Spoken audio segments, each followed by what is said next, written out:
It's coming. This is coming. It's called the Sex Panther boost. Oh, and I got hung up on the wall again.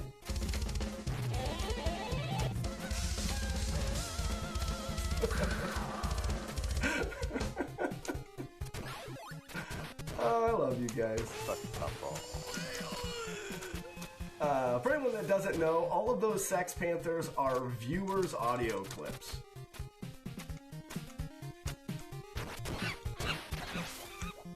Sex Panthers are all you guys. Oh my gosh, look at him just murdering us. It's Bill, you can do it. Yes, Bill.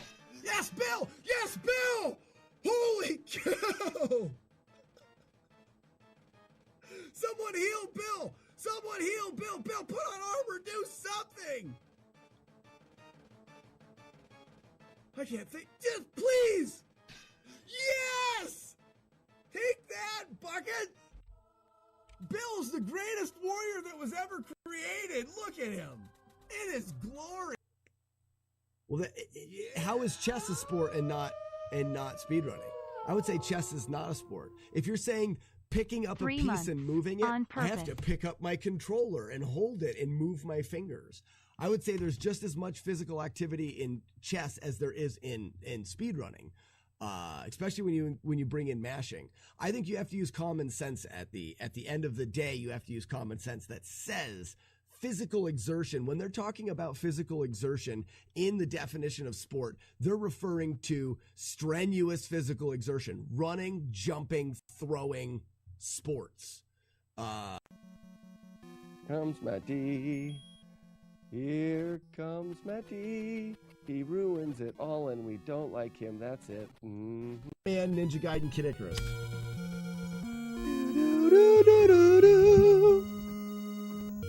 Where's the capture?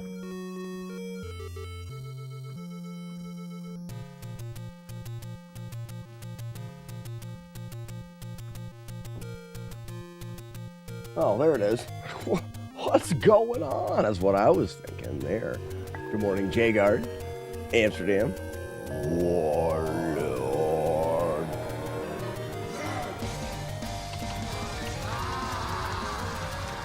Navard, happy cup of coffee.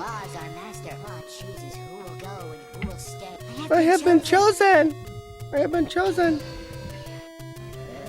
Back on the treadmill. Yeah, I still don't feel good today. Like, I'm super not bright.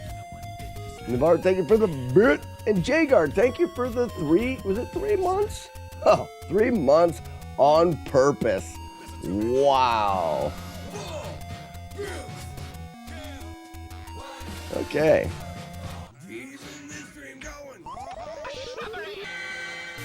A shrubbery. Oops. Add our. Whoa, whoa, whoa, whoa, whoa, whoa, whoa, whoa, whoa, whoa, whoa. Whoa.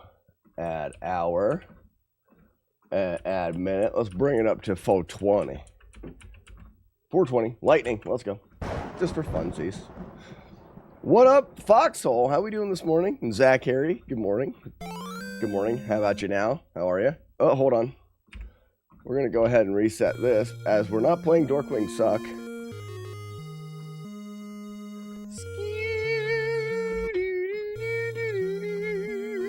You make me sad. So be it. Come, Patsy. Let's play this game. This game is The Legend of Zelda. This game is The Legend of Zelda. If you didn't know, Blitzben Zero. If you didn't know. Holy cow, Navard, 100 bits. Good morning. What's that? You are not feeling well. I am sure Matt D. he put a curse on you. Most likely. Yeah, most likely it was a curse. You know what I mean? Because he's a warlock from Canada.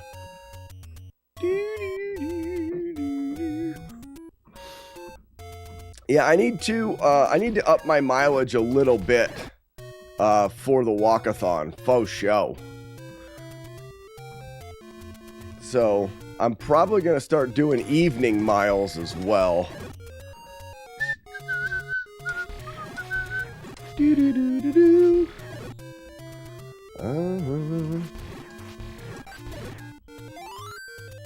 Ba-da-ba-bum. Dun, dun. Oops.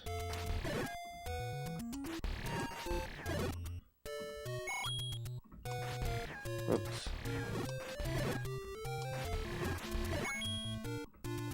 Take it all. We know Canada doesn't exist. Canada's a pretend thing, right? Brayden, good morning and welcome. What's a Canada? Lethargic Monkey, good morning. How you doing? And Fluffy Ponies, Zoltan. Also, Floof, Howta.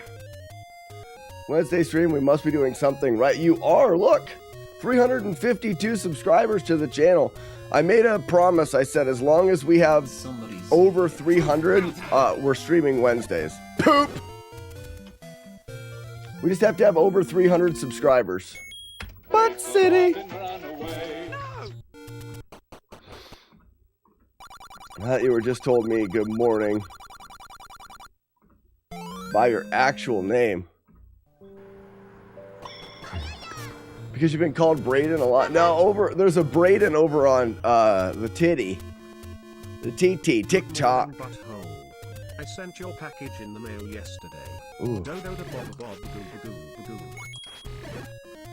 I didn't get that last part, but I'm excited to receive the package. We can start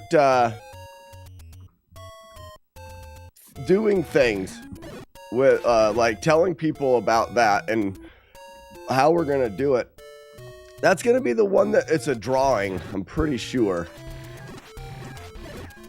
So I have to write a small piece of code for my overlay to keep track of anytime someone cheers. And I think what I'm gonna do is anytime you cheer, oh, I didn't get any bombs. Anytime you cheer a certain amount, like over $1, it gives you an entry into the giveaway for Chaser's beautiful hardwood package. I think I have a GIF hangover. You guys went crazy with the gifts. Courtney, I removed yours and Jagard's last entries into the welcome for the Discord. Not because there was really anything wrong with them. I'm just not sure that's what people coming to the Discord need to be like hit with when they go to the welcome page. You guys will never know. Well, you just kind of wrote it. Jagard's was a little bit more visual. And that's why you guys were immediately into the Creep Club. I knew you'd fit in there. Good morning, Big Cheese, MCM. Thank you for the heart and good morning. Excuse me, I'm still like congested and stuff. Beanbird. Hello? Who is it? Lethargic money? No, I have no clue what it was, but it was absolutely needed. Ladies and gentlemen, introducing Buzz Thunder. What's up, Buzz? Remy, how you doing? Now we're just getting started. Haven't started anything yet this morning. Still getting early spider rips and no bombs, stuff like that. How do you do the "Oh Billy" noise? "Oh Billy" is that noise comes with the Krilly Bitchel fail whale. You can't just make the "Oh Billy." There's the silly Bitchel. You can make that sound. That's cheater. Nope. We're gonna lose another one to no bloobs.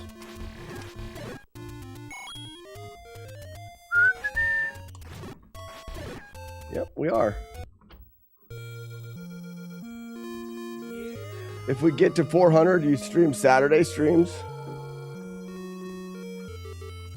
You know, I'm not sure, but maybe. Navard with a gift sub to Arcus. Is Arcus in here this morning? I doubt it. I doubt it. If so, welcome.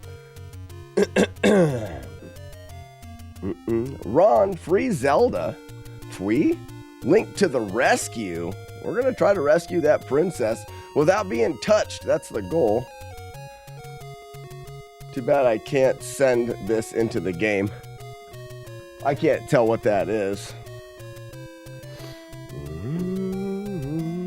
You know, I would consider, but it would probably, for me to, so weekends are a big time for me to focus on family and stuff that we have going on the weekends. Not that I wouldn't do a Saturday stream, but I think it would take more than 400. 300 gets the Wednesday. If we could maintain 500, I could see convincing my wife to do Saturday streams. I could see that being a thing. What is the airspeed velocity of an unladen swallow? Oh, and I did stream this Saturday for a brew stream, but brew streams are something that I'm going to do no matter how many subscribers. Mandu Knight says, I started playing too. I can't find the bridge. Well, Mandu Knight, I don't want to give things away unless you want. If you want to enjoy exploring the game. Bing bong. Hey, we got a bing bong. Oh, come on. Wow. Let's do this again. Beanbird. Are you suggesting coconuts might I love Zelda games. Zelda 2 is my favorite game. Ron, Zelda 2 is my favorite game as well. But I think of all time across all platforms. If you really like Zelda 2, I would encourage you to visit my YouTube channel. I do a lot of different playthroughs of Zelda 2. I'll do speedruns of the game, whether it's 100% all keys where you get everything, go everywhere, or any percent where we break the game dramatically and can beat it in under 15 minutes. Or I do have a no-hit playthrough of the entire game, which is what I'm trying to do with this game right now, is to get through the entire game without taking a single hit. That's why you're seeing a lot of resets. The beginning of this playthrough is pretty resetty. I need to get bombs at the beginning, and I'm going out of my way to kill a bunch of extra enemies so that they don't have a chance to kill me later. Whoa, man, am I getting bad luck here? I still don't see where it is. Show me. Mandu, if you're talking about the ladder, some people call it the ladder.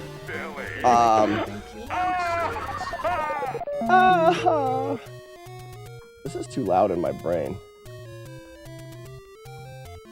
It has all the games info. Oh, you have a book for it and you still can't figure it out? Maybe we should do a no reset run this morning just to go through it. We have found the witch. Yeah, let's take this one no matter. Well, I got to get through the beginning. We got to get bombs. We need to make it to Palace 1, and then we can consider doing a no reset. I beat Zelda 2 on a laptop. I cheated. I didn't cheat. It's just a different way to play the game. I'm not one for talking about emulation as being cheating. I do play on the original console, but I think it's fine whatever you'd like to play the game on.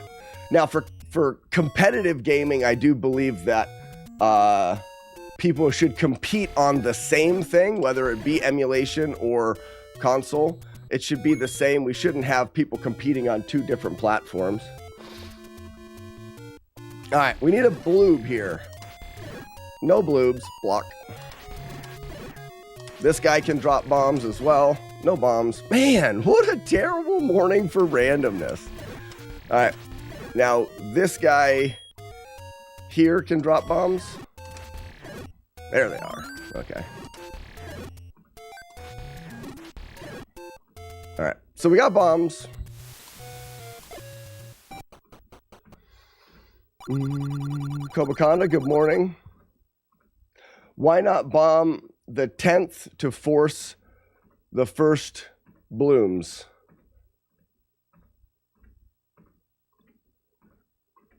I fail to see the problem with Really, everything being Kobakanda? chili. You can't force the first bombs with bombs if you don't have bombs. I beat this game on a laptop too. I cheated on that too. Hold on. I got SNES controller looking emulator from TikTok shop. Okay. And you leave one alive and they won't all respawn, right? Yeah, Mando, that's why the beginning is a little bit more risky, because I'd rather risk that now than an hour into the run. But yes, I leave one enemy alive in most of the rooms. That way when I come back through, those rooms only have one enemy. What's up, Retro Runner? Good morning. Welcome. All right, let's keep this run no matter what. Doesn't matter how many hits. Let's just do a full playthrough of the game. Elko equals it's obviously double knockout. Shut up, Brianna. You're dumb. Cards fan, thank you so much for the 43 months. And Agent Wyvern, thank you for the raid. Welcome in, everybody. We're still at this challenge. Yikes! Which is beating the original Legend of Zelda without taking a hit. We're going to do a no reset run. We're probably going to take some damage, but it'll be a good morning warm-up practice. I need that guy to be out of the way so I can get through there. How long does it take me to beat Mandu? Just over an hour. So just over an hour, we'll go through all of the palaces. Now, I'm not going to collect every single thing. Bing bong. I'm not going to collect every single thing, as there's a lot that's just not needed to beat the game. Airplane, good morning. Happy cup of coffee to you, sir.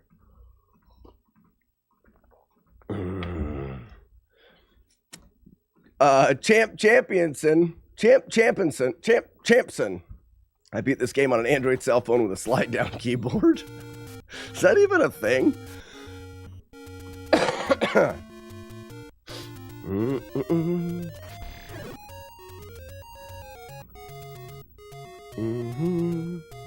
Mandu, if you have any questions, if you're playing through this game right now, I do have a wealth of information, not just me, but like people in the Twitch chat and the speedrunning community and stuff. We've learned a lot about this game, and can help in any way. I tend to explain things if people ask, but I do know that some people like to casually play through games and don't want spoilers, so I try to balance that as well. You'll see me reload some screens. By reloading the screens, I can change where enemies will appear, and it's useful for a lot of reasons. All right, you notice the door at the top of this room is locked. There's a little bit of a coding glitch in this game. We call it the pirouette. We leave Palace 1 and go back in, and the game will unlock the first door for us. We're not sure if it was left in there on purpose or not. Now, I will say that the no damage playthroughs that I do, I don't take advantage of glitches. I know that I just showed you one, but I'm going to collect the key that I would have used to unlock it, and I will carry an extra key throughout the run. Ready? I just think it's a neat thing to show people. Ooh, Slack. Ever have Founders KBS? Ooh, no, and I like Founders. So yes, let's do that. Stop teasing. Waiting for God of War. Oh man, I like the God of War games. Fun fact, there's a game, bing pong. There's a game very similar to God of War, and that's Rygar on the PS2 that actually came out before God of War and had that very similar feel. All right, bombs. So you'll notice that I got bombs from that skeleton. Not only am I keeping track of every room that I go into, I'm also keeping track of every enemy that I kill. This game is ahead of its time. It actually has a kill streak counter. Every time you kill an enemy without getting hit, it's going to add towards your kill streak. And that can affect what items are dropped. If your kill streak is divisible by 10, which means you've killed 10 enemies in a row, if the 10th enemy is killed with a bomb, it will always drop a bomb. There's actually a little bit of a clue in this, in one of the enemies actually giving you the text, the 10th enemy has the bomb. And what that means is the 10th enemy you kill in a row will actually drop a bomb, guarantee. I love those kinds of games. The Xbox Ninja Gaiden series. Man, there's a lot of games that I would like to play back through. I don't know. Is anybody weird like me that doesn't even know if they need new video games in their lives? Like, I don't even know if I need any other video games in my life. I think I could be content playing the video games that I have or have already played over and over again forever. This is my D. Remy says, 10th enemy has the bomb, said by an old man near four-headed Gleeok in Labyrinth 8. Correct, yes. Mandu says, I think we have enough. I kind of agree with that. We have enough video games. I've found so many new ways to breathe life into old games with the challenges that we do here with like speed runs and stuff. But I'm not a real competitive guy, and I've kind of lost interest in speed running as there's too much drama and competition. So I like these personal challenges of beating the games without damage and stuff. Vaughn, thank you for the GL and good morning, sir. What about Ratchet and Clank? Played those. I don't think I ever played all the way through them, Brad. One of the reasons, there it is. I was just going to say, one of the reasons why I keep track of all of the kills is I'm trying to force the game to drop as many clocks as possible. When a clock drops, you pick it up. Not only does it freeze the enemies, but you flash and you can't take damage. Can you tell me how to get out of speedrunning? Just leave, man. Just leave. Or have, or get into some kind of controversial topic that you know you're going to lose.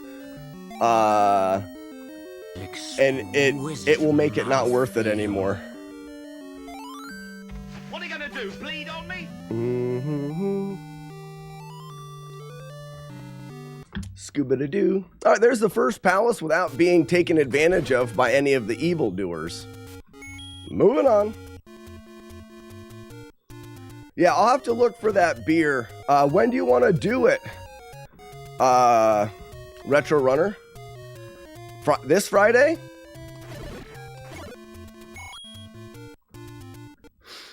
If you were to strike Ganon several times solely with a magic rod, would he die? No.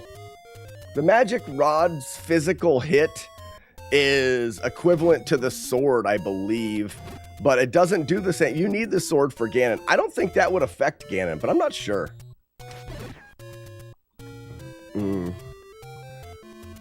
Is this Joel? Sorry.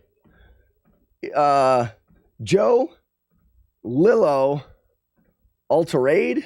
I'm just going to go with Joe. Hi, Joe. Welcome, Joe. How's it going? So here's an example of a room that only has one enemy left in it. Also, because I've went in and out of rooms, like I said, I can adjust the location of where enemies will spawn in.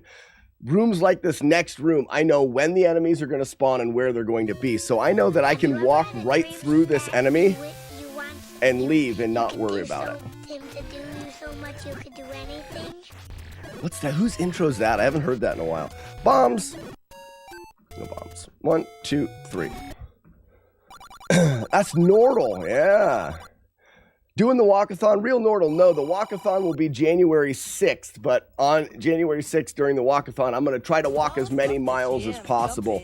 So I'm practicing. I'm warming up the legs to the walkathon.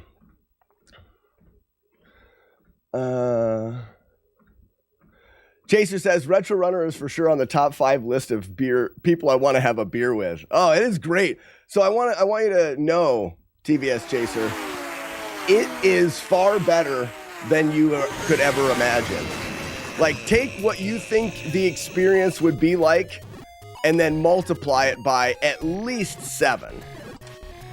And that is having a beer with Retro Runner, for sure. One of my favorites. One of my favorite things to do.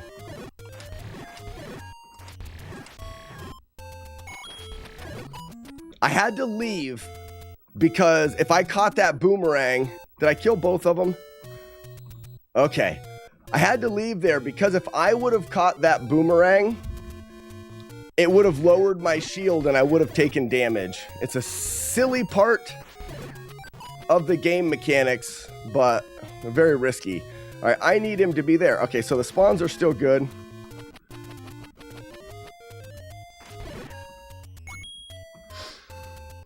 Walkathon. So Mandu, I happen to be, you're on TikTok. I've just started streaming on TikTok, but I am a full-time streamer on Twitch. And every year I do a fundraiser where I walk on this treadmill and I play old video games for a marathon. Last year I walked 33 miles. This year I'm turning 40 and I'm going to try to walk 40 miles at one time while playing Nintendo. And I use it as a fundraiser for the stream. I accept mileage pledges similar to ones that you may be familiar with like kids doing bike-a-thons or whatever. Like you say, I'm in for $1 a mile, and then at the end, depending on how many miles, you'll make a donation towards the stream. And this is how I actually raise a significant amount of the revenue for the stream that allows me to stream all year long. So it is the walkathon. I do it the weekend around my birthday. This year it's going to be January 6th, the Saturday.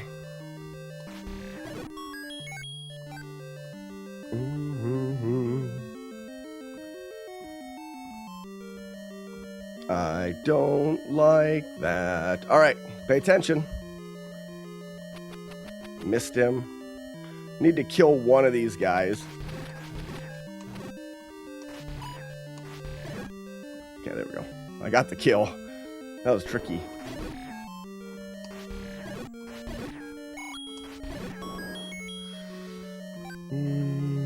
Don't forget Sassy's birthday is Friday. Well, is Retro Runner still in here? Did he say whether or not he wanted to be, Oh, imagine Chaser, Slack, and... Oh my gosh, what a day that would be. Having beers. You guys have very similar tastes in beers as well. I'm probably the odd man out.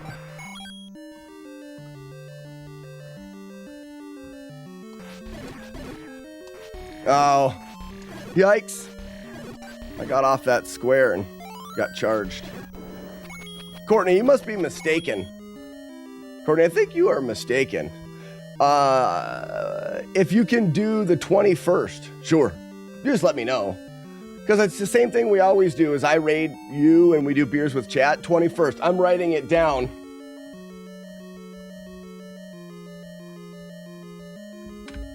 Put a pin in it.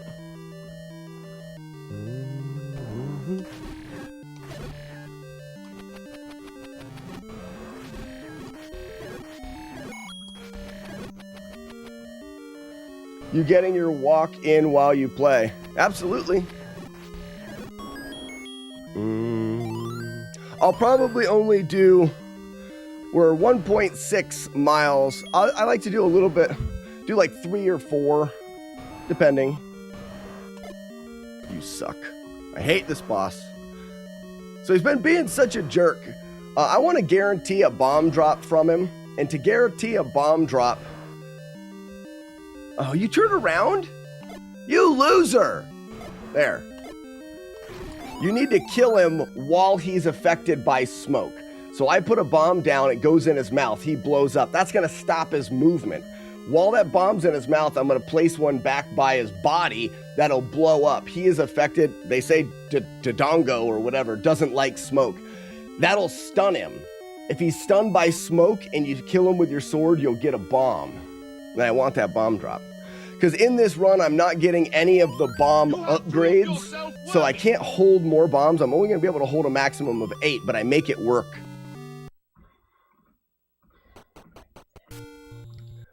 Courtney says no, this Friday. It even says in the scroll, Courtney.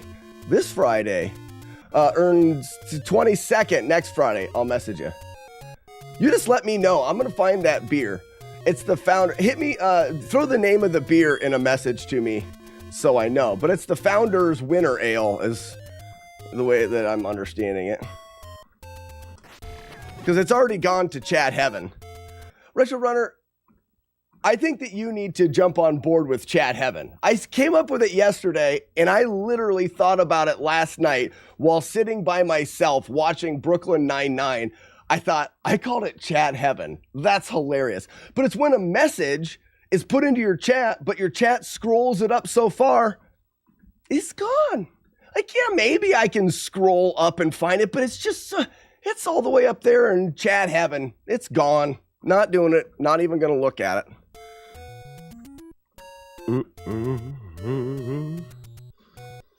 It's Founders Kentucky Branch Stout. KBS. Okay. Excuse me. Did you say your birthday is January 6th? Stanley, my birthday is January 10th, but the walkathon needs to be on a Saturday so I can do a full marathon.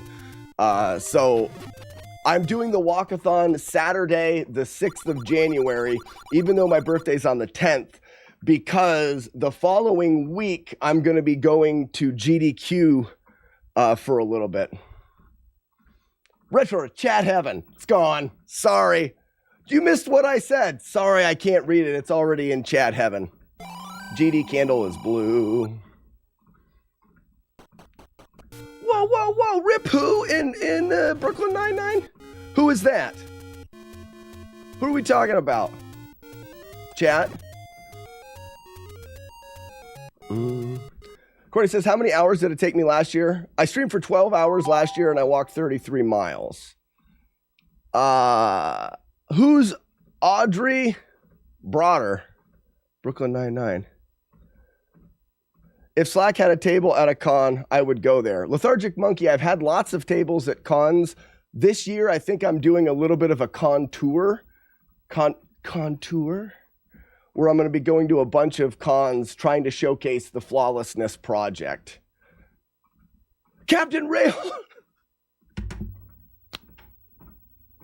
It's my favorite character. Are you serious? Oh, man. Bang Bong! He is my... I mean, it's hard to choose a favorite character in the 9-9, but Captain Holt's probably my favorite. I'm so sad.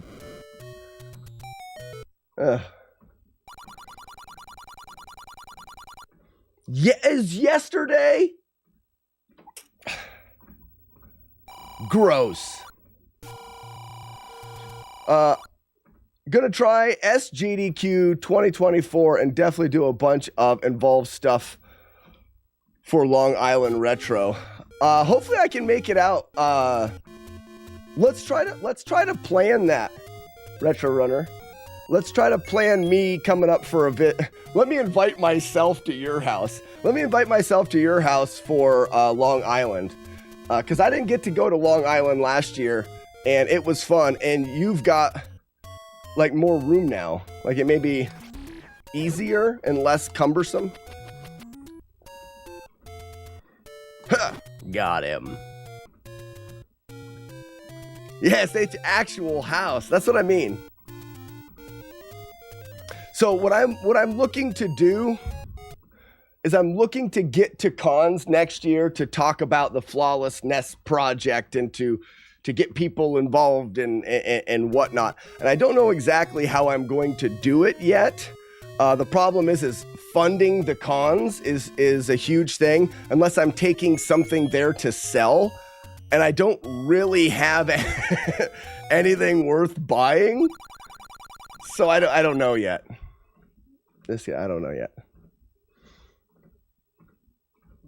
Oh, Raspinol? Smells like meat popsicles, doesn't he? Mm-hmm. What am I doing? Nose of a cat. There we go. Hacksman. Hey, y'all. How's it going? Yoga fire. This is Arby's. We have the meat. Yeah, but I don't want it. I'm here for the shield. Stop trying to sell me shit I don't want, Uncle. I thought Warlord's that. No, Raspinall's the meat popsicle. J-Guard.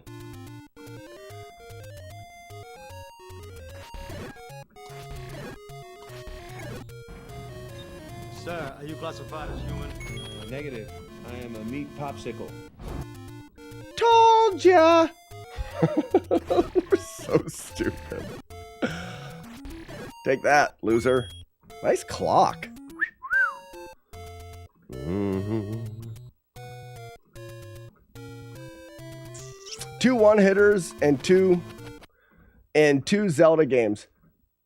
How can the same heartbreak happen twice the same guy? Warlock, I had 3 one-hitters in Zelda 2.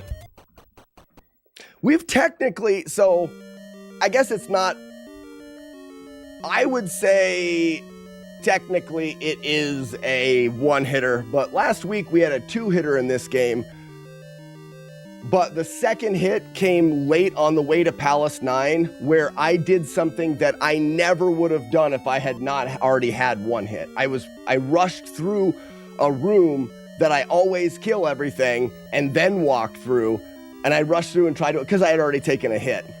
Had I had not taken that hit, I don't believe I would have taken a hit there. So a 2-hitter, I'm okay myself calling that would be another 1-hitter. Now, I understand that I did take 2 hits, and I don't really care if people don't consider it a 1-hitter. But to me, that was an equivalent run as the other 1-hitters were.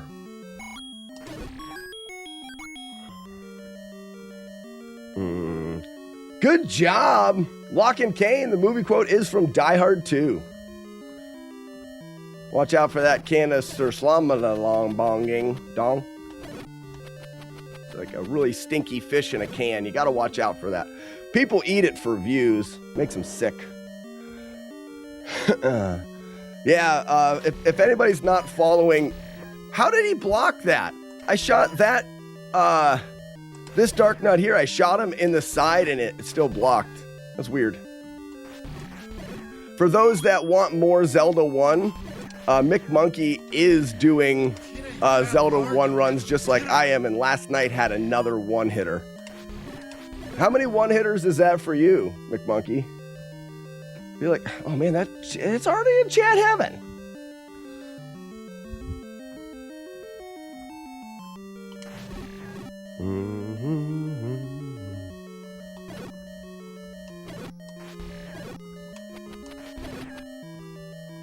From the hip. Missed it.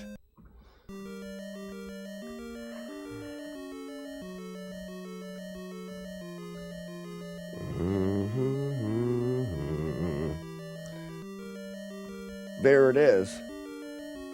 Oh, that's not the bridge. That's the raft, Mandu. Mandu Knight, that's the raft, and it's in Palace 3. Where are you reading, chat? I'm not seeing any on the live. So, Matthew, I'm a Twitch live streamer that has branched out and just has some live streams going on TikTok and YouTube, but the main stream itself, where all of the interaction is Twitch. You hear me talking to a lot of people. Those people are on Twitch. I encourage anybody that enjoys the stream to join us on Twitch. It's a bigger community. It's a bigger family of freaks that like to play video games and talk about fart jokes. XP, how's it going? But Twitch just opened up the ability to multicast to different platforms. So I'm doing it to different platforms to encourage people to come over there. All right, guys, first reset of the run, Chompy 4-beaks. Oh, sit still, Chompy. Got him. Nice. There we go. We got a run started. But you can't expect to wield supreme executive power just because some watery tart threw a sword at you. Let's go! Let's go! So you'll see things like that. You guys see the let's go? That's a command on Twitch. So I didn't do let's go. Blitzben0 commanded the guy to come out and yell let's go. There's a lot of interaction that happens on Twitch. It's much different than... Fuck you, game. Fuck you so bad. Whatever. I got hit while I was catching that boomerang. That is one of the saddest things. I didn't do anything wrong. I threw the boomerang and stunned the guy. He threw his arrow immediately. There's no reaction there. I turned up, saw him, stunned him with the boomerang, and happened to throw my boomerang in the perfect worst time so that I was physically catching the boomerang while his arrow was coming at me, and my shield is not, you can't use your shield while you're catching the boomerang or swinging your sword. Oh, I'm not mad. Yeah, we need to get people off of TikTok and into Twitch. It's a better place to be, really. It smells worse. Truly, though. Twitch smells a lot worse. There's a lot more people over here. When you get this many people together in Twitch, you can't help but have a bit of a smell. You know what I mean?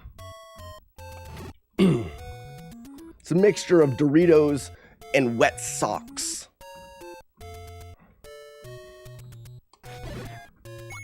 Tony says, fine, I'll go to Twitch. Tony, if you do, I'll tell my mom about it.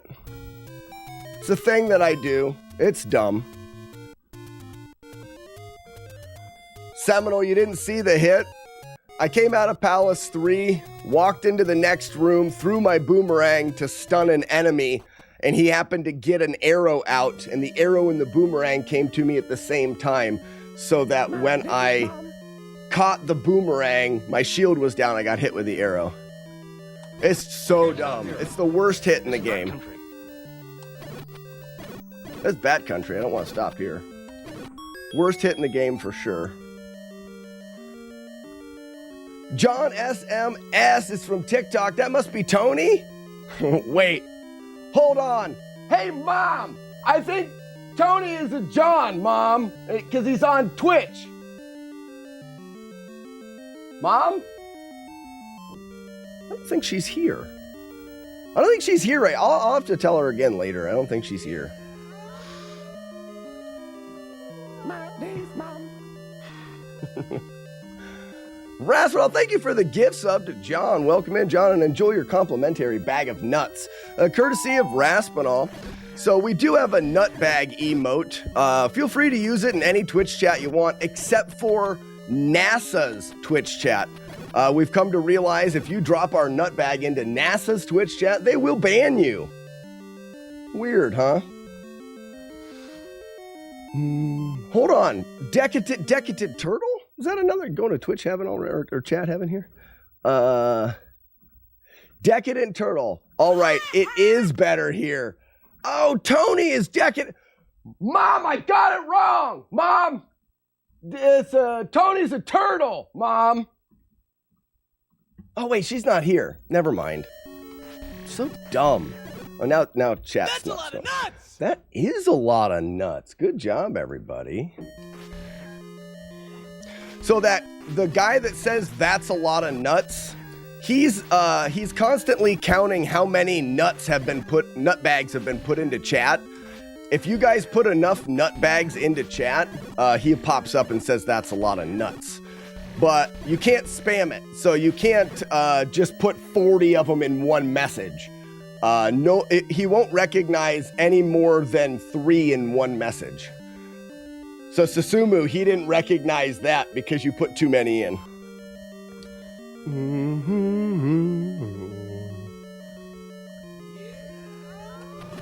Who makes the wolf howl? No. I'm in trouble.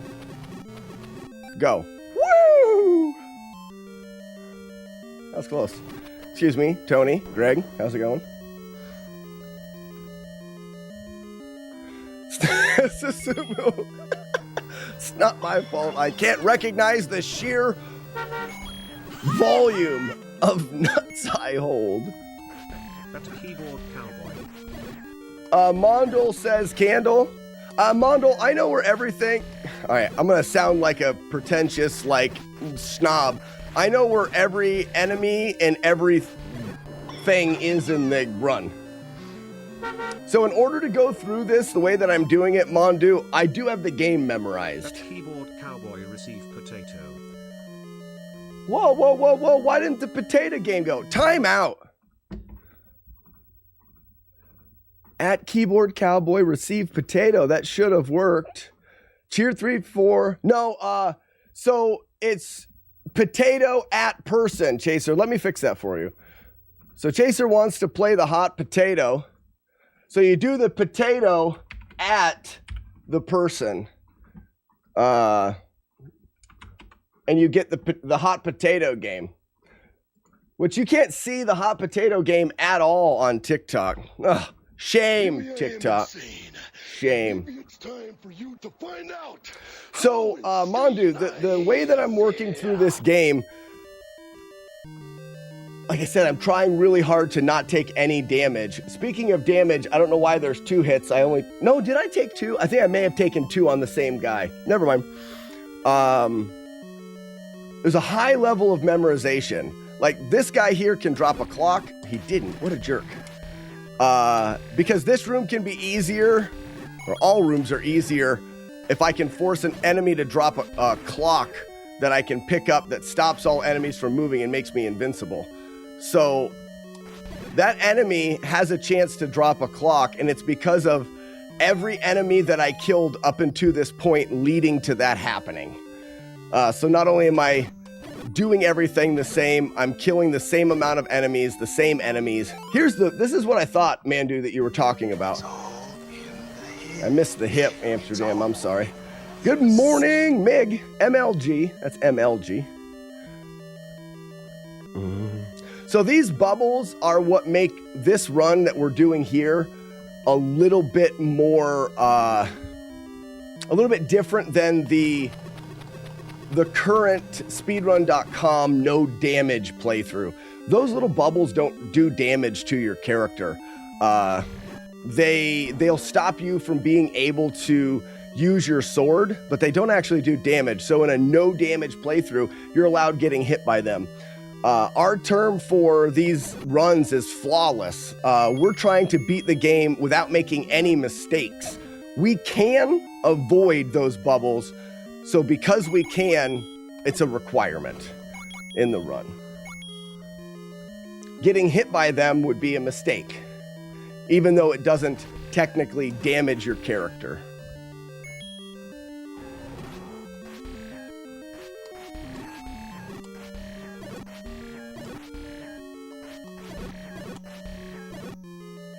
Oops, almost stepped on the edge of the treadmill. If I fall off this treadmill again, that will not be good. It's only happened one time.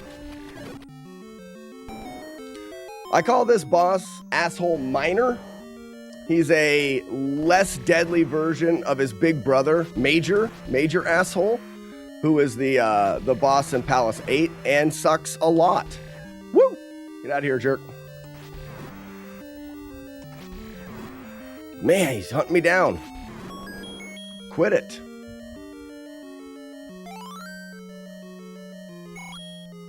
I got a walking treadmill, and while I can play Z1 on it, I nearly kill myself trying to play Rocket League. I've never played anything but Nintendo on the treadmill.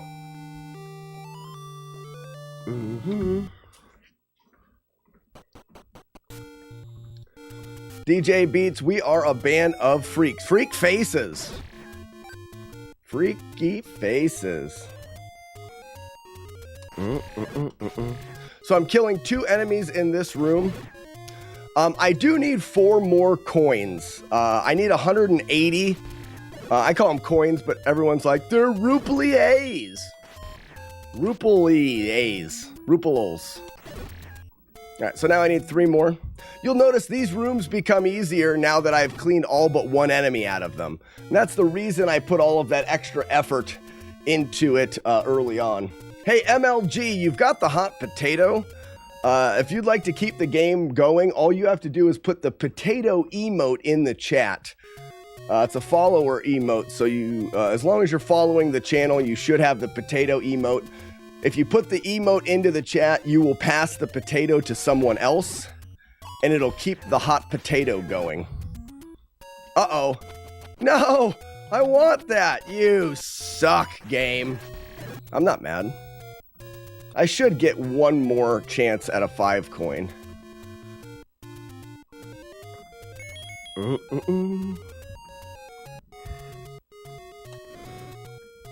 Warlord Zen, ladies and gentlemen, that sounds like Rissa.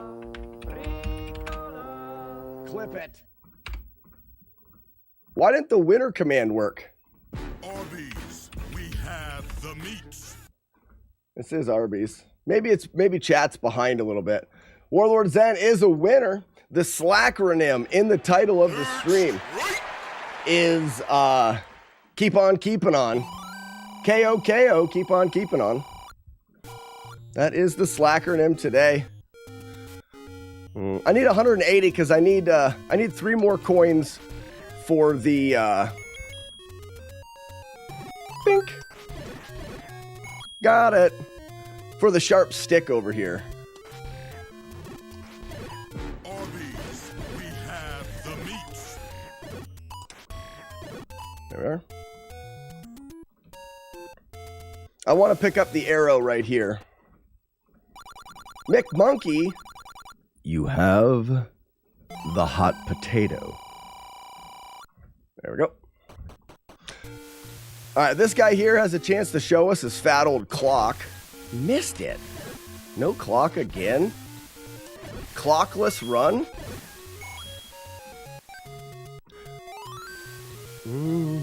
I am going out of my way to pick up these heart containers. A lot of people ask me, why are you getting heart containers if you don't plan on getting hit? It's because heart containers are a requirement to get the sword upgrades. The sword upgrades make the game a lot easier to not get hit. So that though the heart containers aren't really a requirement, because I'm not going to take damage, they do allow you to get stronger swords, which can keep you from taking damage. The first one is unlocked after getting 5 hearts. You start out with 2 or 3, sorry. Start out with 3. You pick 2 of them up, you get the first sword upgrade. After that, there are more in the overworld. There's 5 in total in the overworld, and you start off with 3. So just searching the overworld, we can get 8. But the magic sword requires 12. So even though we can get 8 without doing any palaces, we do need to do a minimum of 4 palaces before we get enough hearts to unlock the swords.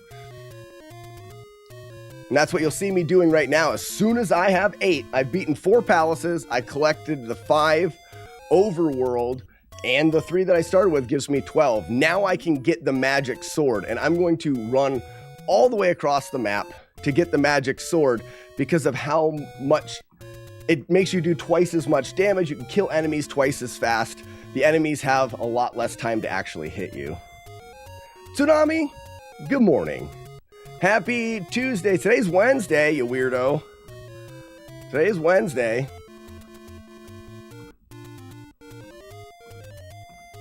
Jagard says I'm hangry Arby's. It's because of the workout, man. You work too hard. We are doing the palaces in order. We're all the way over here by Palace 6. I'm going to grab this.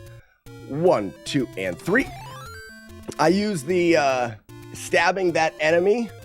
Hey, Neo, you've got the hot potato. Don't drop it. Neo. Paging Neo. You have the hot potato. I use stabbing that enemy and putting him into iframes to keep him from hitting me while I grab the bracelet. Bracelet's going to allow me to use the tunnel system to get back over to Palace 5.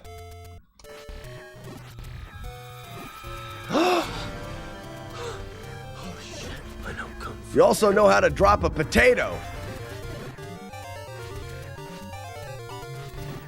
Yeah, Mikey, I think he likes it.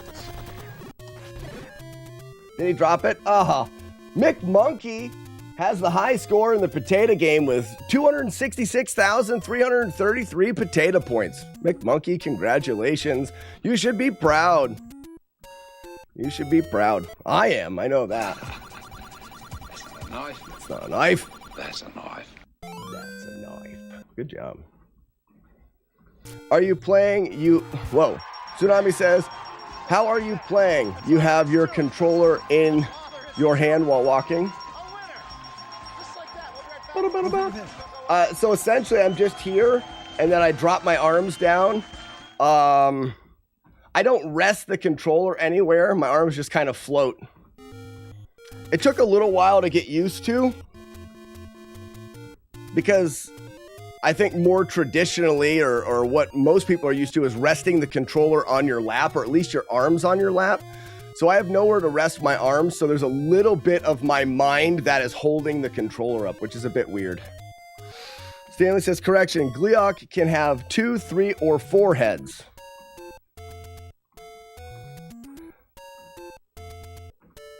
Technically, yes. Technically, yes.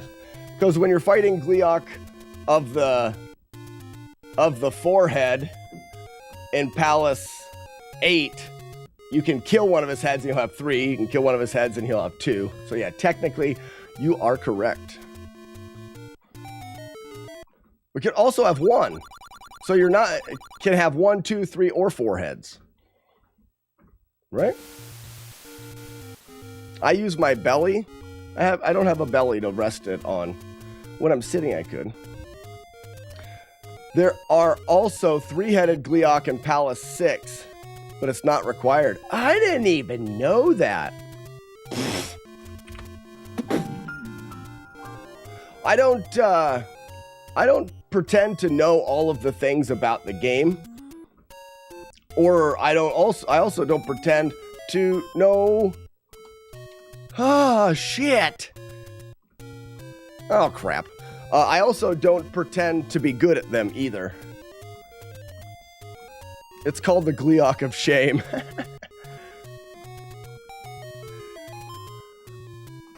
There you are. I wonder what my spawn is now. This is going to be a nightmare, I bet. Can I reset this room to change the spawn? Yeah, I don't like this. I wonder if I reset it if they're...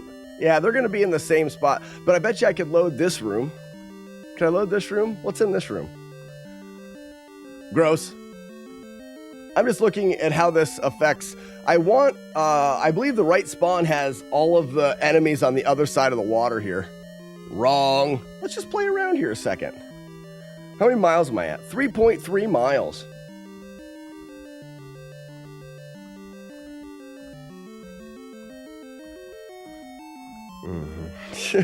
I routed out the Colonel, Jagard. I did. Hey, this is the spawn I wanted. Good for me.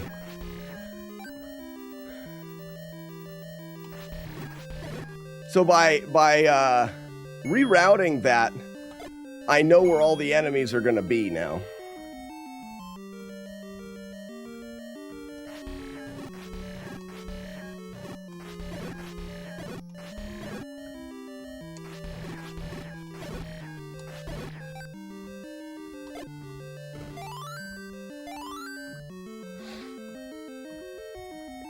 Only one guy right here.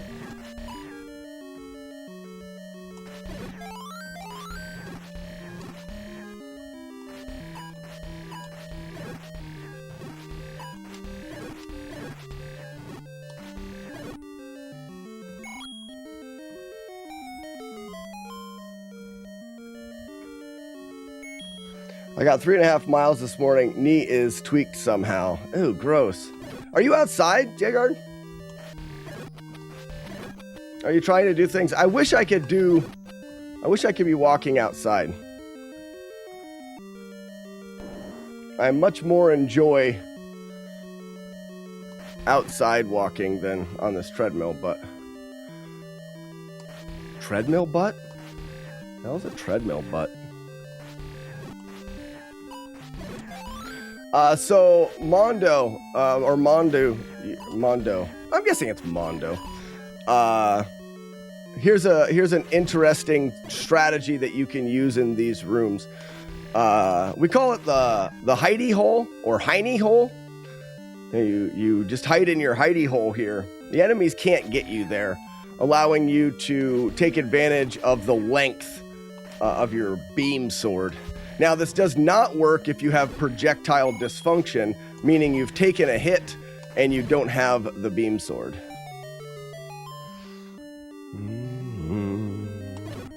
Let's get a from the hip here.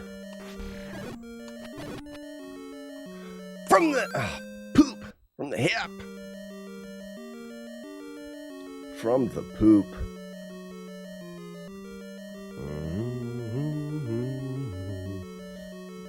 So I like to not cheat, like cheat and speed run and block clipping losers. You know, anybody that speed runs is immediately a cheater that uses glitches that will always make the game easier.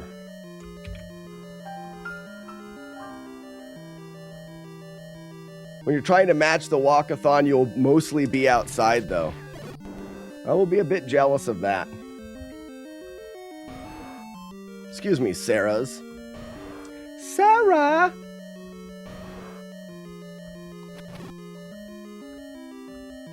Treadmill butt. Funny. Alright, I've got enough of, well, everything. More bloobs. Why not? Half step to the side and go.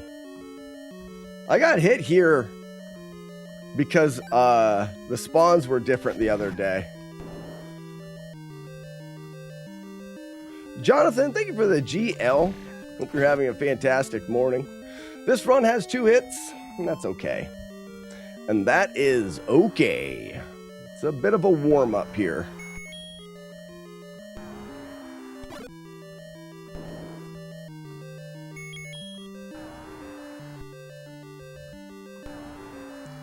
What would Judas do?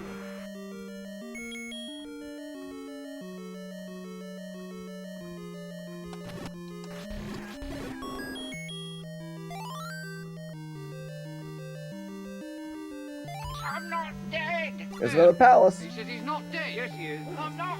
He isn't? Well, he will be soon. He's very ill. I'm getting better. No, you're not. You'll be stone dead in a moment.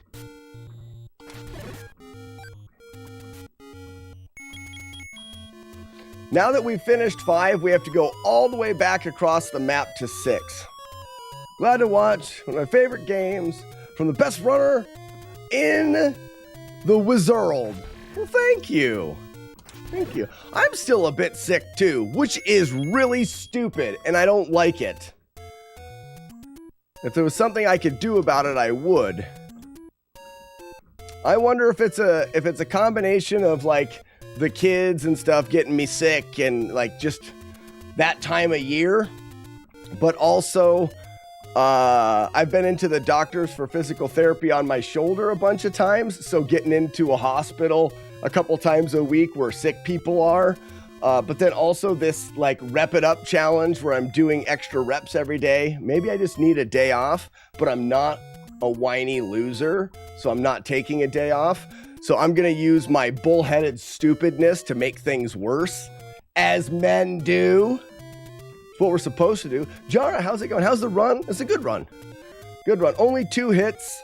So we took, Jara, we took 2 hits, leaving Palace 3. We had an overworld spear thrower, Brittany. I threw a boomerang to stun the Brittany, and then the boomerang and the Brittany's spear came at me at the same time. I caught the boomerang, lowers your shield, I got hit. And then I think I got hit again just like walking through it or whatever. I was a little upset. I've been sick since before Seminole, that sounds about right. It seems like this sickness has been lingering since Thanksgiving time. 102 fever here. I got it from the kids. The streaming is helping, taking my mind off of feeling crappy. Ronjo, well, I'm doing my job then. Doing my job. I haven't had a fever. Bing bong. I haven't had a fever, that's for sure, though. That's good. Good, great, grand. Hey, there's a perfect pixel here. One more pixel forward. Wait for the bats to frig off. Boop, there it is. If you're on this pixel, you can shoot your sword beam. But the way that the... It's bad country. Yeah, bad country. The way that the enemies throw projectiles, you can't be hit. Now, the bats can hit you. So if this bat coming from the side angled itself, like, you have to be on point stabbing correctly because the bats can hit you. But other than that, as long as you have the beam sword, that room can be much easier. Be the game. Know the game. Feel the game.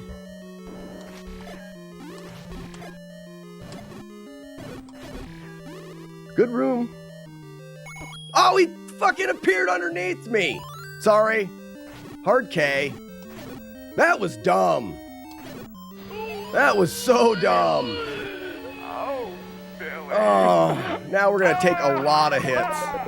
Oh, I lose the shield? All right, at least I didn't lose the shield.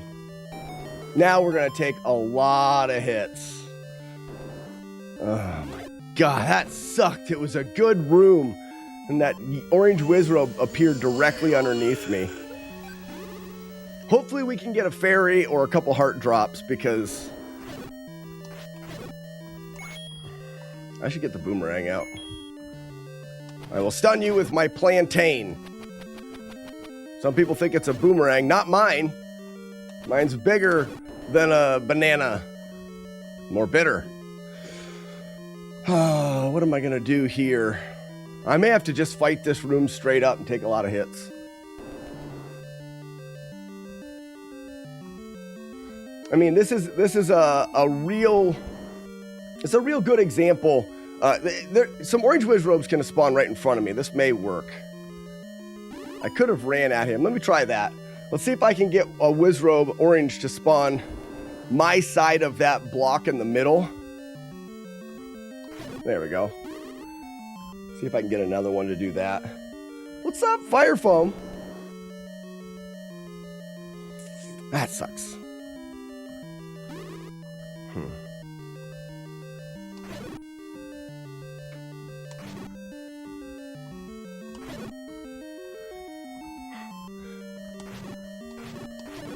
Could really use a drop.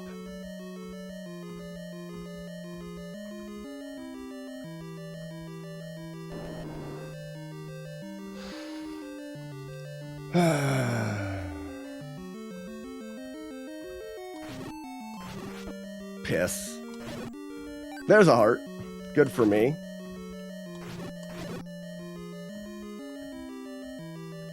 And I don't know where my drop is going to be. I'll probably take a hit by the end. So this is, like I said, it's a good example of why this run in particular is easier because it is a no-hit playthrough.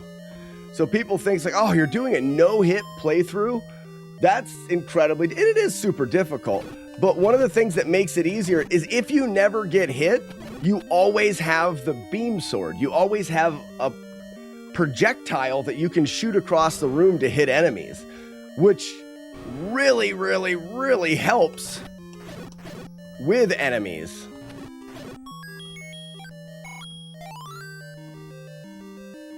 All right, we're just going to YOLO this. We normally have it set up, but I won't know what the setup is. We got it.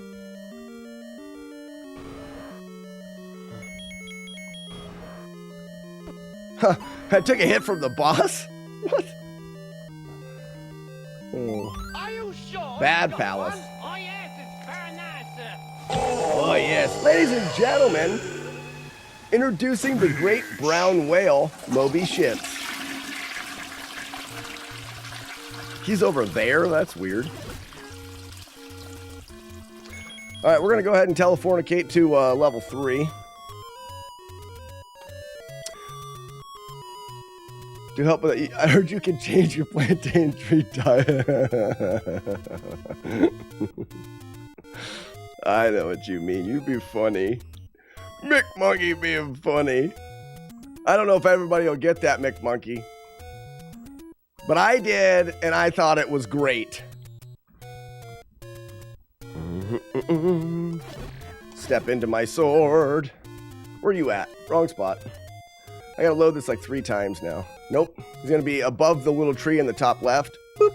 Now he's gonna be above the top left corner of the pond, and that's where we want him to be. Sky-da-da-boo, skilly-boo. We wanted to know where he was because it directly affects where the enemies are in this palace. You'll notice in this next room, I can kill 1 bat, exclaim Abrabat-dabra, Abrabat-dabra, and they all die. But it's because I knew what bat was the key bat, or key, because the bats are called keys. And I knew that because of the location of that enemy when I entered the palace.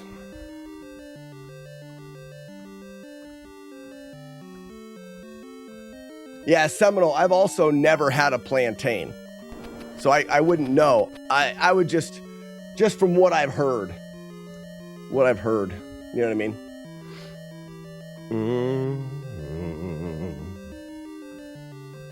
Let's kill a bat. Hey, we're at 4 miles.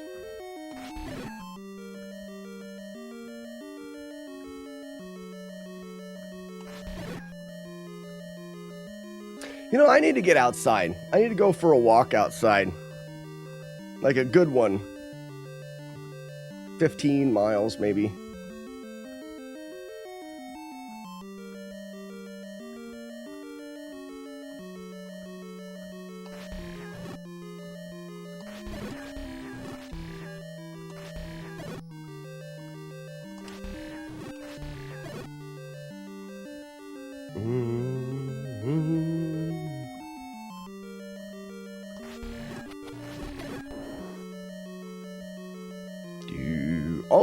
All of the reloads are for enemy location.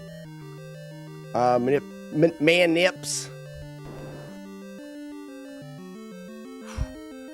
Almost ran right into that stupid bubble. Stupid dirty bubble.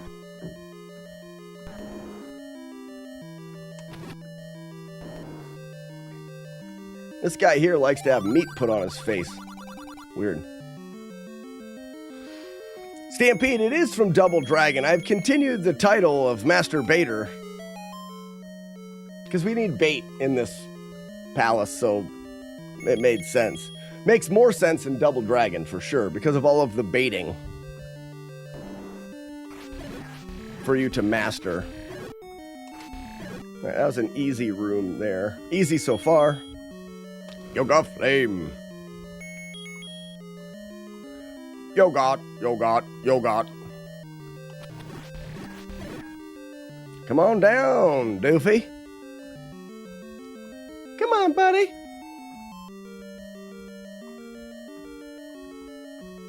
Remy, you love that Guria?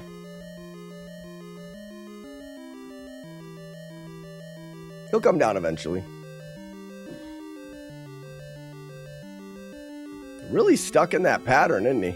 What if I move?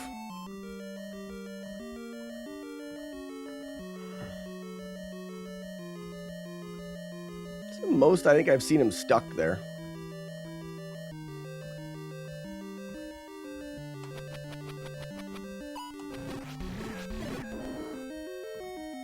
Go for it.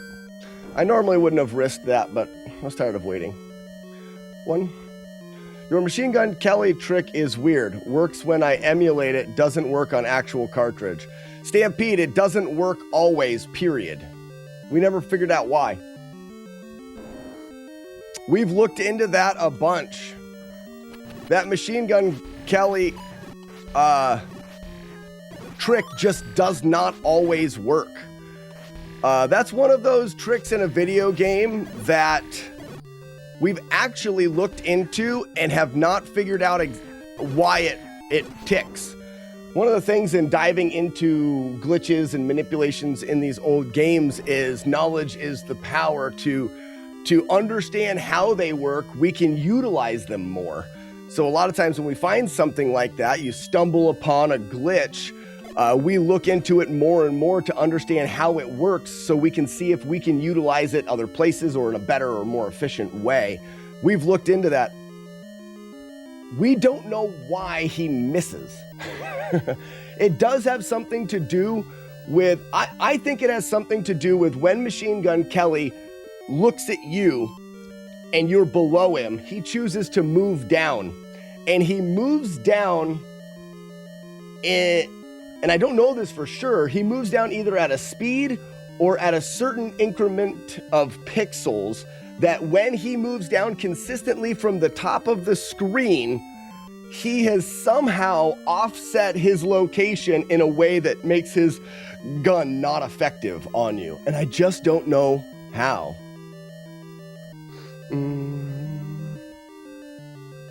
Grumpy Dad Bear, 3 sit-ups this morning. Well done. Well done. Last night I'm having a hard time. I'm at 128. I did a mix last night of sit-ups, push-ups, dips, and squats. My shoulder's really been bothering me, so I haven't been doing pull-ups. I've had 2 days off of pull-ups. I'll be back today. Do any glitches in games from the same developer ever cross into other games? Jar, that's an interesting question. I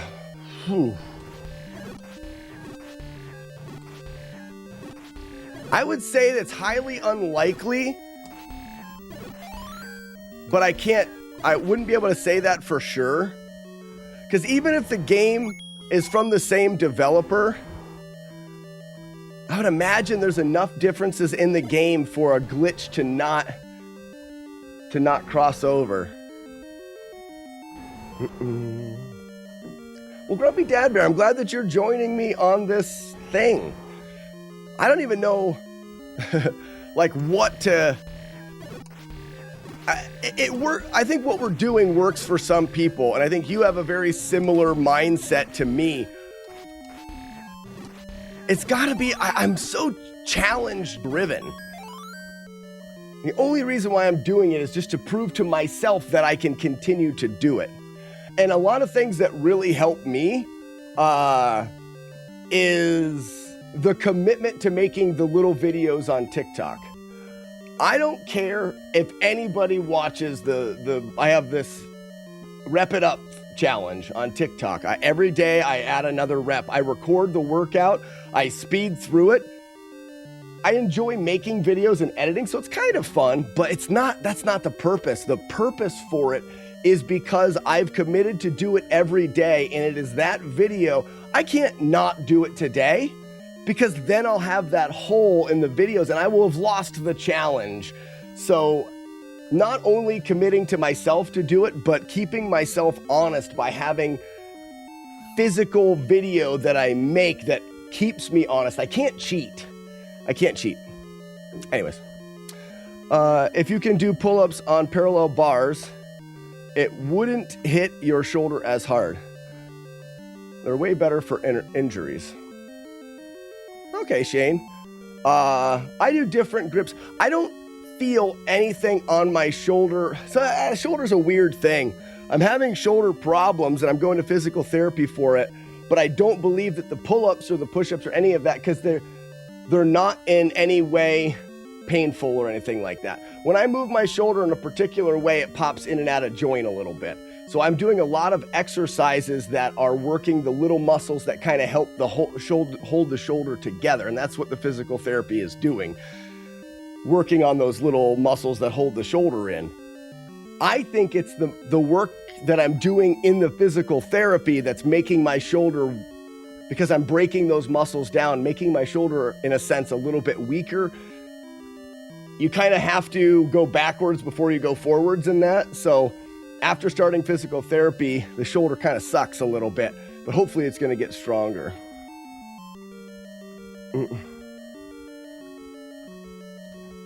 You really wanted to quit until you're dead. Yeah, and as soon as you had someone say you can't do it, oh, I love that.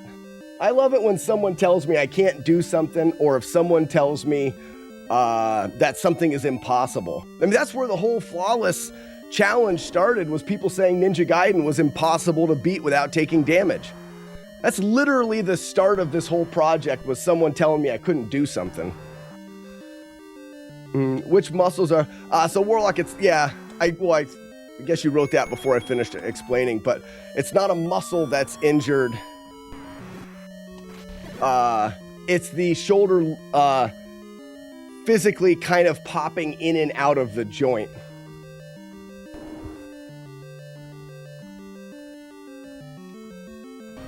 Well, thank you for stopping by, Grumpy Dad Bear. Have a good day.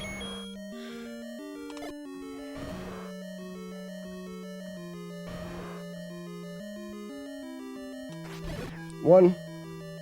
Howdy, Lacuna Matata. It's impossible for Slack to get sidetracked and stop playing Zelda 1. Well, that's not true. I can do that. That's 4. See how long that bubble? Someone clipped that last section.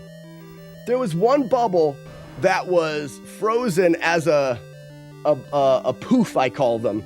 So when we first go into this room, all of the bubbles are poofs.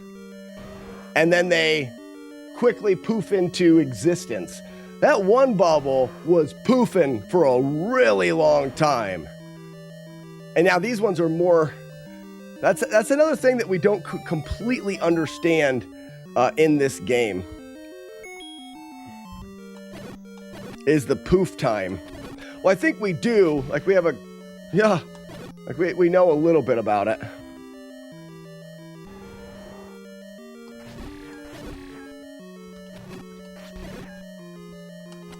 I don't know why I threw that boomerang. That was dangerous.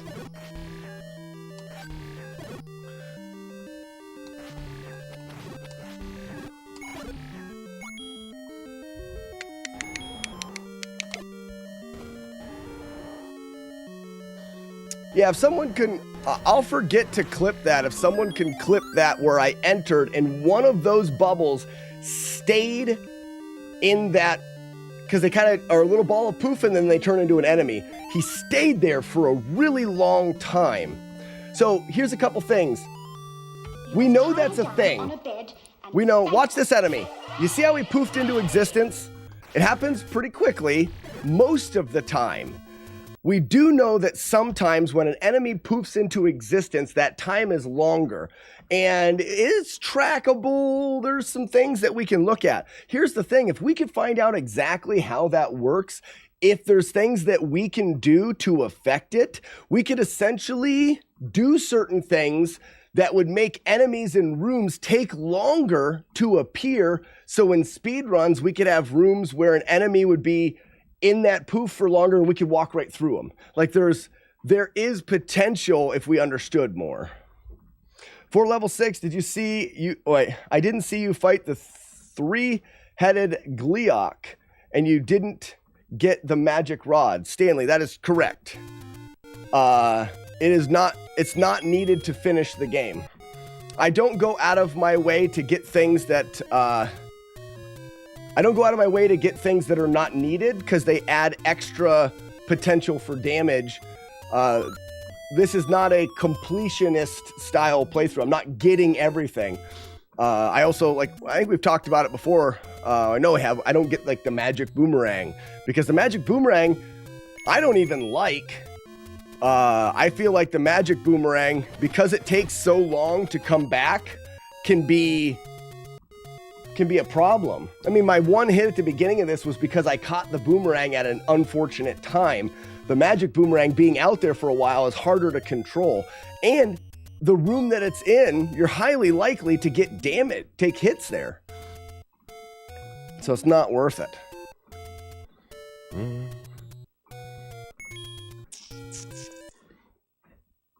So that aids in, or that adds to the controversy sometimes.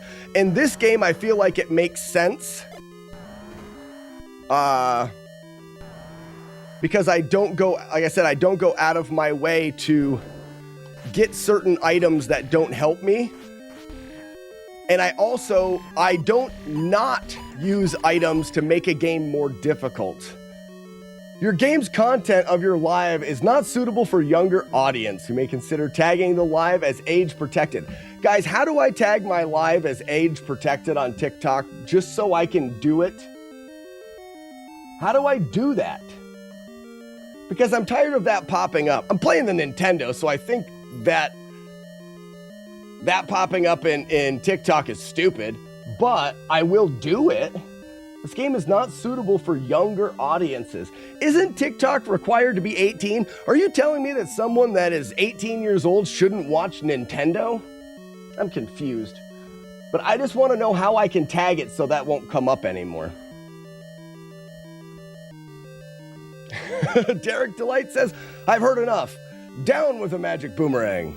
Yeah, right. Magic boomerang stock is way down. Anyways, I get the completionist conversation. It happens quite a bit. One of the things people will say, as well as they'll say, like, we did A Link to the Past, the Super Nintendo Zelda Link to the Past. It's a great game. I played through that game without taking a hit, and I lean heavily on the cape.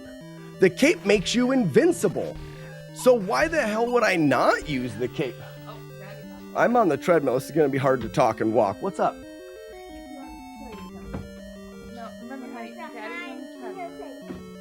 This is... Okay. Let me see it. I have to guess what it is? Mario. What? It's a good guess. Mommy told me. Look at the Mario from this kid. That is amazing. He's an artist. He is an artist. Good job, bud. Here, high five. All right, go draw Luigi now. Okay. What color's Luigi? Green. Good job. I'm getting hot and sweaty. Mario. I stream standing up too. Cool. Diddly-diddly-doo. I am forgetting what we were talking about. Ada's in here. Yeah, those youngins can't hear you talking about poofs. Yeah, so all I want to do is it's telling me that I should label my stream as age whatever. I'll do that. It doesn't tell me how to do it. Like, if you want me to do something, you should tell me how. I'll gladly do it. I don't... this is going to sound bad. I don't particularly want young kids in my stream anyways, because we're a bunch of old folks that like to play old Nintendo games. Ever since that article that said extended sitting down desk kills people. I didn't read that article. I just like walking. My two passions are playing retro video games and hiking, which is weird.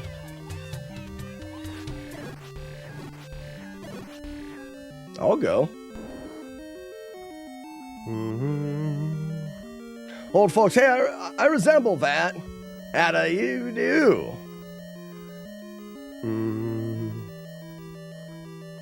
MB, Courtney. MB. Only the morning ones. Yipe. Tina, you fat lard, come get some dinner. Come get some dinner, Tina. This room's dumb. This room is all about patience, which I have none of in runs that are already dead. This run technically is over because we've already had one-hit playthroughs. In order to do better than what I've done, I have to get through the whole game not taking any hits. So this run is more for the practice. Hey, I didn't take any more hits.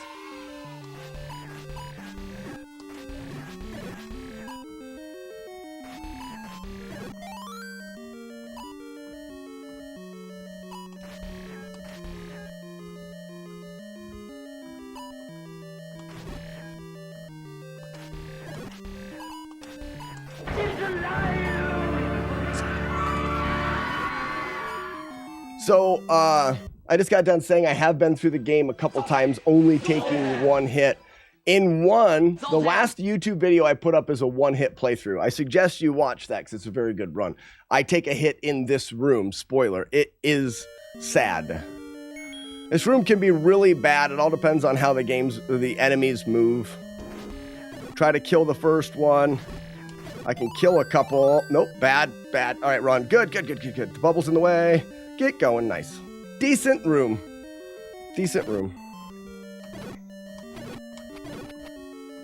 What's up, Joker? Wednesday streams. Yeah, as long as we're above 300, we stream Wednesdays. There is a warning that this game is not suitable for a younger audience. I know. It is not. It is not suitable for younger audiences. This game can lead to things as nasty as joy, happiness, and self-accomplishment. Despicable. Despicable. We don't want our kids having any of that.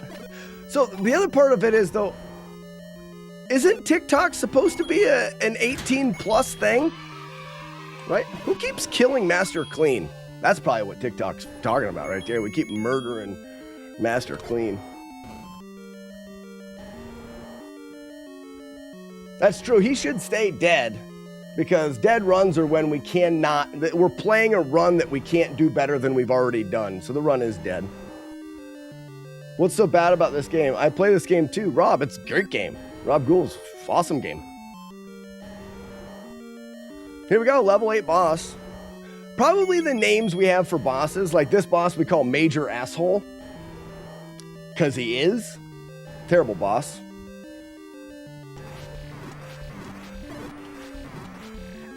Not a bad start. Good spawn location. Oh, beautiful. Wow. Wow. That's what you want him to do right there. You want him to just roll over and take it. I love that. Courtney, no, I don't. No, I don't. I don't have to listen to their rules at all. I am the master of my own destiny. Identify code 187. MDK. Murder, death, kill. Murder, death, kill. Murder, death, kill. I'm probably gonna get in trouble. I've already got a ban from TikTok once. TikTok's fun, but like I don't. If you're on TikTok right now and you're like, hey, this is a fun stream, come over to Twitch. We have more fun. We have more fun. Not risking it. So we're very vulnerable from the boulders on this ladder, so we try to. We're definitely children, that's for sure.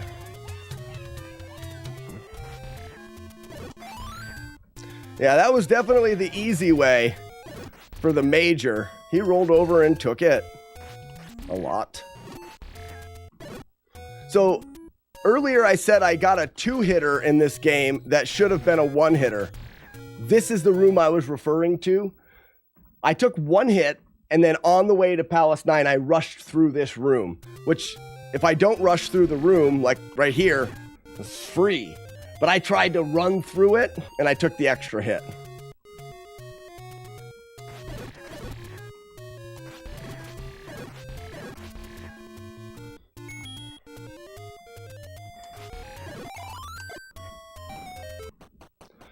Who made that man gunner? What? What are you talking about?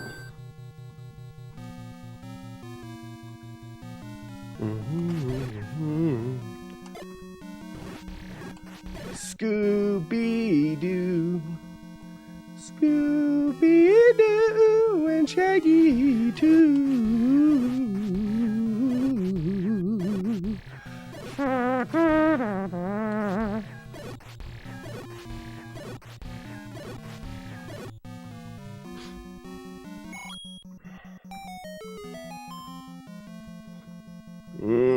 Yeah, I didn't catch on to the Spaceballs quote. I've walked 5.5 miles. I can't be troubled by your silly quotes, Joker. The quotes are troubling me. Ooh, I got the controller cord caught up in my finger.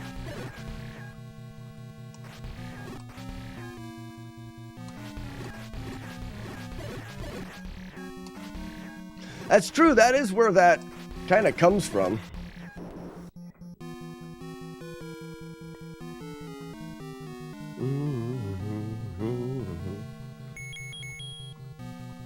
We use the recorder or the flute to manipulate the, uh-oh, too early. He's got to start moving, and now if I do it twice, it'll manipulate his pattern to make him easier to hit, like this.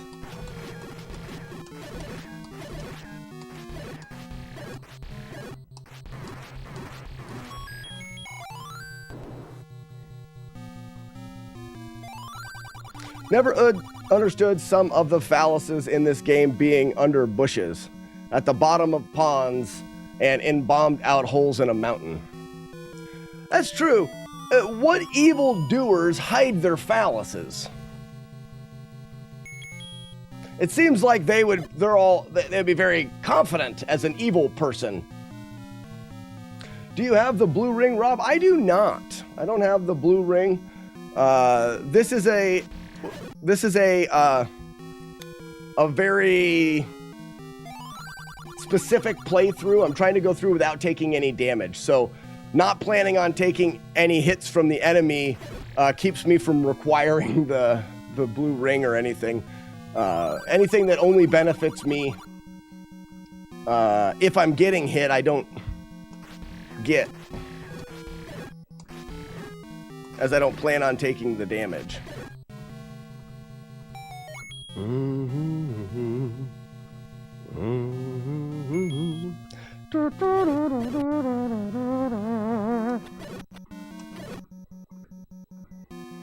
Yeah, so Rob, I've been on this this kick for a while. I've got a project that I'm doing called FlawlessNES, where I'm trying to beat as many games on the Nintendo or the Super Nintendo, and technically we'd probably reach out to the 64 at some point in time as well.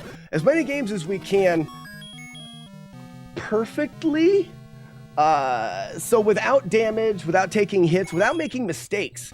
And I'm not doing it for look at me. I'm doing it because part of it is the redemption for these games kicking my ass as a kid, and now we can go back through with the knowledge of the internet and the ability to actually look at the code of the game and understand the game so much more than we ever could as kids. We can get our revenge.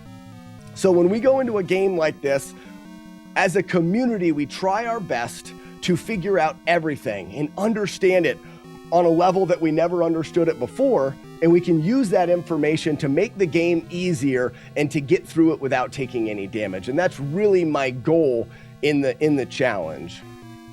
The Wizrobes are annoying. So what's up? Wizrobes, we know more about them now. They're not as bad as they were when I played as a kid. Now, they still are, get out of there. They still are one of the most unforgiving enemies in the playthrough.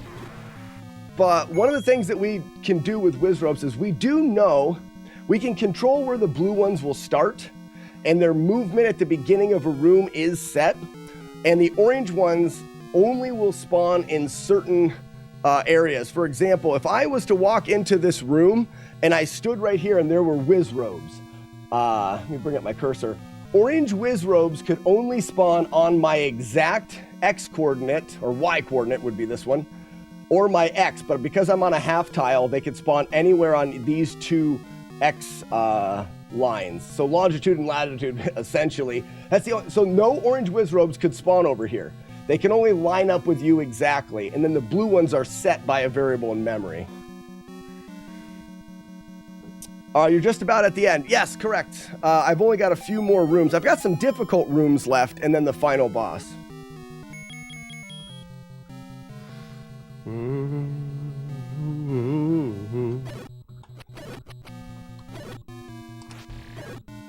So in this next room, I have a good idea of where they're going to spawn in. And I want to get through the room as quick as I can. Now, I'm going to use the ability to go in a room, make an attack, and leave as a way of keeping myself safe here from damage. And the reason... Oh, I freaking moved over. Damn it. All right, we're in a whole lot of trouble now. That sucks. So the whole run is kind of... Or the whole palace is kind of over at this point.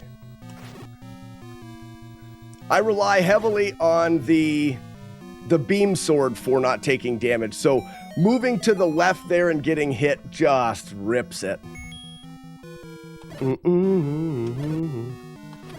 Oh, no worries. I've played through this game. At this point, I've been doing this challenge for 6 months or so. I've played through the game over 100 times now, full playthroughs, as well as just playing the game and resetting when I take damage. So I do. Well, wait a second. I'm going to have to keep track. Ooh, we may have to reload the room here. We should get another orange one.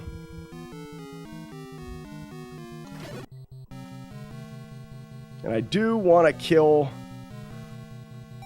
Oops. Crap.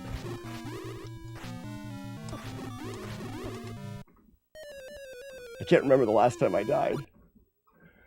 Mystery, it says 800 times, but it's actually low. Because I don't always save them. Can I...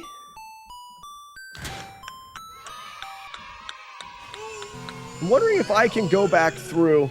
Let me satisfy people's curiosity, and we'll go back through the level, but I'm not going to, I'm not going to start from there.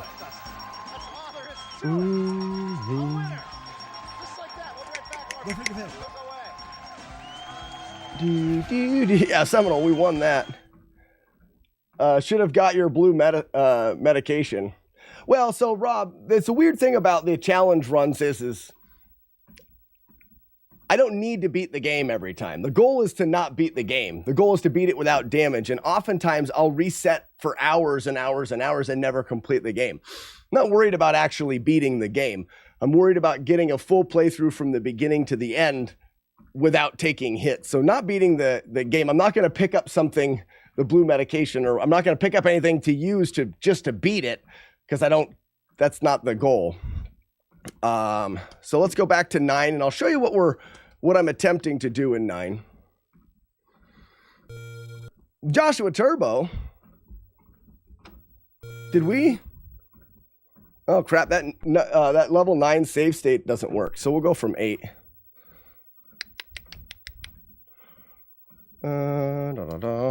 Ba-da-bum, ba-da-bum. Hopefully 8 works. Oh, you know what it is? I don't have the save state buttons turned on. That's what it is. I hope.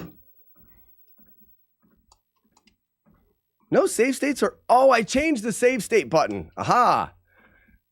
Load save state needs to be down and start. There. I saved it yesterday doing Ninja Gaiden.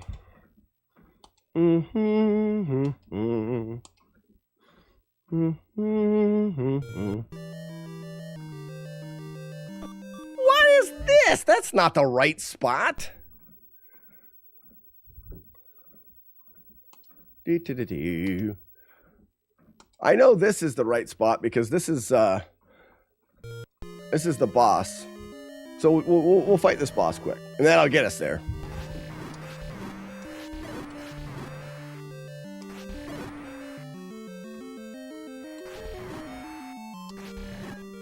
Crap.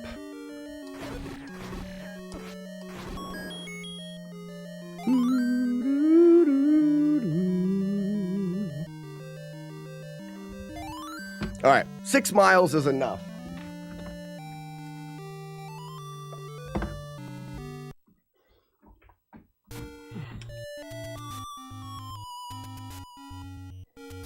Let me pause the game.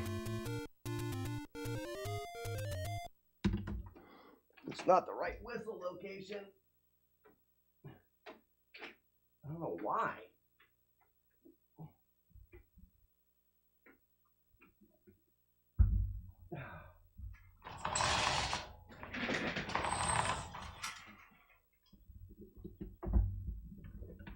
Come on down.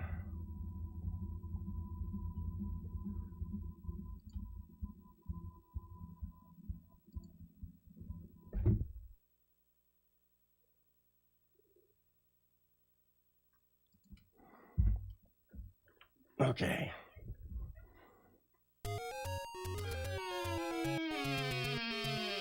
So why did that take me to 2?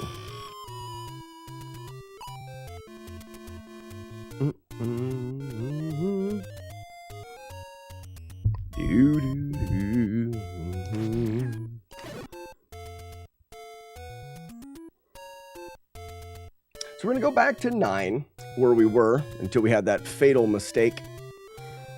In 9, I was just lined off center and took a hit from that orange whiz robe. It's something that I need to be careful not to do, obviously.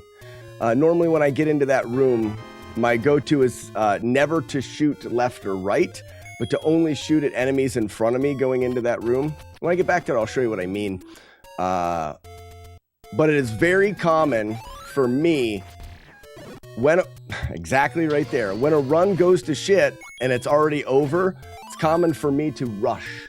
And when I rush through things, I end up making mistakes because I'm not paying as much attention. Oops. All right, we're back to where we were. I can get a chance to show off and explain some things too, which is really fun. The door's already blown? Weird. It's kind of neat. Because I'm standing right here, these enemies not only are more are chasing after me sometimes, they're chasing after the opposite of me. So if I'm standing here on the right side of the screen, the enemies are either going to chase me or chase this spot right here. And the only way for them to get to me, they're not going to go around because they're never really going to be chasing this unless they bounce off of the blocks. So the only way for these guys really to get to me is to get through this area. If I stand right here and keep throwing my beam at them, it's very highly unlikely that they ever get to me. I should be able to stand here and just throw the beam. And they're bouncing around that area where I am. So he's coming down, but then he goes back to where the opposite of me. If I was to move down here, it would change where they could seek me or the opposite of me. If I move over here, changing things around. If you walk to here and stand right here, you pretty much can shoot them and not have to worry about anything. What's the power glove and percent world record for this game? What's the power glove? Any percent? I have no idea. If you're talking about just the any percent. Navarre, the 6th of January is the walkathon.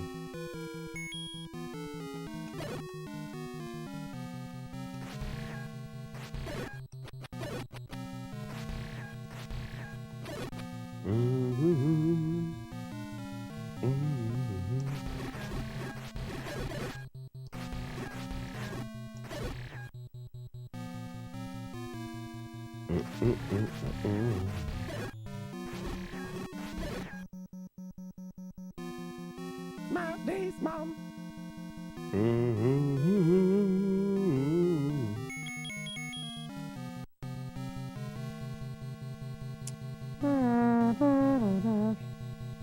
Oh, I guess he's already dead. I should have reset the palace. I think I can still do that from here.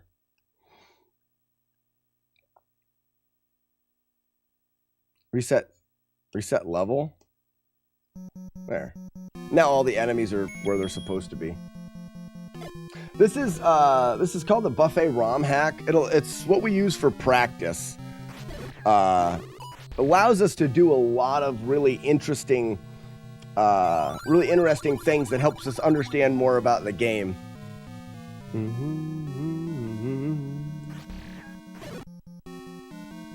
But when I do the full playthroughs, I do use the original cart. Is that what your CRT looks like? No, Matthew, my CRT, it's a Sony Trinitron.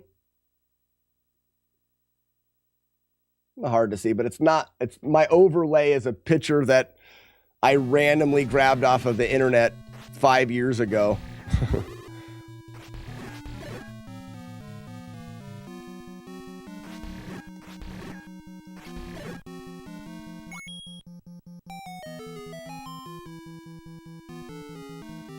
Yeah, it's the Billy Z1 ROM. Fun memory of this game, my dad did hand-drawn maps No to item location and dungeons. No. So that's really cool. I think the only maps that I drew was for Faxanadu. Like I've said before, I was the youngest, so my experience in gaming was not figuring out a lot of things. My brothers oftentimes had everything already figured out. And I was just kind of, you know, going off of the things that they had already figured out. So for Zelda 2, which is one of my all-time favorite games, I didn't have to figure much out. Just kind of watched my brothers play and saw what they did and just copied it. It's kind of an interesting thing that I watched my brothers play games so much, and I always wanted it to be my turn. I always wanted it to be my turn. I was the youngest. I wanted it to be my turn. And when it became my turn, they left. Like, all right, fine, it's your turn. Here's the controller, and then they would leave.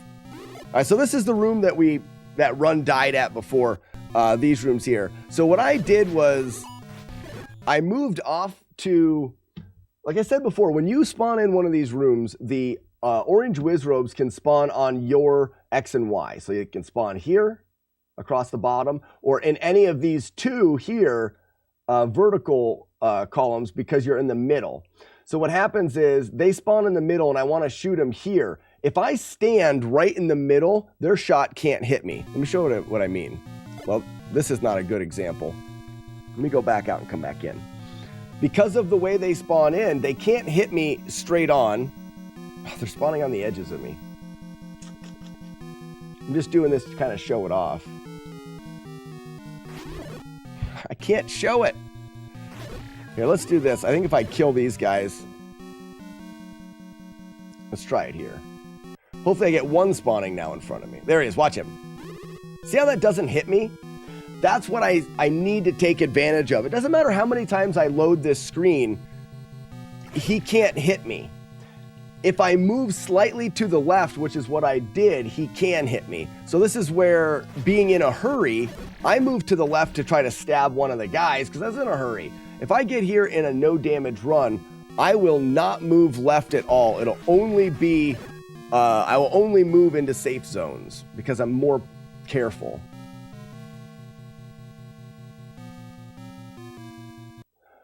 Is that a KV20FS100 by chance? I have the same one right behind me.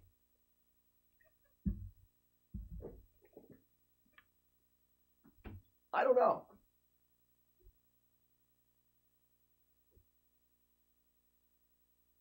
This is a model KV24FS100. Is that what you said?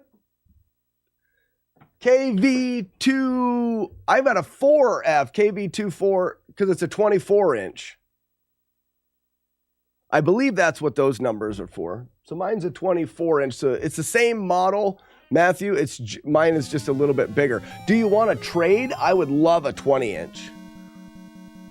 I wish mine was just slightly smaller. Phrasing boom. From the hip. Yep, just a little bit of a bigger screen. I really like this TV. This is a reset point if we get bad bubbles here. We got great bubbles there. You can get some bad bubbles. All right, kill. We'll take one of these blue Wizrobes, turn them into a nacho cheese Wizrobe. There he is. Next time we come in, we'll have a blue Wizrobe that kind of hunts us down. We're going to move about 4 tiles to the left, half a tile down, and then stab his feet to death. Perfect. When we come back in, there'll be a Wizrobe at the bottom of the screen moving from the left to the right. We're going to wait a little bit. Shoot, shoot, wait, shoot. There it is. Finish some bats. These next rooms are pretty easy, but when you get on a good run, it's crazy how the nerves can play a part in these next rooms. Oops. Trying to not get hit by those guys. Yuck. Same thing here.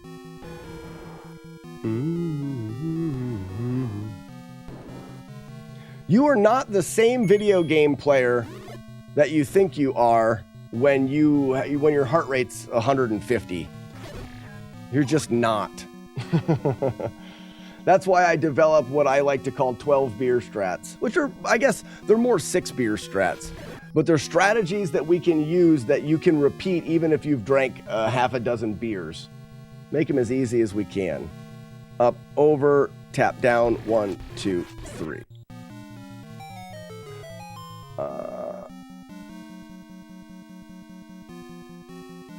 Can't wear shorts with 20. We're talking about the TV screen. We reload that room. That's going to give us a better set of spawns coming out of this ladder here.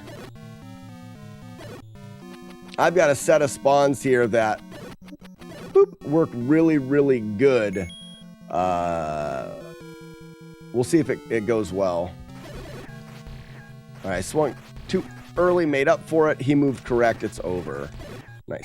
That's the set of spawns I want because I can essentially clear the room by standing in one spot. It's really cool. Oh my gosh. Another day to remember him doing the first call. Oh, you did another story. Let me finish this room off and I'll read story before it goes to chat heaven.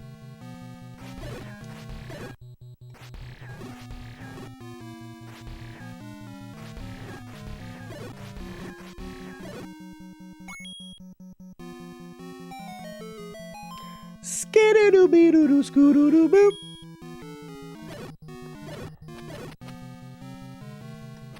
All right.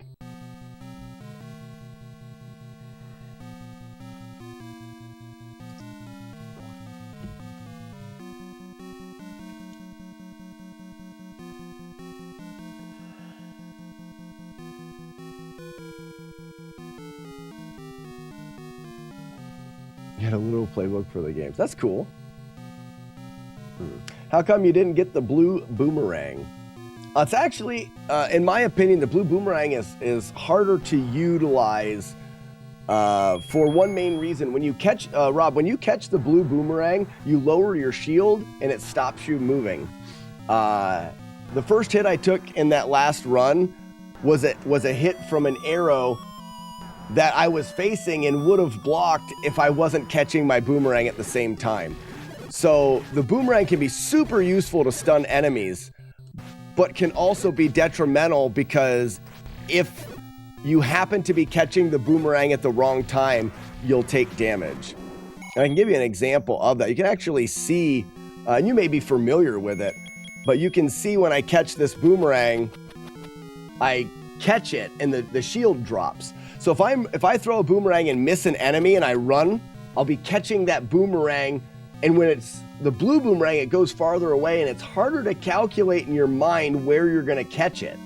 And I tend to not utilize the boomerang as much as it may seem like you want to because of that, because it's actually dangerous to not in a no damage playthrough because of how it lowers your shield. Also, when you swing your sword, your shield is lowered as well. So if you've got a guy throwing a boomerang at you and you go to stab him with your sword, if that boomerang hits you with your sword out, you'll take damage. So swinging the sword as well as throwing the boomerang and catching the boomerang can really be tricky to keep track of. And the boomerang room that the blue boomerang is in is tricky to get through without damage. So I balance the necessity of the item with its usefulness and its risk. Risk versus reward. The blue boomerang's risk is way too high for the reward. So I don't get it in the playthrough. All right, let's finish it up.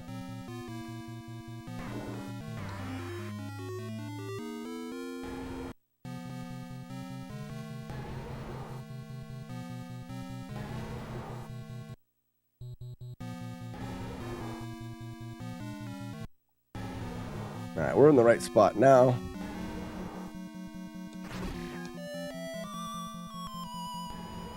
Yeah, Rob, if you're going for a no damage playthrough, it doesn't really, it's not really helpful.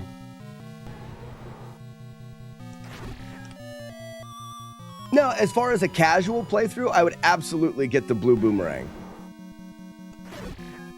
Because you can stun enemies all the way on the edge of the screen, other side of the screen, and you're not worried about a little hit here or there. But if you're going for no hit, it is a little bit, that's quite a bit different run. McMonkey says, not even casually, I wouldn't get the blue boomerang. Blue boomerang sucks. Now, if you want to, if you're looking to get, some people like to do the whole completionist playthrough.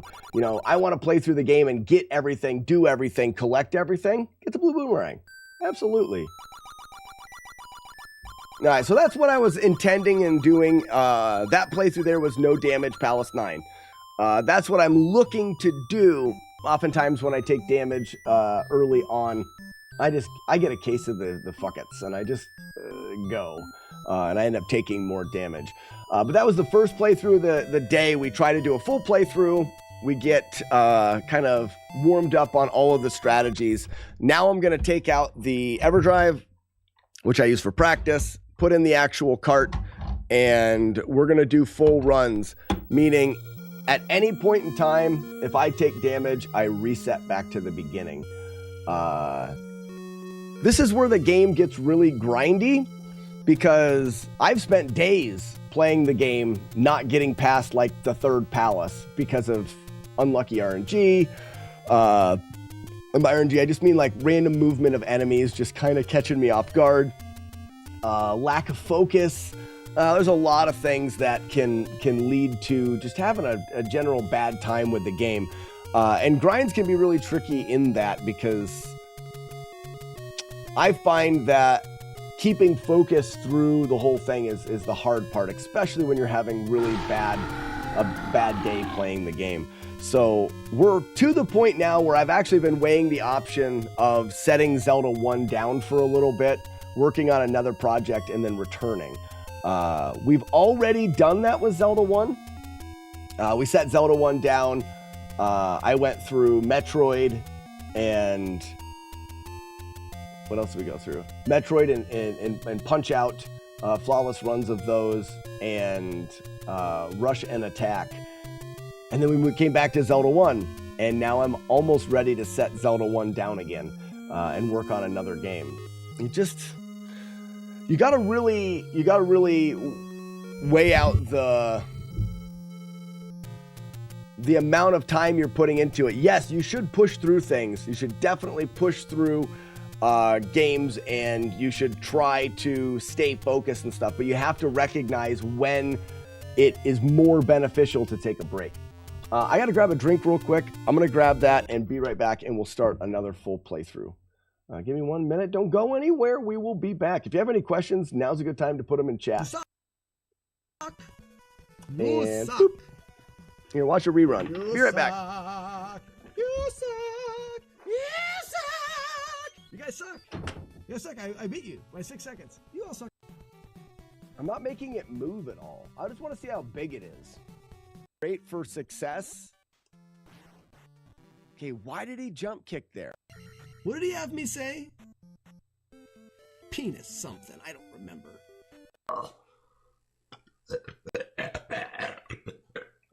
Just actually gonna see what it'd be like if you were to try to take gulps, because that's the bucket's whole thing, is that you couldn't drink stuff fast.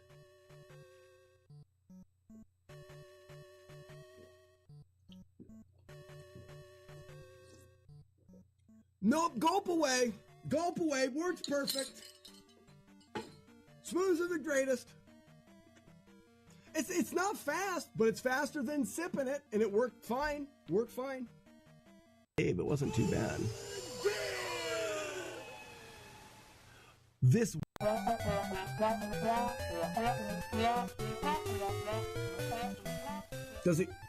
Does it go all the way in? It does turn hard.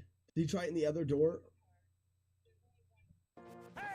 Hey, move the cursor off the screen. Also, what cursor? What's it? Oh, the cursor's on the live splits. Okay. Sorry. Why am I apologizing to Matt D? Jamming out to some good tunes. This one over here is broken. It curls its way down. It's pretty stupid. Oh, wow. That was the ultimate face fart right there. Now, that's good. That's fancy. Fancy face fart. That was, you don't know Bagoo. Can't believe no one's clipping that. I'm doing amazing things and people don't clip them. I'm sad. If you guys are just here for the beard, that's weird. That's weird. Will they jump, like, if I come down here, will they try to follow me and then eventually just jump in this water?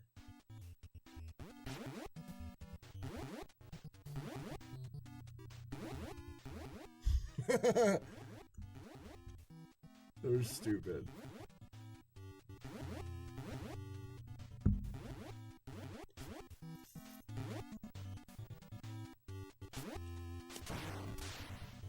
So I want to add in some evening streams. So Monday, Tuesday, Wednesday mornings, Thursday evening, Friday morning, Saturday evening, nights. So they wouldn't be evening. They would probably start at like 8 or 9 o'clock Eastern Standard, and then go.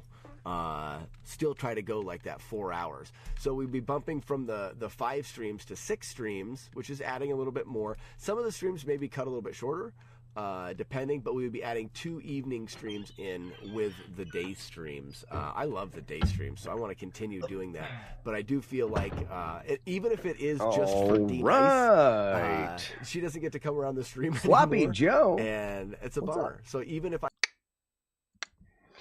Weevilo, Jerkulus. Oh, it's my favorite. Oh my gosh. That is my absolute favorite ever. Weevilo of Doom, Jerkulus. Oh man, that is great. Jerkulus. And Jerkulus Maximus even makes it better. Can we do Jerkulus Maximus? Oh, favorite.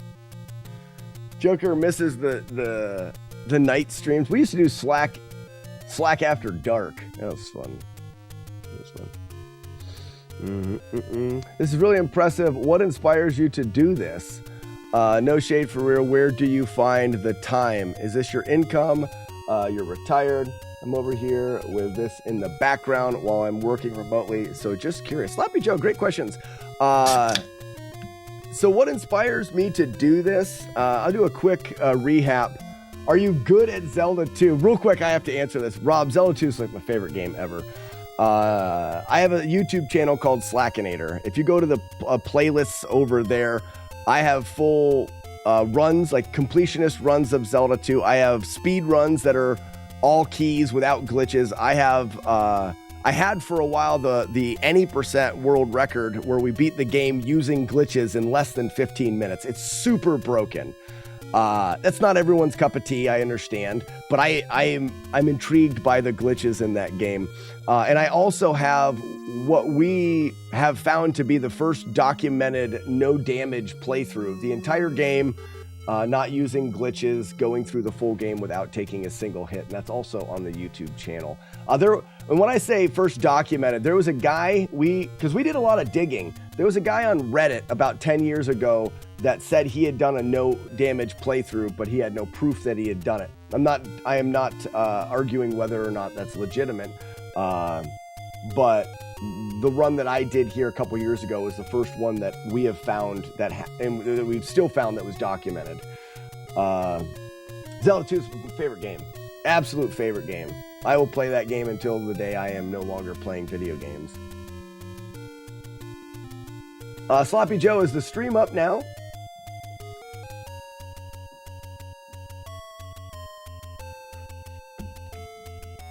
Rob says, what happened here? Must have missed, must have had an internet hiccup. I use Starlink. I live out in the middle of nowhere. My internet's not very good, but I do the best I can. Sloppy Joe, I started playing retro video games while working. And the short story is I started playing the games because my wife and I had 3 young kids, and being a dad of 3 babies was driving me absolutely crazy. And I needed a little time to myself, so at the end of the day, I would go out in my office and I would play Nintendo. And it was really great. I got into speed running with Zelda 2 because I was looking for other ways to enjoy my favorite game of all time, which was Zelda 2. And in order to speedrun video games, you need to record them or to document them to submit your times. So I found the way to record my video games was on my PC using OBS or Open Broadcast Software. And that has a button that's right below record, which is go live or live stream. So instead of recording it to my computer that I had limited storage, I decided to just live stream. And that's where it all started. So Sloppy Joe, your other question was, how do I do it? I do make a living live streaming. You'll notice that the TikTok is a new thing for me. I've been streaming on Twitch for 5 years or so. There's a whole community over on Twitch that's another chat here. If you want to be part of that. The Twitch live stream is much more interactive. There's more things. But I am doing it on TikTok as well because I think it's a fun platform to get more people involved in the Twitch stream. Butt City! So Rob, you must have missed what I said. Are you good at Zelda 2? I'll say it again, but quicker. I've held the world record for the speedrun of that game. I've played that game more than any other game. And I have the first documented no damage playthrough. So I've been through Zelda 2 without taking a single hit. We do the whole game, so it's an hour and 40-minute playthrough, not taking a hit from any enemies. Zelda 2 is my absolute favorite game.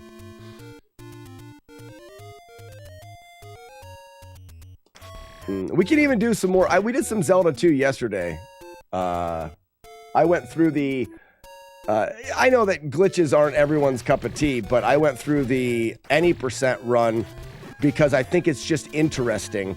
A lot of people think it's pretty funny because we really break the game, and it doesn't. Crap! I was swinging my sword and my shield didn't work, and it doesn't.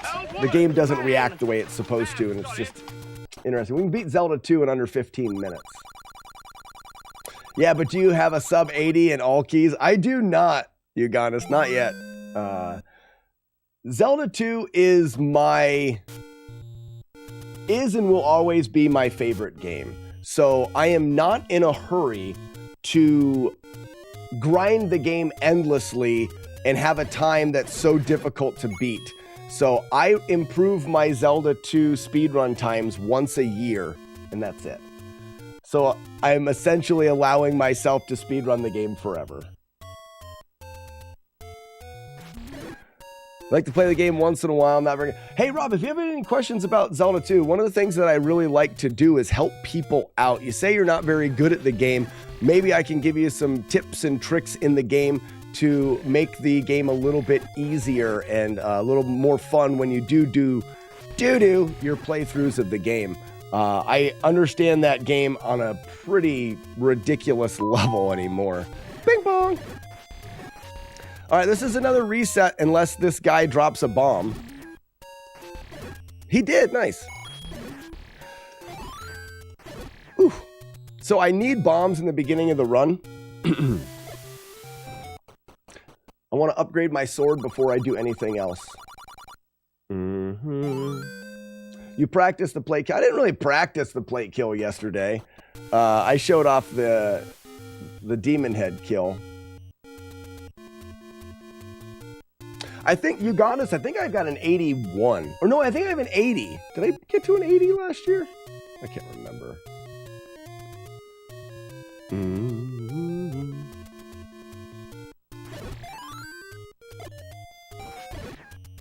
What's old? What's an old link? The Discord? Shouldn't be an old link.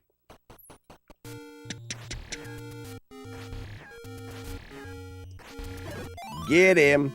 So that last guy I just killed will always drop a fairy. That's the 16th consecutive kill. You have sub 15, you win. Yeah, and I didn't grind that as well. I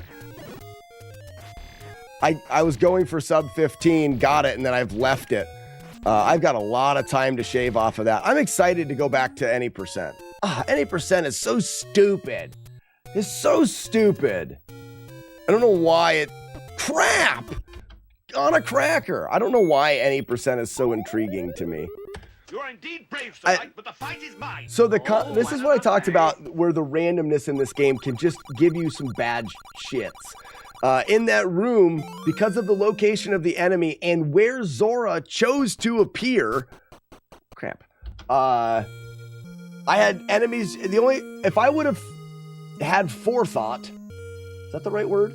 I would have went down and to the left to avoid it. But hindsight, that's the word. Butt City. No. Oh, no.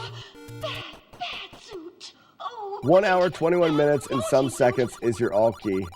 I don't think I uploaded my last run. I don't think I uploaded. When was Keyboard Cowboy? When was that one? I did. If that's from 2023, then that is the run. And it very well could. 2 years ago. Yeah, so I didn't upload my last PB. Because I don't really care. I think you guys will see I'm not going to really... Why is TikTok disconnected? TikTok's stupid. Well, TikTok says it's connected. Maybe someone on TikTok... Can someone on TikTok... verify that it is still connected? If not, whatever. No rants today. I'm not going to get into it. I just, for some people that haven't heard my rants lately, I probably won't be submitting much to speedrun.com. What's crapping in? Why must? I didn't get bombs again. This game is a nightmare, Why do you play this game? It's stupid. Dumb game. At least I got bombs there. Why plays this game on purpose? He is weird. Still connected. Rob, thank you so much for letting me know. TikTok said it's probably just a hiccup in the internet, and sometimes TikTok doesn't survive them.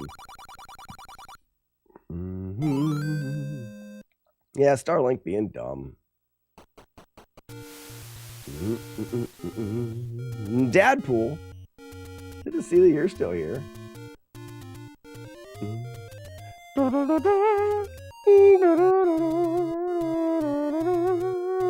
This game is real dumb. Why must? You're smart. You're smart. That's a smart thing to say.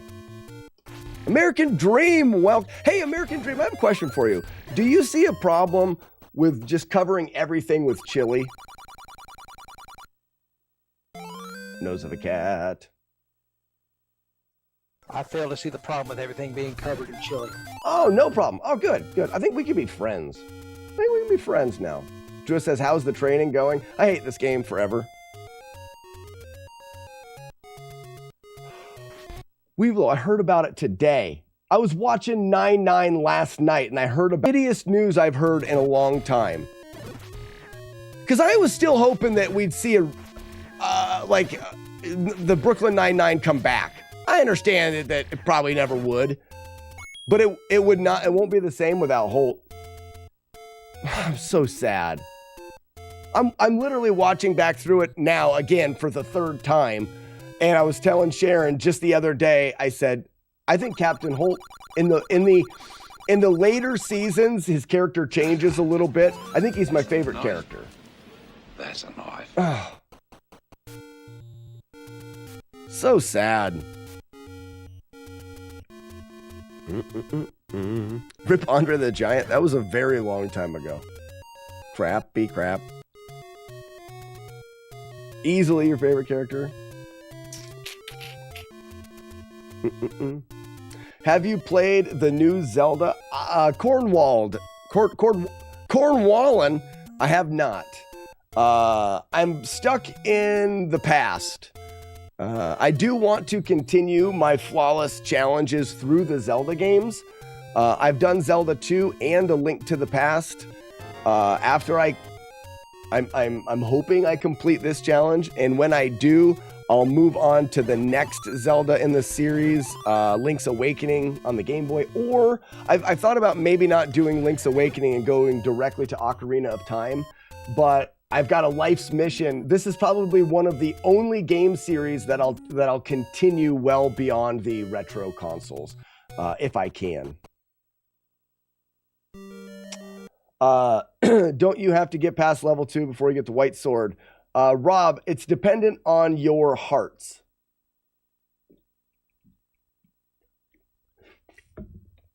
So, in this game, to get the blue sword, whatever, it's blue-handled sword, you need to have 5 heart containers. And that's why I get bombs early, get 2 heart containers, get this sword, step 1.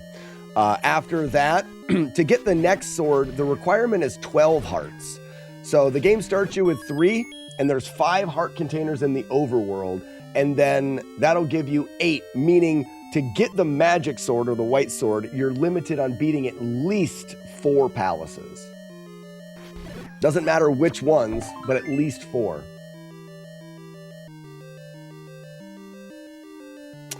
You can get 6 before the first dungeon. Yeah, and I don't paper cannon. I do not. I just get those first 2, get the sword, and then I move on.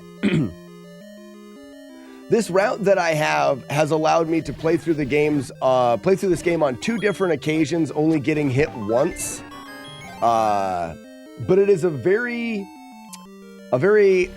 scheduled route. Everything I do is the exact same. Every enemy I kill is the same. Every room I go into is the same.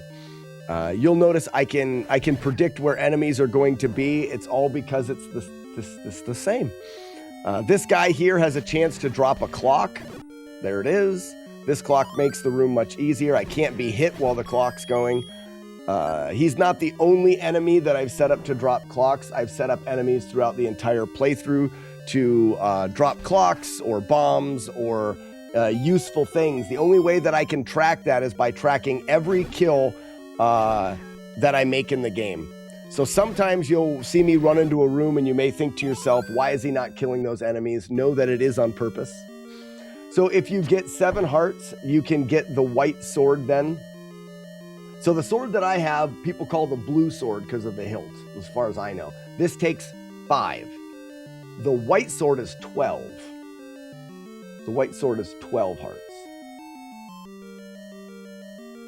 Will you be the first person to beat it? No hits from the bubbles. Russell Hessler, no. There is a playthrough that is no damage and no hits from the bubbles, but it uses glitches. So it uses block clips. It uses things like this. Whoops. One more. That allow you to clip on blocks. That allows you to enter things early without killing enemies. It also uses screen scrolls. So my playthrough, or McMonkey, who is very, very close, will be the first no-glitched playthrough of the game without damage or hits. That we know of. It's very hard to make that claim and be able to do it with certainty because these games came out before before people documented things. There very well could have been someone that did it before that never documented, never cared to. This guy also will drop a clock. So we'll never know for certainty. Now, we can make some pretty educated guesses. Big pong! We can make some pretty educated guesses on things. So some of the things that we use tracking item drops and stuff like that, these things weren't known about 15 years ago. So we can make some assumptions based off of the strategies that we use to make the game possible to beat without damage. That can lead us to believe that it hasn't been done yet. Why did that not split? Start in your general direction. All right, we're gonna switch to Boomerang. Yeah, Russell Hessler, McMonkey is another runner. He's got some one-hit playthroughs as well. In fact, he had a one-hit playthrough last night.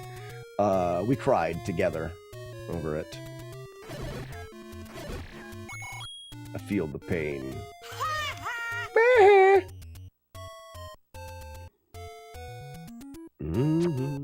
Big guy appearing in front of me, or behind me, I guess.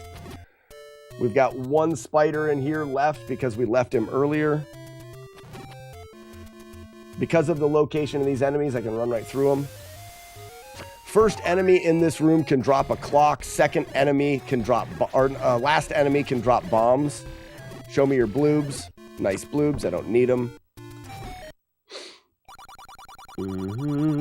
So it's a race? No. I said it a little bit earlier. I'm not a big fan of competition anymore. I'm rooting for McMonkey, and I believe he's doing the same for me. In no way am I worried about racing. I will be just as happy when he completes it, and I will not stop when he completes it because I want to do it myself. It's for self-accomplishment. Boop.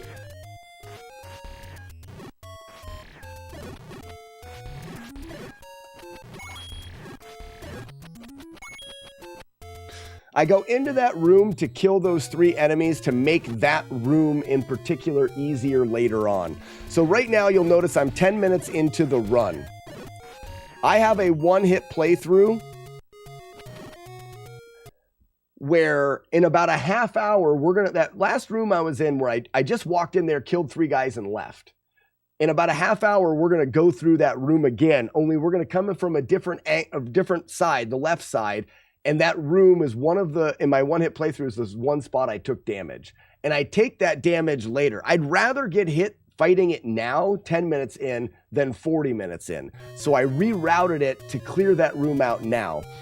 In this game, if you leave one enemy alive in a room, the game remembers that there's only one enemy alive in that room and will never add more enemies. Will only always spawn that one enemy that you left. It's one of the things that we do to make the game easier later on is we prep rooms by killing everybody but one enemy. This room can be a pain.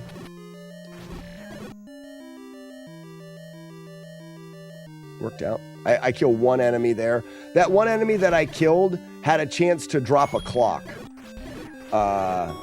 If he drops that clock, it makes that room much easier. So I have actually set up all of my kills, because that room's a bit tricky with all of the gorillas, for the first enemy, the first gorilla to drop a clock.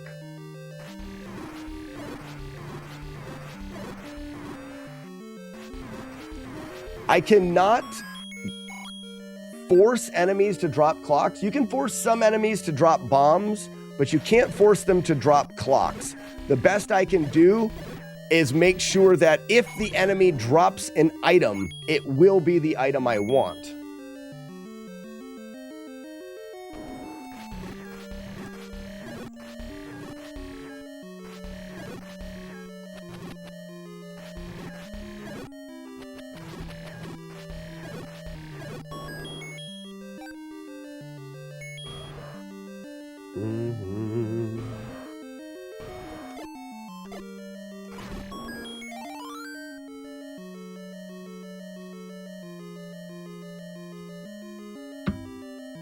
Two down. What makes you think she's a witch? Well, she turned me into a newt. A newt. Got better. Got better. So I use a stab buffer. I'm going to stab, then throw the boomerang at an angle. That'll allow me to stun that enemy every time. And he will always be there. We're going to get the blue candle. Royal blue candle. GD candles are blue. Run up to the bush, throw the boomerang, stun him, go in. I'm highlighting some of the things that I'm doing to give an idea of how scripted this is. Don't think about this as me playing the game. Really, I'm not. Think about it as somebody that choreographed a dance. And I'm trying to do the dance perfectly. And I've memorized all of my steps. And I just have to have the perfect routine. It's a different way of playing a game. I talked about it a little bit earlier in... oh, no. I think I can go down and up here and not affect it. That was bad. You can only use the candle once per room, and every time you load a room, it changes the randomness of the game. I talked about it earlier. I love the game Zelda 2. And I like to play it a lot of different ways. Some people don't look at playing a game different ways as being okay. They think there's only one true way to play a game, and I don't agree with that. I like completing games. I'm the kind of person that if I'm playing a video game and it has a percentage to complete it, I'm gonna want to be at 100%. I'm that kind of dork. But once I've done that, I also look for other ways to do it. Yoga Fire. And though I will not say that I'm playing this game. Like I said, I'm doing a scripted routine. I'm also not going to say that, look at me, I am so good at this game that I'm not taking damage. It's not a skill thing. It's a memorization and execution thing. There's so many people that play this game and are way better at it than I am. Way better at it than I am. Oh, this room's different because I reloaded that other room. Yipe! All right, we made it. Good. Looks like we're back to the right randomness now. Uh-oh. Shot down. Shots fired. Should be a blue guy in front of me here that I can double kill. Kill. Double. Oh, I missed the double.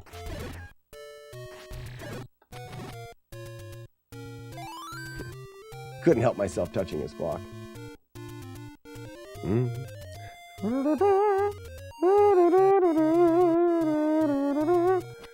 What's the use buying the shield? Tom Rock, it's to block things. So Wizrobes, you can't block their shots, so you can with the shield. The shield is definitely a valuable tool. I said earlier, we don't get things that are unnecessary. We weigh the risk of getting the item with the reward of getting the item. The shield only requires money that we almost naturally collect along the way. So the risk of getting the shield is pretty low, and the reward is definitely worth it. That's a good question, because technically you wouldn't need the shield. Don't want to stop here. This is Bat Country. And that is a can of Surströmming. Surströmming. Can't say that word. Show me your clock. No. So that first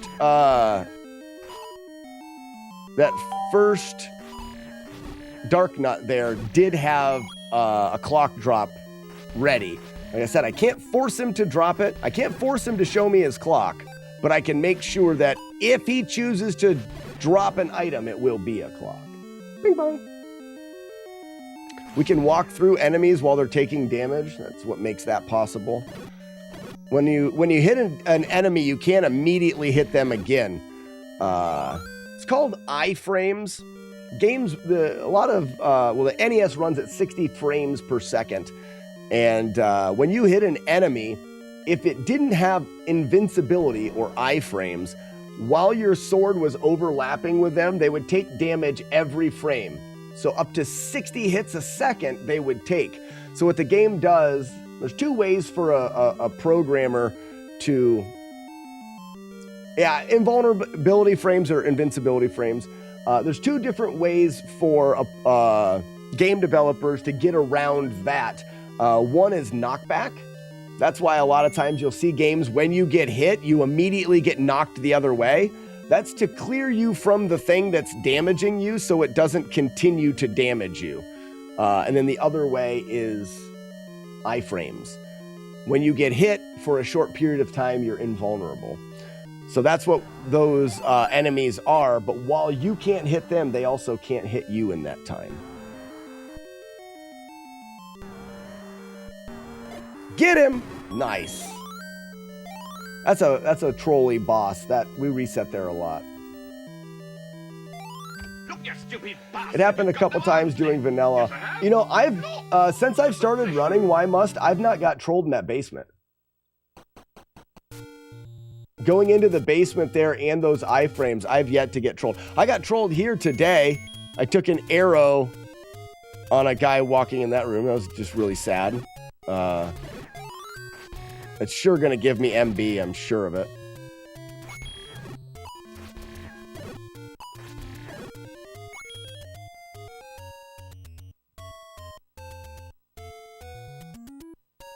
I scroll some screens just to move some enemies.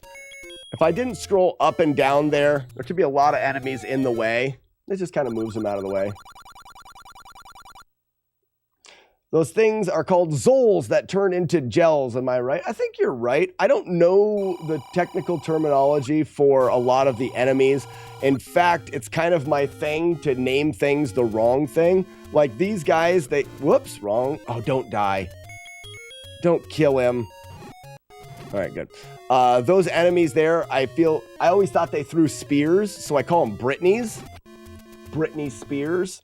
And there are orange ones that we call nacho cheese Britneys. And then the blue ones are called Cool Ranch Britneys. A lot of the enemies in these games have an orange and a blue version. We refer to them as nacho cheese and Cool Ranch. Whether it's the Dark Nuts, the Whiz Robes, the Gordillas. They're called Gorillas. I call them Gordillas. So you have nacho cheese Gordillas and Cool Ranch Gordillas. I'm an idiot. It's just fact. I am a stupid person. Can't stop here. It's Bat Country. No.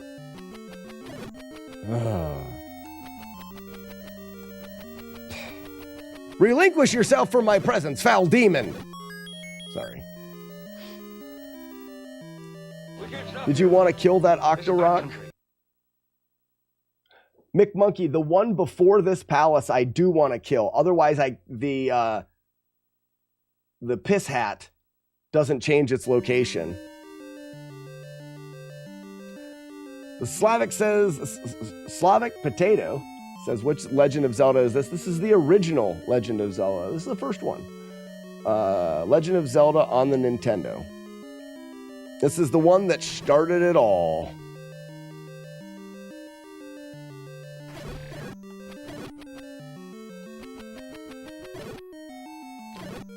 These bats are called keys. I call them stupid asshole things that hit me all the time. It's kind of a long name, but I couldn't think of a better one. And they suck a lot.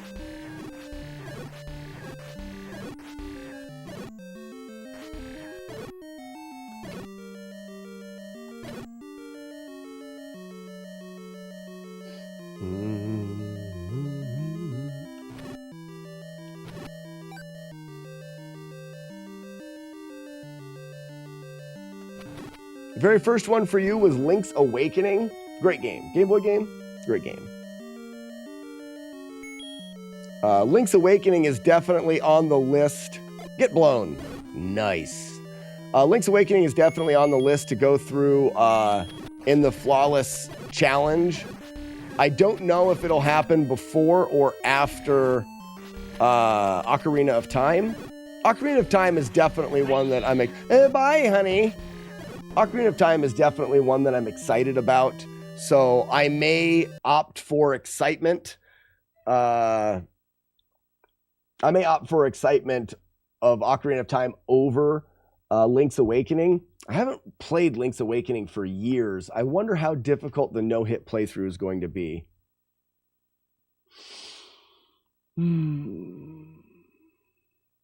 What are we talking about? A useful trick for me?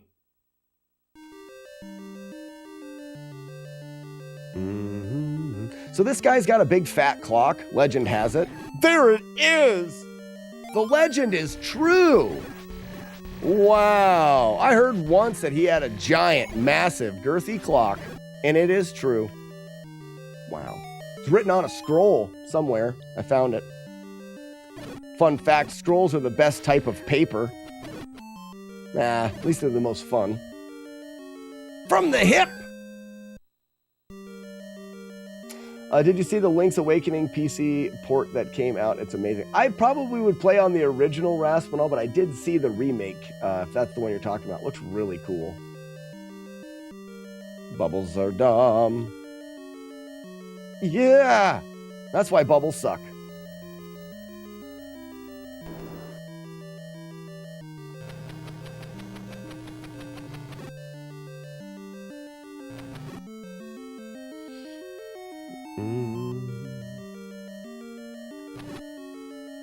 Sounds like a lot of people are excited about Ocarina of Time.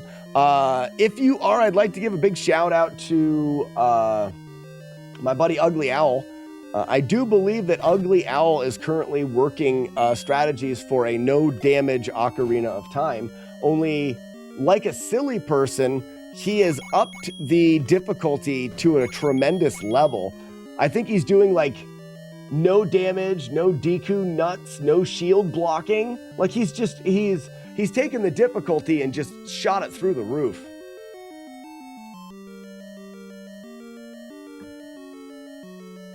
What's up, Frank? Not a remake. There's a PC port where you can zoom out and see the entire game at once. Oh, weird. Right side door, there's a spot where you can chill and do damage but not get hit.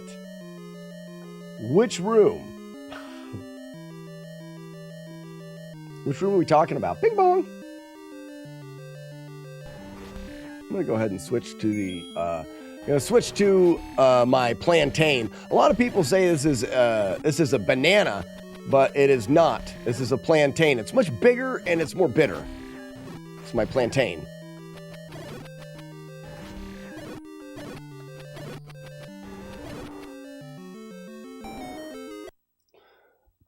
Why does the 7-Eleven buzzer keep going on? You know, we didn't have it for a while, Weeblo of Doom, but I think it's follows on TikTok that go, bing bong. How do you not do shield blocking when you got... Russell, I have no idea. I have no idea, but I think he has routed the game. It is possible to do what he's doing. Referring to the first room to the left in level 4. The bat room? Yeah, you could hidey hole the door there like a wimp. Like a wimp. I actually do hide back in the hole if the bats get bad. I also will just take damage there sometimes and then I'll be sad.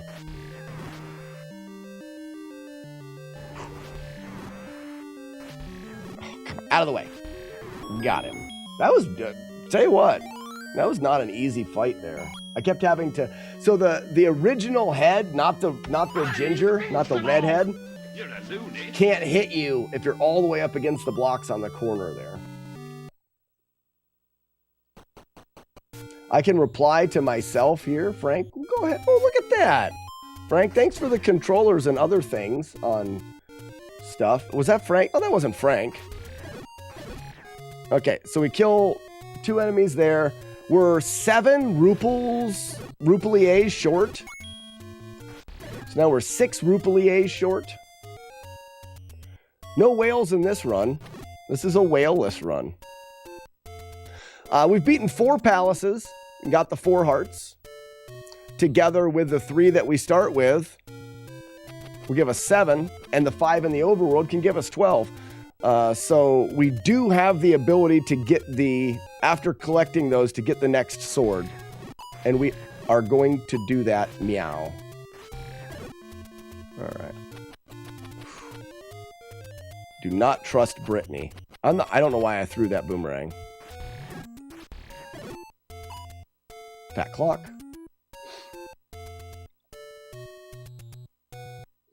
Not just hide, there's a pixel where you can swing, but they can't hit you. Oh, I guess that's useful. Oh, sorry, J-Guard, I got reading a comment. This here is Arby's. They have the meat. There it is. No whales. It was from Russell. Russell with a rose and a controller on the tic-tac. Still not quite sure what all that does. All right, we're still 6 rupees short.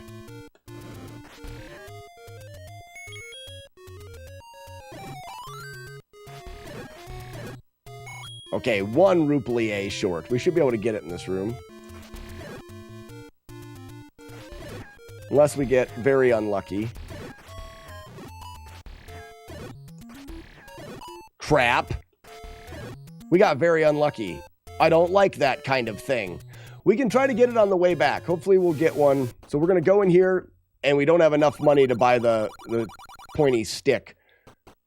But we're still going to do it to adjust the spawns for this guy's clock. Nice clock. Give me your roupliers. Nice. And then we got enough roupliers right there, and we'll get the sharp stick on the way back. Yay. Hopefully this guy shows us his bloobs. No bloobs.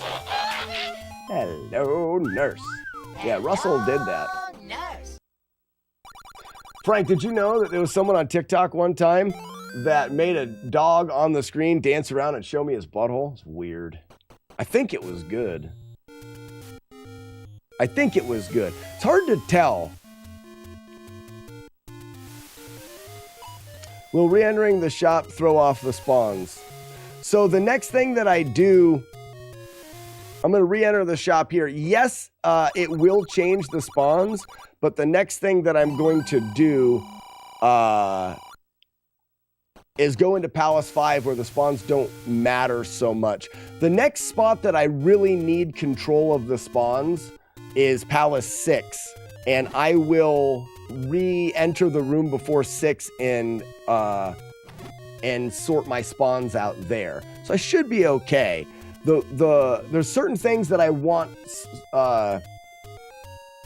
spawn locations for. That clock that I got on the beach is one of them. So it was important for me to continue to go into that room even though I wasn't going to buy the arrow because I got the same spawns. After that, so I'm going to get a blue guy in front of me here. Normally he's not there. And I just have to remember, really the spawns don't matter so much here as long as I'm aware that they're not the same, if that makes sense.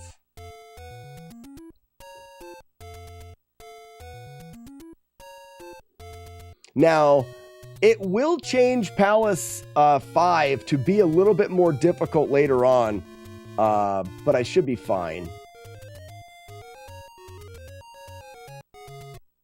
You've seen one, you've seen them all. I can only imagine you're referring to dog buttholes.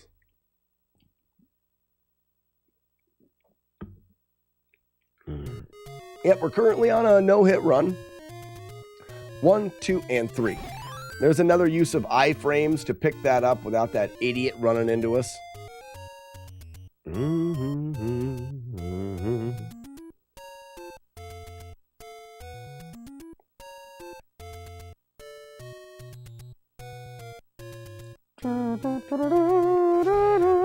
So these guys are in a bit of a different spot than they normally are, but I'm going to play, because we've got a no-hit run going, I'm going to play super safe.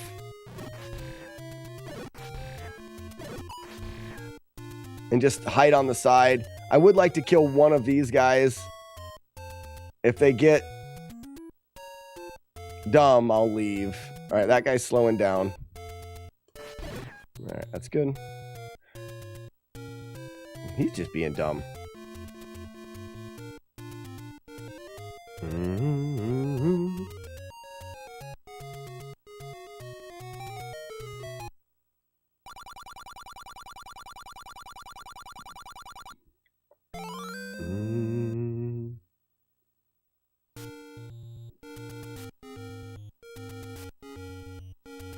So now when I come back to fight, go back to Palace 6, there's only going to be one enemy there. Makes it much easier.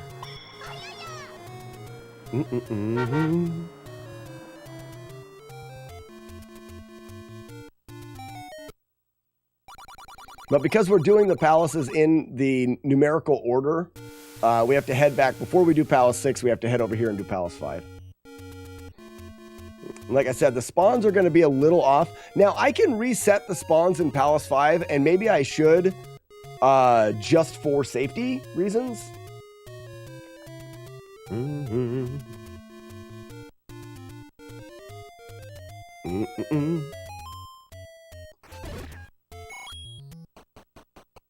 Should. So, I want this room... So that I know what's going on. I want all three of these guys on the other side of the river. Okay, the spawns are good. Never mind. So this is the intended enemy location that I want. So I don't have to change anything. So it looks like even though going into back into that shop to get the arrow, change the spawns, they kind of corrected themselves. So, that's fine.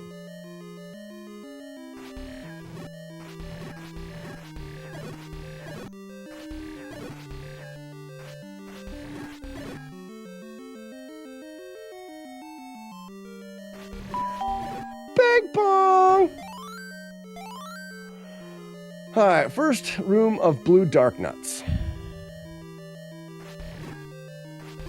It's a good start.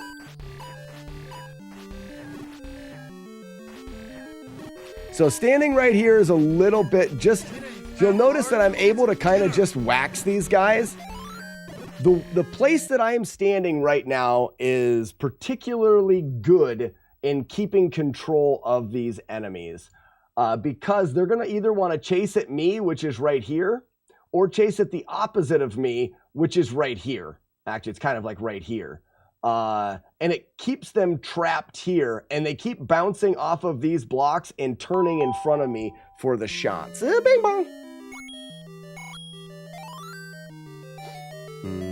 The next set of dark nuts are a little bit easier as we have, we can take advantage of a hidey hole. The doorway in the room we can stand in to keep ourselves safe. Brightburns, thank you for the 100 bits. He who has no life also with 100 bits a while ago. 2 minutes. Oh, 2 minutes ago. Baby, I compare you to a kiss from a rose on the grave. Seal, Batman forever. So I can sit here and lob my length at these enemies and then go back into my hidey hole for safety. And this is where the no damage playthrough is actually easier than a playthrough in which you take damage, because in a no damage playthrough, we always have the beam sword. Where if I didn't have the beam sword here and I had to fight these guys a more traditional way, my chances of taking damage in this room skyrocket. I mean, skyrocket. To whereas there's no real reason for me to take damage. The only reason I'll take damage here when I have the beam is if I get impatient and I leave my hidey hole too early. Hidey hole. Sorry, I think I mispronounced that.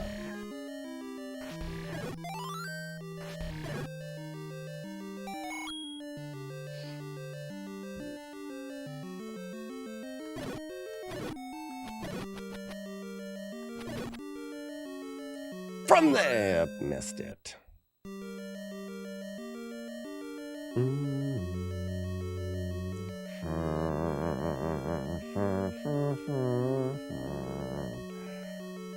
It's a good thing I'm not a speedrunner that uses glitches and cheats and clips through blocks. Those guys are cheaters.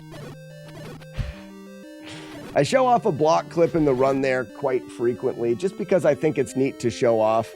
You saw I was able to clip through that block and not go in the way that is more traditional. You know, I pushed the block out of the way, but I just wanted to show that you can clip through blocks in this game. And speedrunners use that as a way of going faster. I don't utilize those in this run because these no damage playthroughs are a shout out to my childhood. I like to play them more traditionally. I like to see you do Legend of Zelda 2. Curtis, well, you'll be very happy to know I've already done it. Curtis, if you go to my YouTube channel, same name, it's Slackinator on YouTube. There's a playlist I have there called FlawlessNES, and on that playlist I have, to our knowledge, it's the first documented no damage playthrough of Zelda 2. The first. Now, a good friend of mine, Jaggy Man, took up the torch after I completed that no-hit run of Zelda 2, and not only did his own no-hit run, but did one with 100% completion. So he went through the game without taking damage and collecting every item and every key in the game, which does boost the difficulty even a little bit more. I don't do these challenges as a completionist. I'm not getting everything. I only get the things that are necessities for me to beat the game.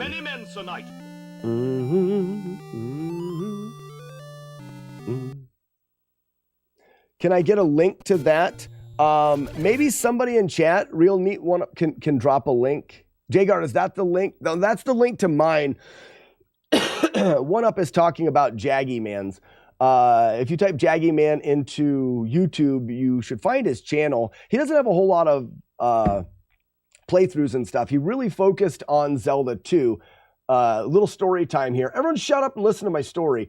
When I did the no damage run of Zelda 2, someone on speedrun.com put out a bounty for a 100%, getting all of the items and all of the things, no damage run of Zelda 2, and put a $2,000 bounty on it.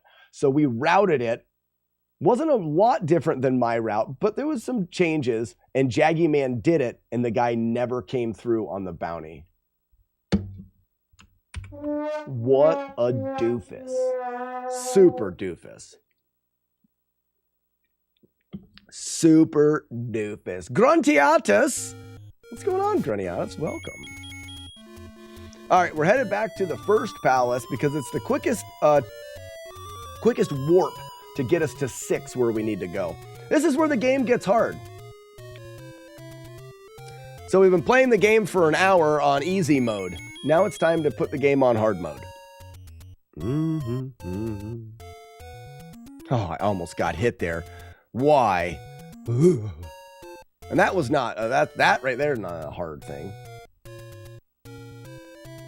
Someone should hunt that guy down. Ooh. I was thinking hunt him down and give him an Indian burn. Those suck, don't they? Anybody else here have older siblings that gave you Indian burns? They suck. That's what that guy needs. 12-hour Indian burn.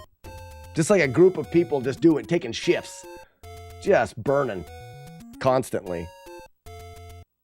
Or maybe that thing where you force his arm in like this and then you lick your hand and you tie his arm hairs into knots. He has to walk around like this or yank all the hair out of his arm, his elbow pits. You know what I mean? You guys know what I'm talking about.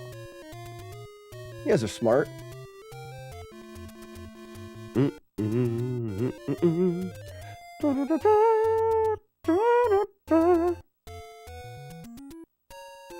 Swirlies were scarier.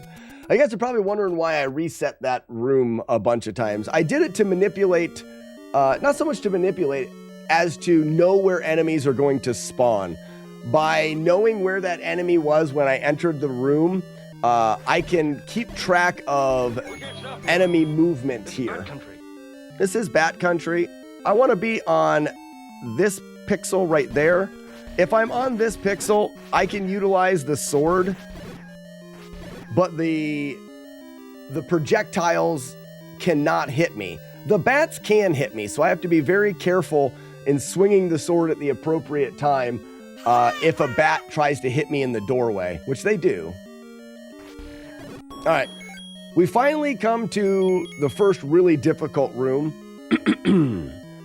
Be the game, know the game, feel the game.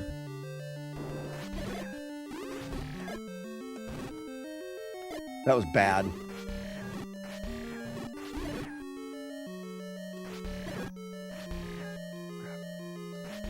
Nice save.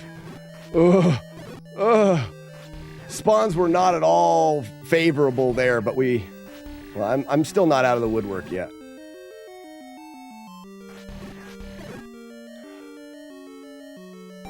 I can breathe now a little bit.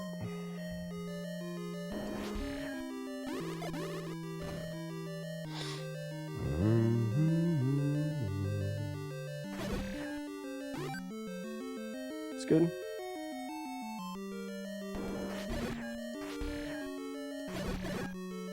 Oh, nice clock.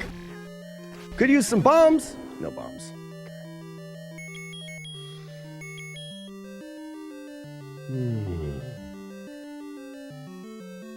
Oh, Gruntiatus. To punch someone's arm, elbow. Oh, we did too. Yeah, and you'd hit them and it'd make their hand all tingly. Loved that. Loved that. Did that so much.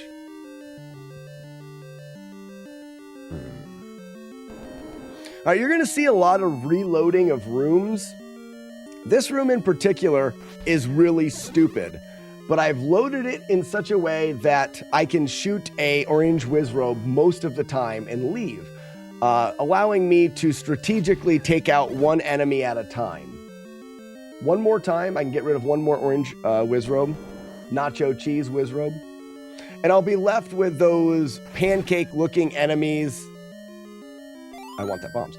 Be left with the pancake-looking enemies and Cool Ranch Wizrobes. Now, they're not in a good position, but working my way through the spawn order by loading this room 5 times, I can put one of them in a really good position. So here's 2. I count on one hand because I'm stupid and I'll forget. This is 3. This is 4. So we want to enter one more time. And this is 5. So now when I go into that room, I'll have a blue or a Cool Ranch Wizrobe at the top left of the screen. The location is based off of the memory that I've tracked here, and his movement will always be to the left. So he's going to start up there and move left. I'm going to arrange myself to kill him before he can make another decision to move. 1, 2, 3. Now, the game will spawn another one in that same position. 1, 2, 3. And now these ones are crappy spawns as well, but I can reload the room up top one more time, alter the spawns, go back in, and it's not going to put one of them at the top of the screen, but it's actually going to put one at the bottom doing the same thing.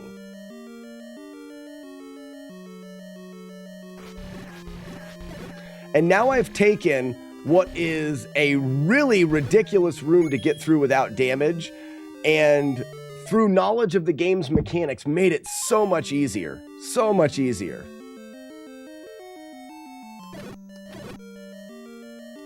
And that's really my goal in these challenges, my goal is not to get a lot better at the game. My goal is to make the game as easy as I can. All right, next room, immediately go down. It's good.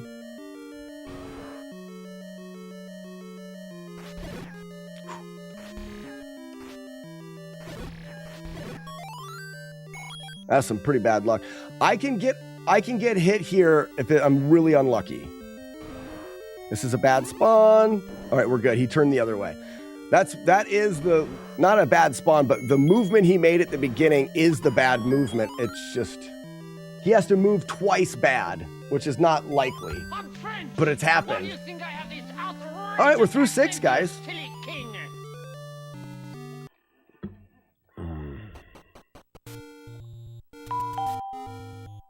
Big pong.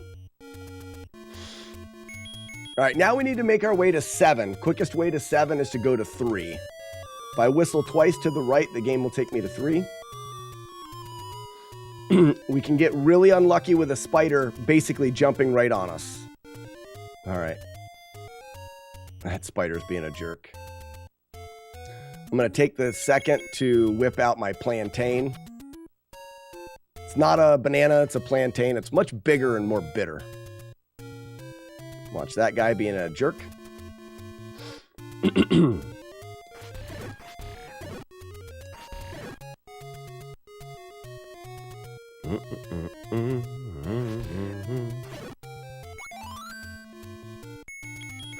All right, Spawn should be right. He should be in the upper left corner of the pond. That's where we want him. Knowing that he is there, we can guarantee the key bat in the second room here. Some rooms have an enemy that if you kill that enemy, all of the enemies in that room will immediately die. That enemy is called a key enemy. And that key bat is actually the bat in front of us. Abra, bat, dabra. Oh, I killed the wrong one. I'm still tracking him. That one. Got him. That sucked. Much more difficult to kill those bats than normally. You just walk in there, shoot the first one, and they all die. Stop here. This is bat country.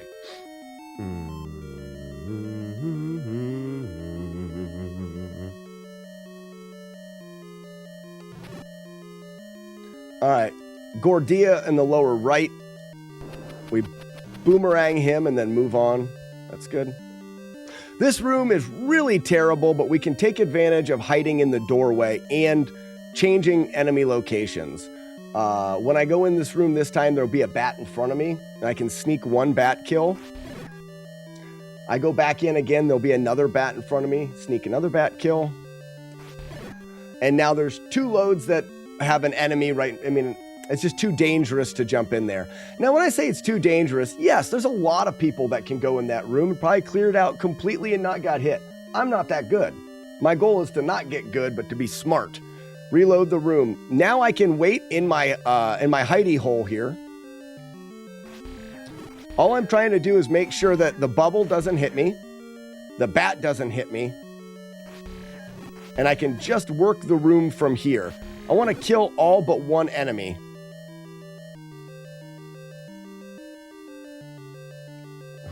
That bat was being a jerk. Okay. After that, I can leave, come back in. That's going to force the bubbles and everybody on the other side, making this last kill easy. Now, I could continue here, but I want to change the pattern of a room like 2 or 3 rooms ahead. So I'm going to reset this room twice to get that pattern where I want it. This also makes this boss easy to skip, this mini boss. It moves him over to the right. Arby's, we have the meats. Now we've got this guy here. He's a bit weird. He likes to have adventurers put their meat on his face. You know, it's just not for me. It's probably fun, you know? It could be a really good time, just not for me. All right. Oh, I hate this room. Be the game, know the game. Don't get hit.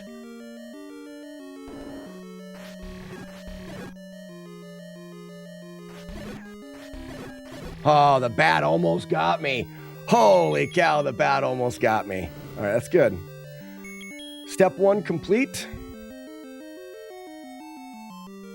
I can't do it. Both guys are in the way. All right, who's going which way? They're both down here.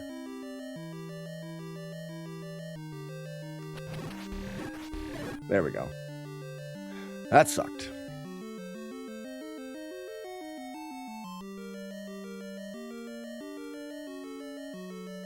Come on down. It's patience. Patience is key. Throw your boomerang.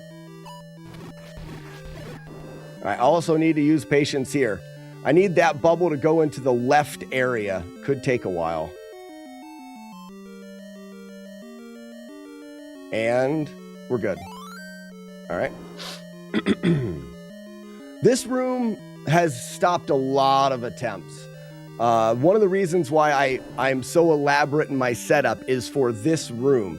We need to move them on the other side, and I'll have one of them at the top left that I can immediately stun with my boomerang. And now I keep the rest of them at bay.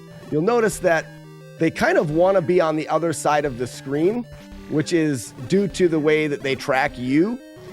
And that room seemed quite easy. Now you have to watch out. Sometimes they can glitch and throw a boomerang all the way across the screen, and it sucks.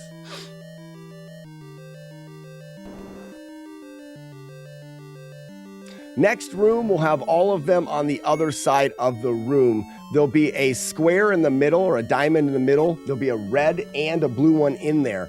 I'm going to enter, throw a beam, throw another beam. 1, 2, delay for 3, and then the rest of them are on the other side.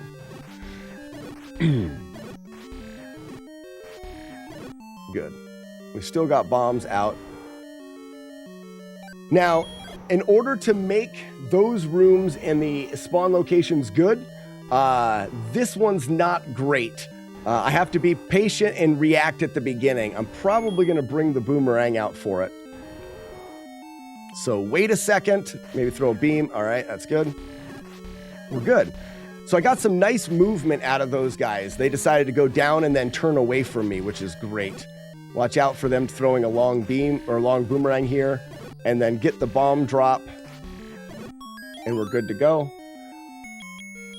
All right, we're going to wait until we get good movement out of this boss. We want him to move down almost immediately. That was not good movement. We're leaving.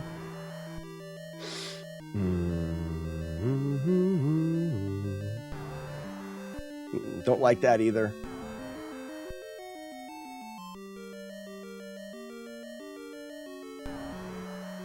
I don't like it. Hopefully I got him, though. We'll see.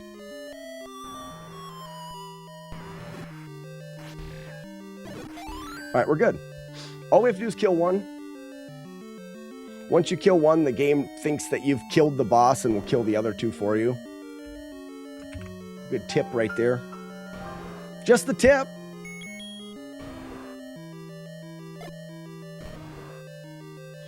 All right, be patient here. Kill one at a time if we have to. There's one. There's 2 kills. Good. We need to kill 5 total hands and then manip the bubbles to be in the middle to go around them. 3. Coming right at me. So there's 3 out of the 5.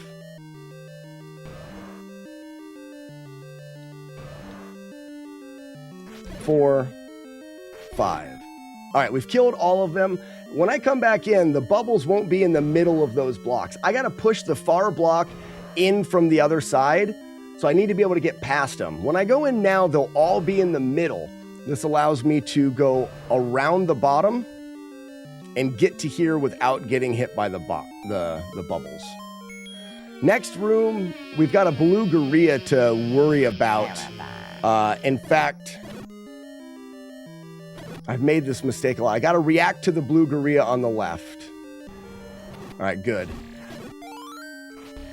And then we should be able to keep these guys at bay just by lobbing the beam. Lobbing the beam. Very nice. All right, that's the end of Palace 7. No hits. Bella, how do we figure this all out? Lots of studying, lots of standing on the backs of giants, standing on the shoulders of giants.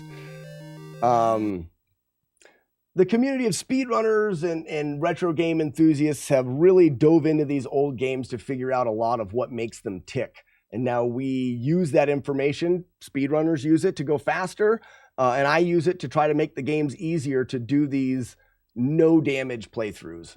If you're interested in the playthroughs, my YouTube channel, I've got a playlist called FlawlessNES. We've got 25 games that we've been through so far. We go in great detail, dissect the game, learn as much as we can, and then go through it. Why not get the blue boomerang? Because it goes all the way across the room, it's easy to lose track of. And when you catch a boomerang, Big Mark, you lower your shield. So if you're counting on blocking an arrow or something from an enemy and you've thrown your boomerang, you could catch it at a very unfortunate time, lower your shield and take a hit. It's harder to keep track of because it goes farther. What is your favorite color? Blue. Right, off you go.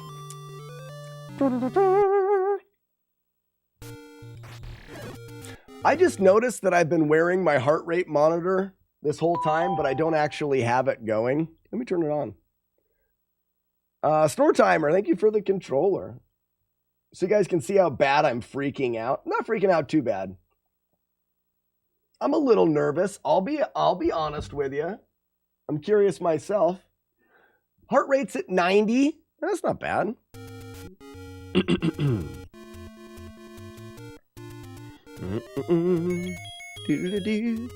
And in there be. All right, we're going to go ahead and whistle to the second palace. We do it from here so that we don't get hit by this Octorock.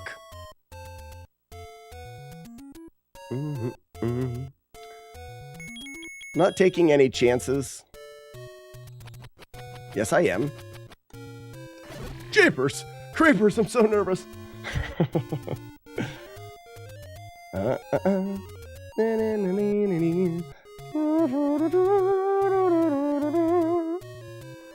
All right, everyone cross your fingers. We've got to get past a gatekeeper, Chompy Fourbeaks. Got to react well. Uh-oh. He chased me a little bit. Go. Bad. Get! Oh. I did not like that at all, Sam I am. I do not like that at all. Oh, man. So now we've got to deal with bullet time. AKA lag. I don't like to call it lag. I like to think that the Nintendo Entertainment System was ahead of its time and was the first to implement bullet time into video games.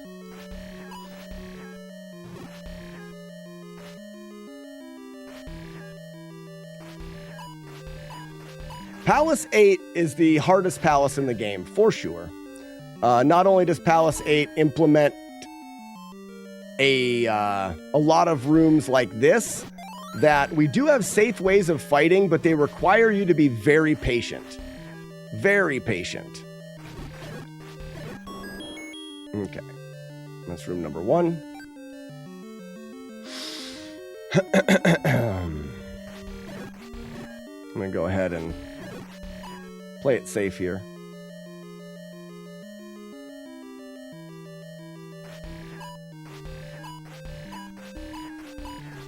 Whatever. Is this still the first quest? Yes, I don't do second quest. This is the first quest.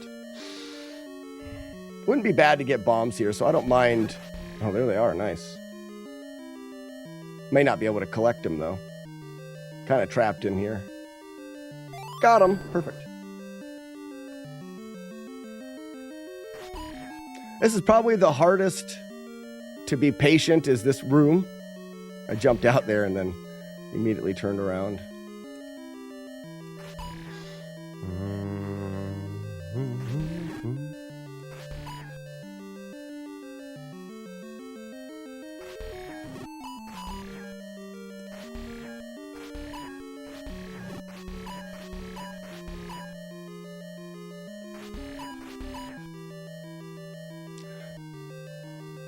Just need a second. Tina, you fat lard, come get some dinner.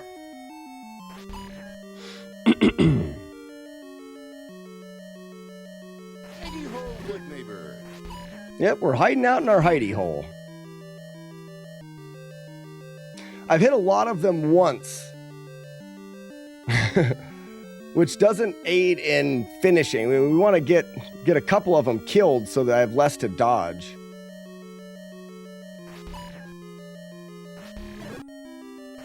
Yeah, we're going to start taking them out now.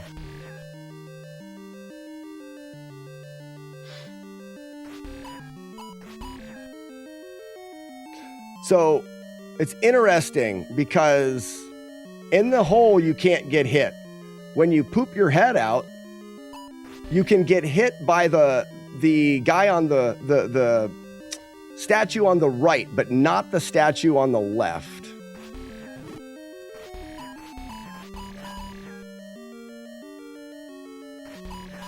So when I pop my head out, I have to not swing when the statue on the left is shooting a ball at me.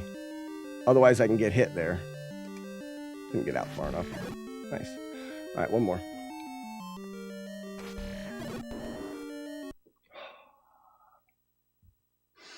I hate this next room. Take just a second here. The next room in this game is, in my one hit, the only room I got hit in.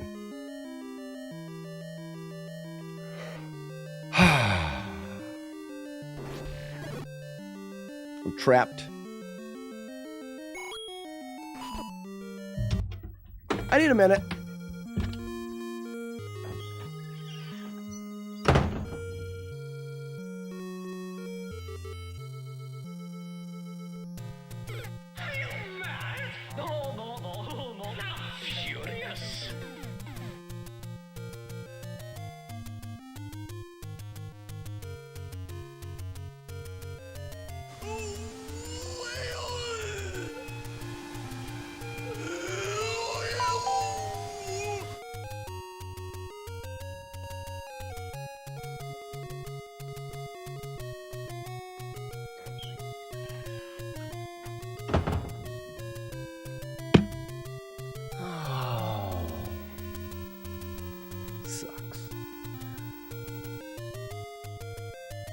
It's in my head.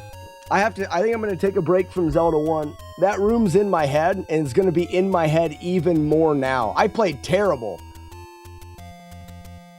I played terrible in that room. I think I had a clear shot out.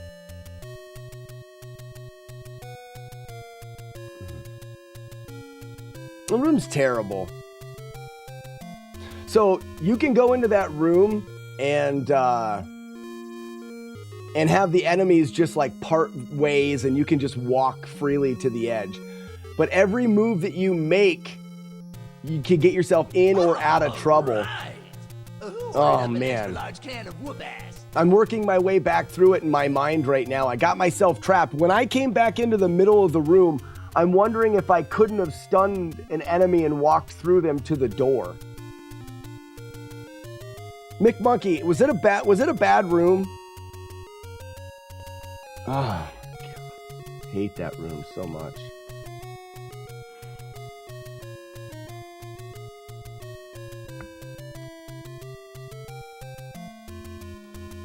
Try to manipulate where they are when you go in. Schaefer, I've moved around those enemies. Doesn't matter. It doesn't matter. You get hit in that room every time. I don't get hit in the room every time. No, a lot of runs that I take, I go through. When I go through there and it doesn't matter, I tend to go through better. When you go through it and you get a good spawn, damn, you're free. I think you had a clear path at one point. I think I went up at the beginning and that was my main downfall. But then when I came down, I feel like I had a path and I botched it. I took the wrong one. Well, Bella, thank you. I'm glad that you enjoy the stream. It takes me a second with that. That's a hard pill to swallow right there.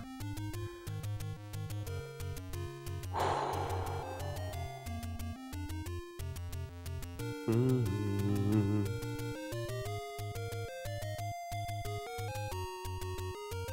Mm-hmm.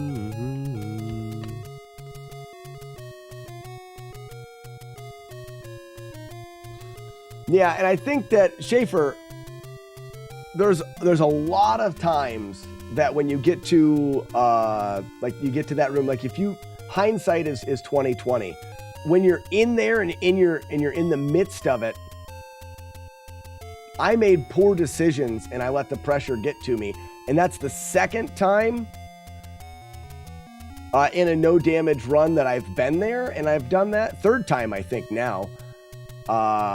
So it's in my head, and I think I need to take a break from Zelda 1 for a while. Yeah, and Schaefer, don't make the mistake of thinking that there's consistency to be had. You say it seems like that red dark nut goes to the door. Doesn't always. And what'll happen is that you can't, in that room, you can't say, well, this normally happens, because there's no way for it to be the case. The code doesn't work that way for the enemy's movements. Even when you play it, so what you're referring to is 100%. What's the word I'm looking for? What's the word? Happenstance, but not. I mean, a better word for that. It's just because it's a coincidence. There you go. It's very, very, very coincidental that that's happening. Because when you get there, the enemies would potentially be in a different spot. All of them move randomly. So Jagard, I do move up. I'm very easy to move. Actually, guys, let's look at the room.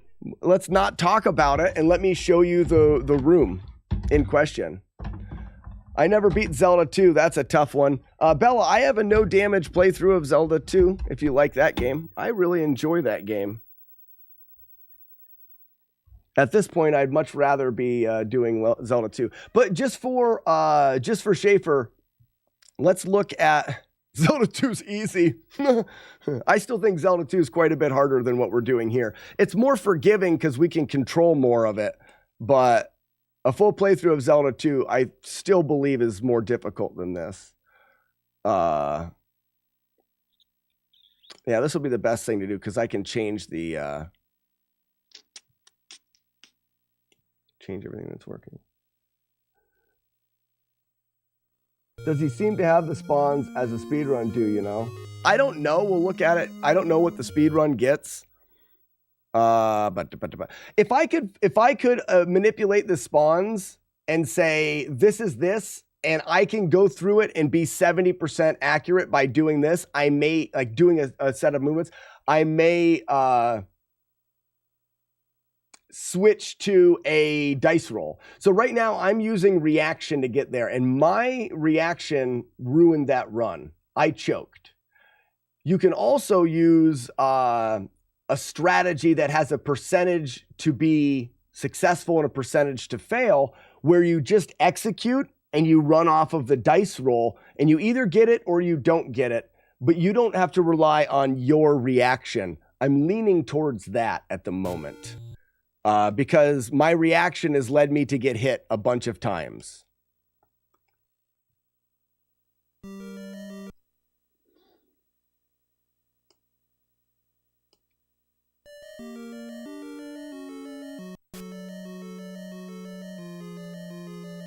Sinbad. Yeah, I mean, I'll do it right now. So the reason why you can't really just set up a save state to practice the room is because it's never going to be the same. Yes, I'm gonna get there and you'll see the location of the enemies. Let's do a deep dive on it. That's one of the things that we do really well around here, is we deep dive what's going on and why it's happening and what we can do to change it.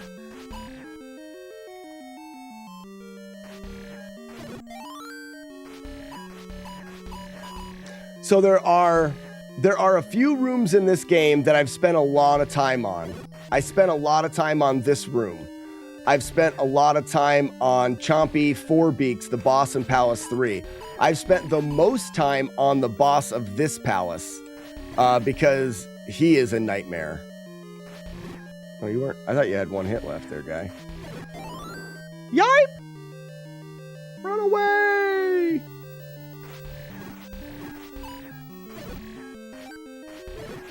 I can be more, so here's the thing, I can be more aggressive now because there's nothing on the line.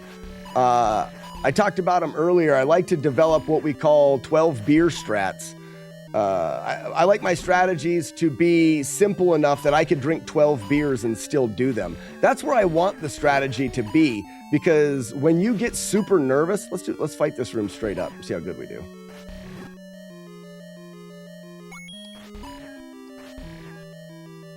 See if I can beat this room without hiding in the hiney hole.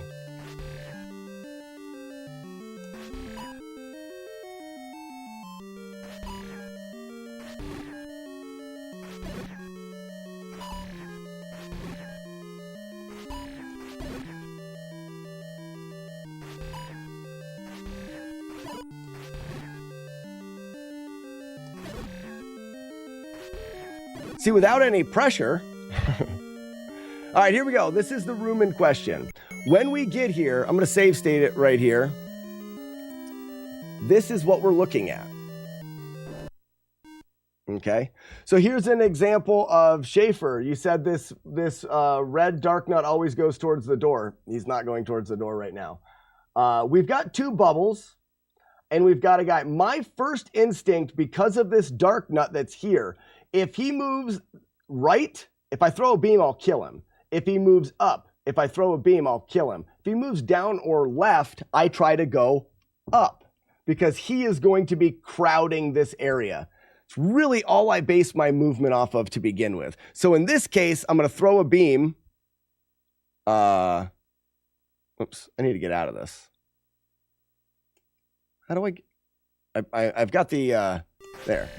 And then I'll move down, but I got hit by both bubbles move down. So let's just get some new RNG and let's go.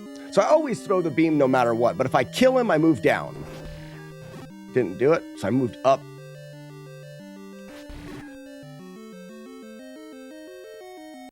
Made it, but it was hard. Matt, I am able to force a clock if I set it up. So my first intentions was to force a clock in this room.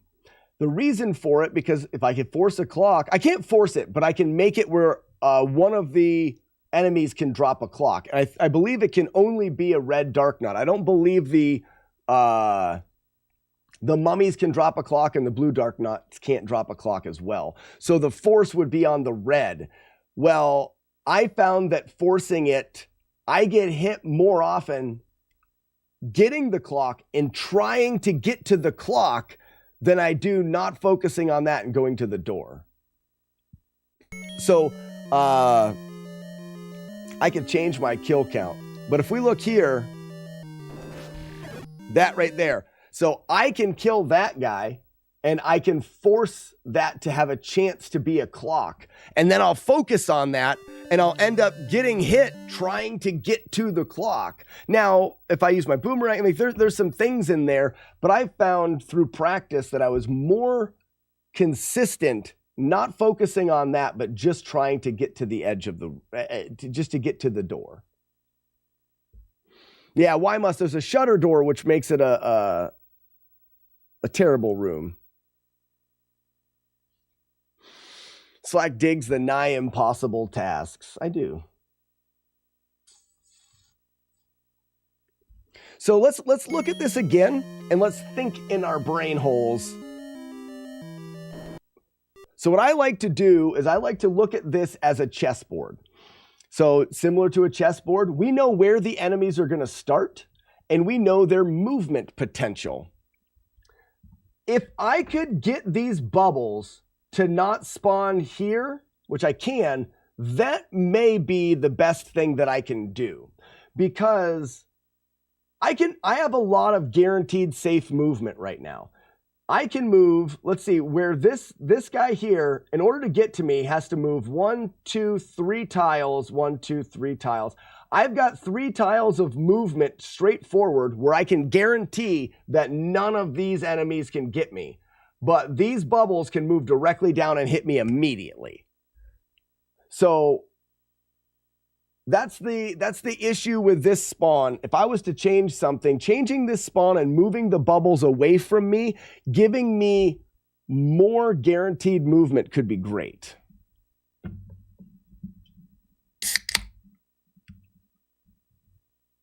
Schaefer, that's very nice of you to say. I won't. I've had a lot worse things happen. Schaefer, I don't know if we talked to you about, I was playing Zelda 2 and I had a no-hit playthrough, hour and 40 minutes, no hit, got all the way to the very final boss, beat T-Bird, no damage, hit Dark Link 7 times out of the 8 required and got hit. Nothing this game has ever thrown at me will ever compare to taking the very last hit in Zelda 2. That was terrible. This is fine. Yeah, I'm upset that I got hit here, but I'm not worried about it.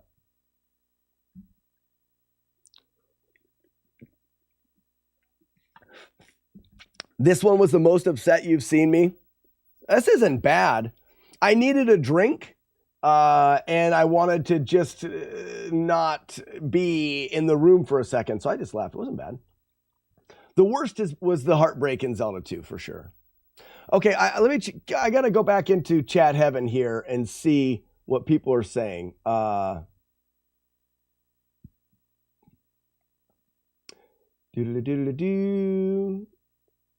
Bombs are good against dark nuts. Die hacks. So the thing about it is, bombs are good against dark nuts if they're facing the right direction, which we cannot control. And if they're facing the wrong direction, a bomb can actually blast a dark nut directly into you. They're not great in that way.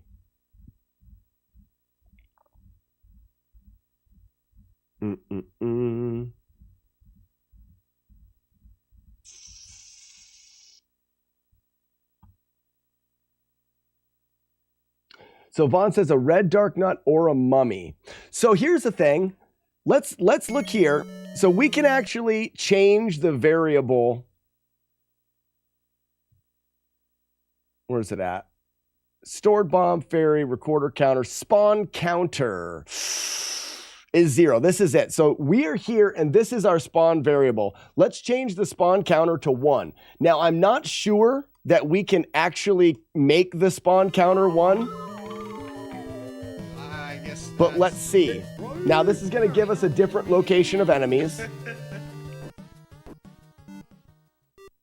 So what this did was this gave us a bubble down here. This bubble's a little far away, but look at this. This gives us a mummy at the top of the screen by itself. Technically, I could come in here and throw my boomerang, stun that mummy, hit it twice, and set him up to drop a clock. So let's look at that. I don't know what drop. So let's test out the possibility of doing that. Spawn counter. Let's move that to 1. And then I don't know what my kill count needs to be for that guy to drop a clock.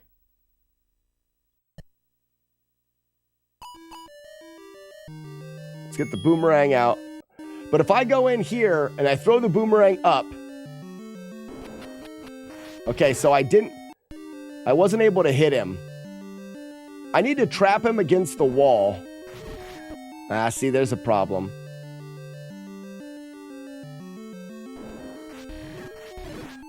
If that was a clock, I would have the clock. But that bubble got pretty bad as well. I'd almost want to come up here first. Whoops, I don't want to do that. I want to do here. Because if I move up immediately, the bubble would have no chance to get to me. The bubble at the bottom has no chance to get to me. And then I could turn and stab this guy. If he moves down, I'd turn a little bit earlier. Actually, I'd turn on a half tile. So if I come into the room, I go up 1, 2.5 tiles and turn right. No matter what this guy does, I can stab and hit him. No matter what. Doesn't matter where he moves. I didn't get a half tile in there.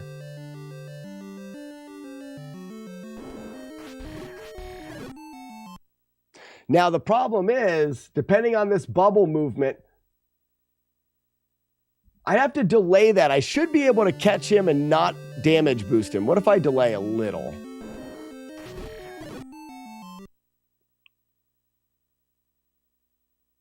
It's not great. That kill count would be hard to track since you have to kill the 2 blue lagoons. I don't know what you mean by that, Jagard. I have to kill the 2 blue lagoons?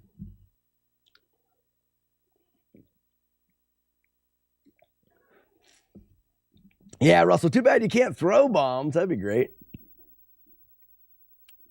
Well, that doesn't make it hard to track, Jagard. Those are guaranteed. So those are guaranteed kills. All I need to do is make sure that my kill count stays intact. There are some rooms before this that I don't care about. I can definitely care about those rooms. I can track it more. I am not worried in the slightest about setting up a clock there. We will be able to set up a clock. What's up, Matt? No. We got another run to this room in 8, and I took another hit. I choked so bad. Let's look at spawns again. Let's see what, let's go through at least all of the possible enemy spawn locations. All right, so this is spawn 2. And let's just see where the enemies can be placed. So this isn't bad because we have... So there's a couple things to consider. Having these dark nuts here, if I throw a sword at the beginning, if they move in like that, they're going to take some damage. But you do have a guy in here. Now, the bubbles are farther away, and these guys are easy to dodge. I feel like in this case... Did I not save it? I didn't save it. Let me make sure I save that. Sorry. I feel like we can get deep into the room easy. But then you've got the dark nuts in the way.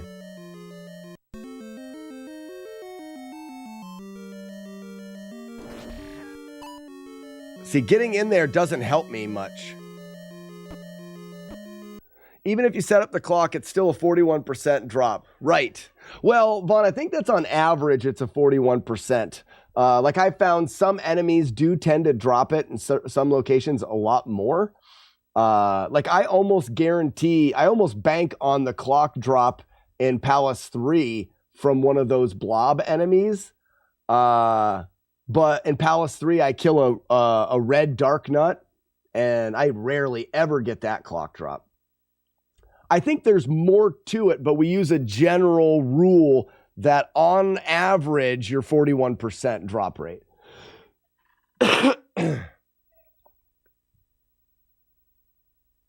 Even setting up the clock, that's still rough to actually pull off.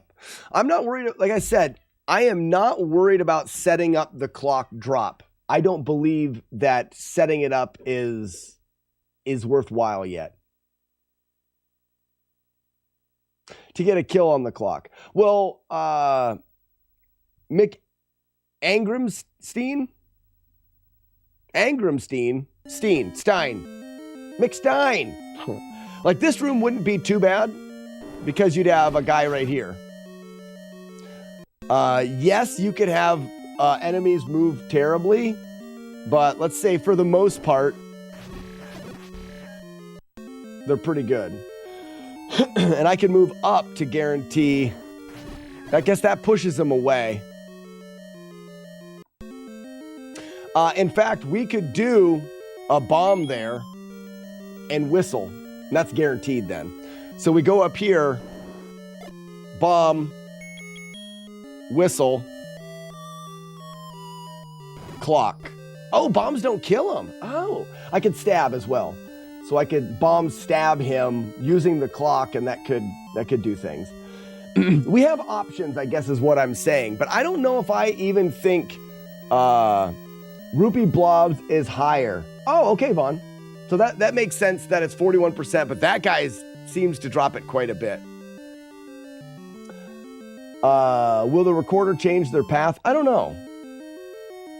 So there is something to be said. We could do this.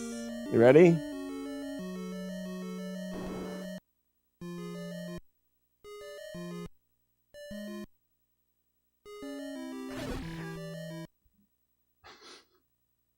I can pause the game. I have hesitated in this playthrough using pausing. Pausing can make the game much, much, much, much easier because we can pause and have time for our brains to think. I'm going to walk into the room. Let's see where everybody's moving. Okay. So I pause the game. This guy's moving left. I know I can go up. This guy's moving up. So maybe I want to go up a little bit here. So those guys are going out of the way. Where's the bubble moving? I could probably get past the bubble here. I've got the two guys in there. Let's go down. I probably could go up and stab them. Uh-oh. We're in there. Okay, so back to the middle. The bubble's in the way. Still. Oh, look at that. I still get screwed. Good movement, me.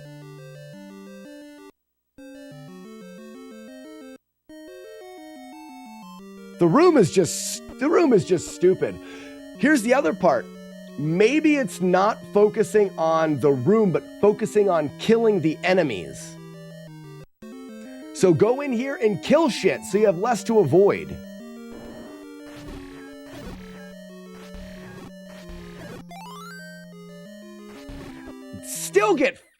You still get wrecked. Like there's no good freaking way through this room. Even focusing on killing, you can get good patterns, yeah. Combination.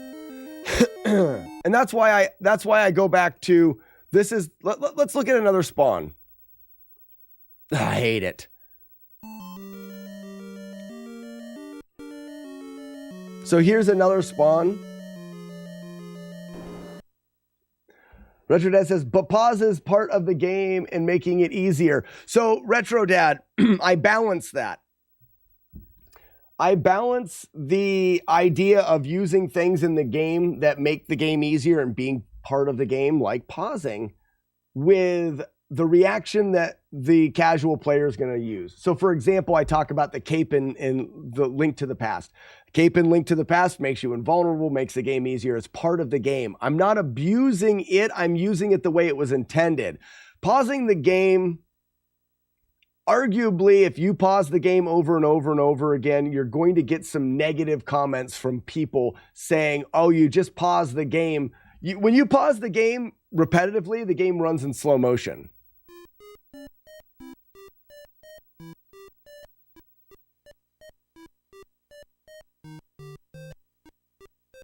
This game's a lot easier to play when it's running in slow motion. I can't stab that guy because I'm pausing. Look at that.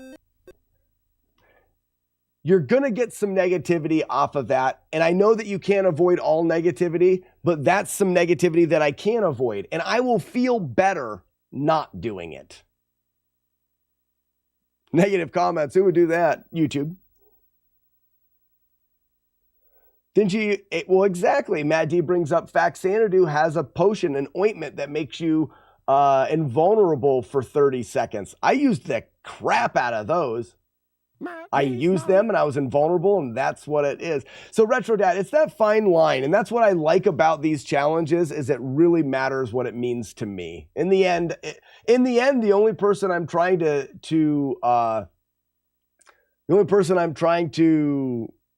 do this for is myself. If I do a run of this game, put the video up on YouTube, my personality, I'm very affected by what other people say. It's just part of my personality. If YouTube comments flood in about how cheaty I was, I would feel bad. I would feel like I cheated. Even though it's not true or whatever, I would feel bad. And I just know that about myself, and I know that I can keep some of that from happening by doing that. You know what I mean? It's the same reason why I'm fine doing Super Mario Brothers using the warps with intent on going back. But beating Battletoads, I wouldn't do it without warps because I would put a lot of time in. I would beat Battletoads, or with warps. I would beat Battletoads, and if I used warps, a lot of people would be like, you only beat it because you used warps. Well, I don't want that. I don't want that comment, so. Get Sharon in for this room. Pause to talk to her. Do this for the whole conversation about hiking. Yeah.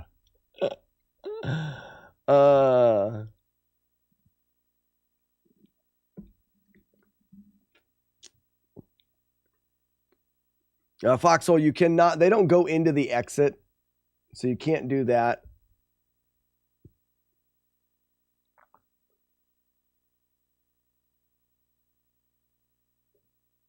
So Remy, exactly. The only person I need to please is myself. It just happens to coincide with pleasing the regulars of this community. So I get pleasure from knowing people are enjoying the videos.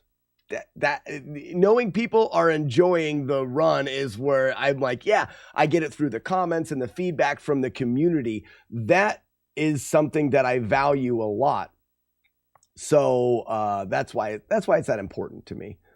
Spawn manipulation is just as cheaty as pausing. The casual player doesn't do that.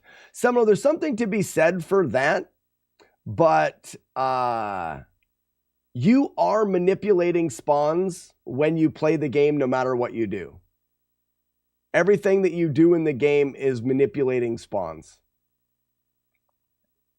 And without it, the game, by taking out pausing, I don't think that it's as I don't think it's as big of a kick to the difficulty. Taking out pausing, yeah, this room really sucks and the boss really sucks, but I'll feel great doing it. Taking out manipulating the spawn locations of enemies, I'll probably never finish the game. And you can't not manipulate the spawns as well. Going into rooms naturally is going to manipulate the spawns. So there's an argument there, but I'm not as worried about that. It's also not as noticeable. If someone says going in and out of rooms, I'm like, yeah, I'm going in and out of the room. And I actually did go in and out of rooms when I was a kid, too. Yeah. Hold on, I missed a comment here. Hey, Nicholas, what's going on?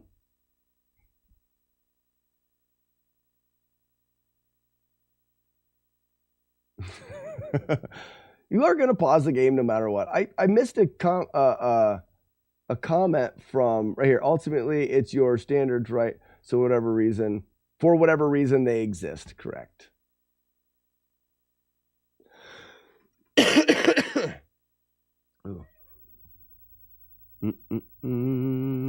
Matt's got the flu. Gross. All right, so this location, so this is spawn number 3.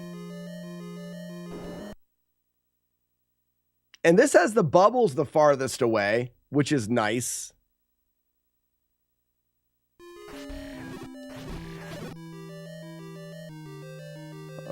Oh.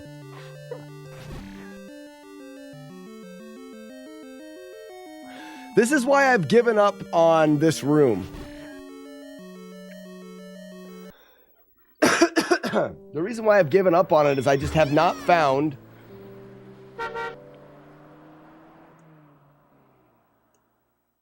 Right, this is spawn location number 4. Slack. Courtney wants picture proof of my stomach flu. Please advise. Give it to her. Give it to her. So one thing I really like about this spawn is if I run directly forward, I should be able to get away from those dark nuts. But then the bubbles come right at me. Let me see.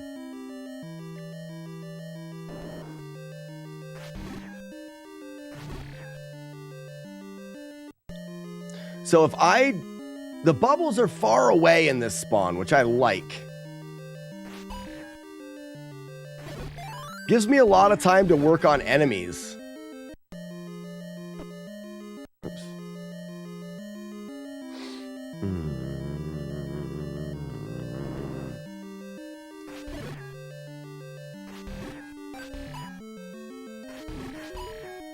So one of the reasons why the spawn that I currently use sucks so bad is because of how close the bubbles are. With this spawn, which is spawn number 4, I get time to, like, look at this, I've got some time at the beginning to chuck some beams. I'm getting screwed here a bit, but yeah, that's my own fault. Darth Media, I had a really good run die to this room, so I'm doing some practice. Ugh, gross. Chucking some beams.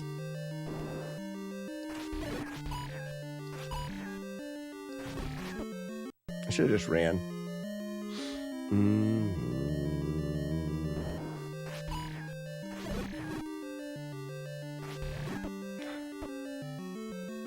I use bombs in that room when I play no hit, no witnesses. So Snore Timer, the problem for me with bombs is I don't get any bomb upgrades, and a lot of times I don't have the bombs to spare. And I found bombs can really knock enemies back into you. But let's actually see that here.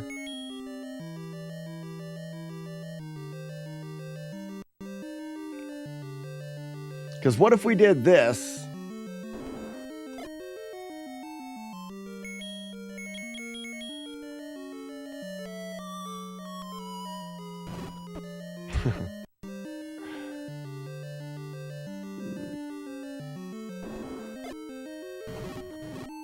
The room gives you bombs if you clear it.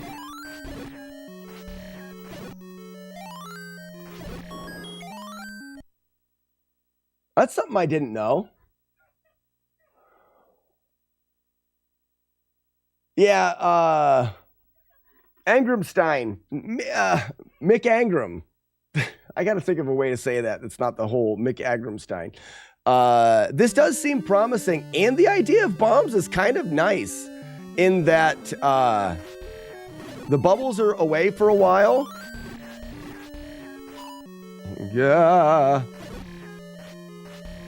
I should drop more bombs, I guess. Got hit. Is there bomb placements that I can guarantee, I wonder?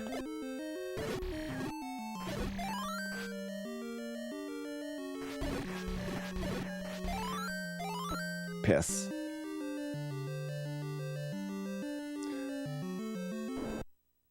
All right, so these guys here, I can't guarantee a bomb. But they're either going to move down or up. So I could go towards a dark nut and drop a bomb based off of which way they move. So kill the upper dark nut. Drop a bomb. Oh, man.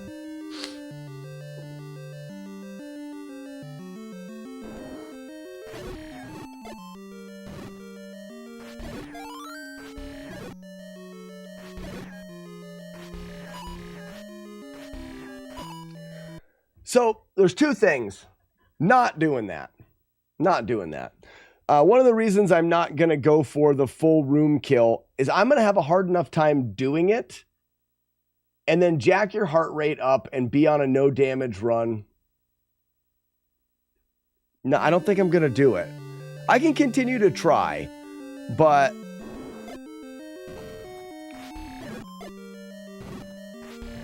and then you just get bubble fucked. Sorry, hard K.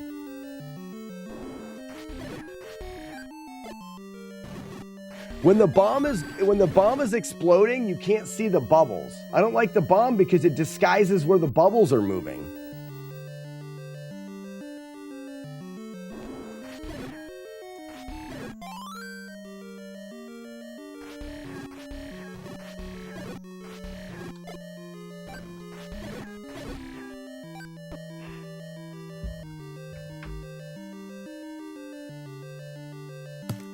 This is the worst room in the game. And it's in my head now. I think I'm taking a short break from I'm gonna go through the spawns. I'm gonna check out the rest of them. But I think I'm gonna take a little break from Zelda 1 and we're gonna do some other games and I'll come back. Similar to when I had remember when I was doing Punch Out? So bubbles are far away and I've got the blue dark nut. Would be nice to get rid of that blue dark nut immediately.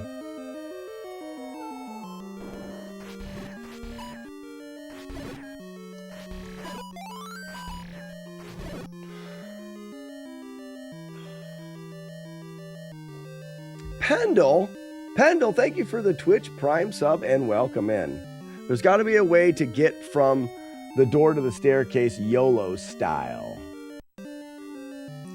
So I found some consistency in some of the spawns, and that's back to the first spawn. So if we go, come on, let's look through.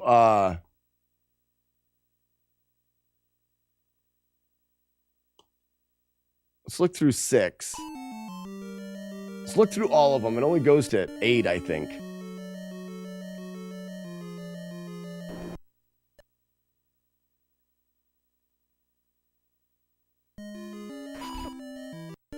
So you get into something like this and you run and you look at the guy in front of you and you dodge and then you just, it's not this spawn. What was the first spawn I was on was 0. So what's 7 do? Oh, man. Let's go 8. I just want to look at them. I don't think that we're not going to see anything that's just great.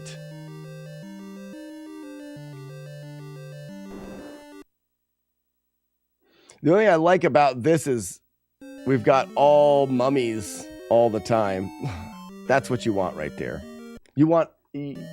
I find that I am more successful looking for the opening. So every time I was getting hit there, or I can just look for the opening. Global counter.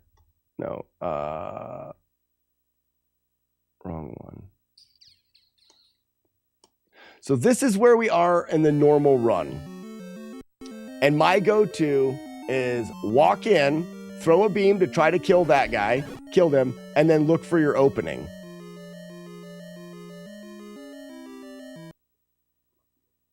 it can be so easy.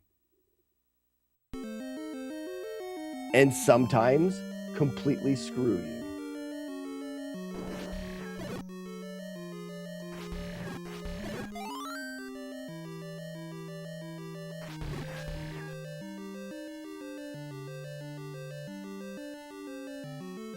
I'm going to save it again.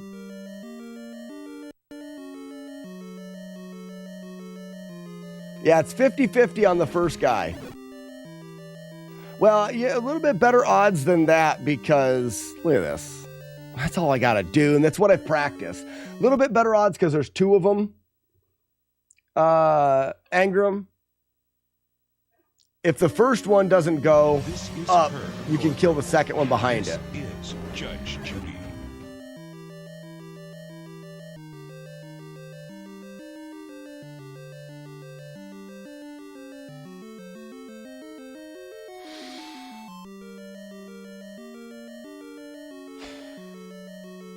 So I just did it 3 times in a row there. That's what I've practiced the most, is that spawn, doing it that way.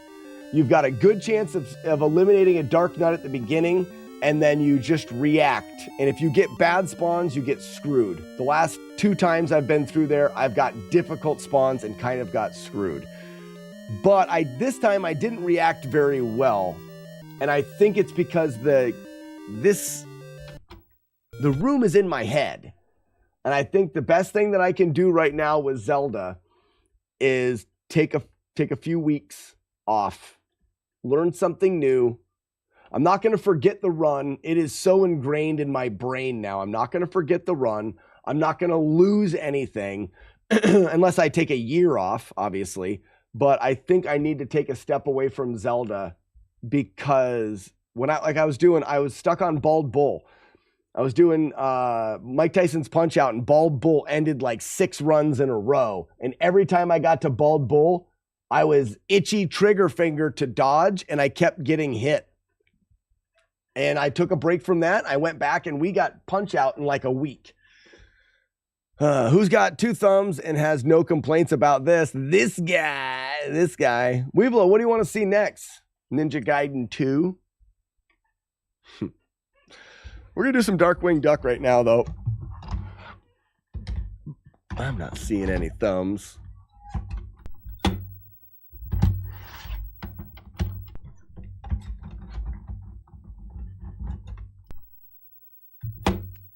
Darkwing suck!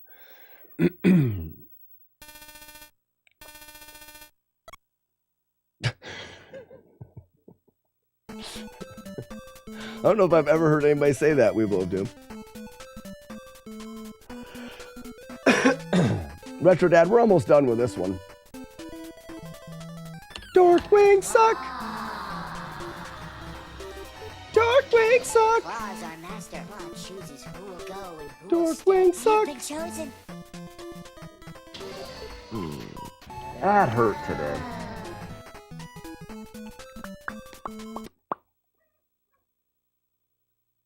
I am the terror that flaps in the night. I am the tube of cadmium yellow that's impossible to open.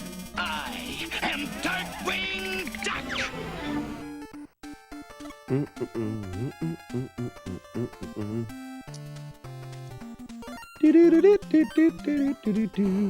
Our best playthrough of this is a 2-hit, so we will reset after the second hit. But we're allowed having 1. Bum, bum, bum, bum, bum, bum, bum.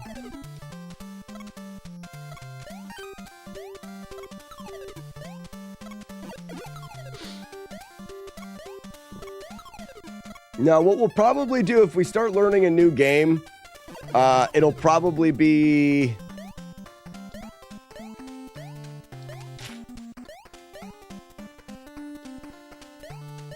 I may do Battletoads. I may do Battletoads just to just to do it. I so badly want Battletoads. I just want Battletoads to be done. Oops.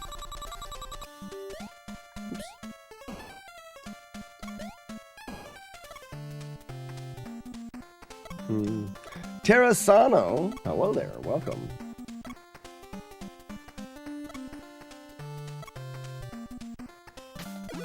Well, Battletoads is there's the thing about Battletoads that's interesting is I never liked it growing up, so I never played it. I have so little experience with Battletoads. Never played it, never liked it.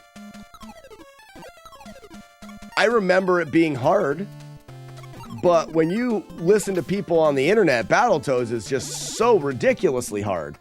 But then when I talk to my friends who are really good at Battletoads, they say things like, I wouldn't be worried about Battletoads. That'll actually be somewhat easy for you to do. The game's not as bad as what everyone says it is.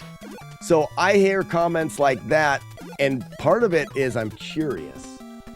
I'm curious to how bad Battletoads will be now. Battletoads Double Dragon is your favorite? I never played that one. I like Double Dragon. What's up, Panda? It's the Macho Bear Panda Savage. I am the terror that flaps in the night. I am the butter that burns in your pan. I am Darkwing Duck. Yeah, and I think that's a great way to think about it. So Battletoads had the turbo tunnel, which when you were a kid, you played through and reacted to video games. All of us as kids played on a reactionary level.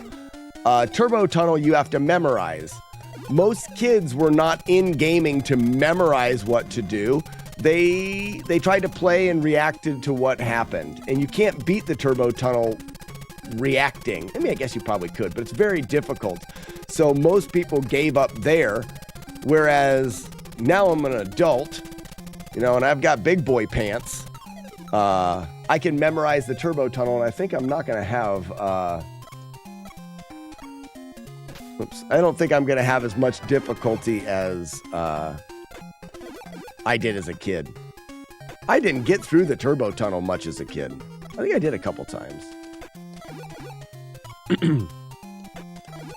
And we have emulation for practice, and we'll be able to sit there and practice the heck out of the turbo tunnel and memorize it. Exactly. Occupy Couch. No save states led to hours and hours of resetting and playing the beginning, which then made the beginning no fun.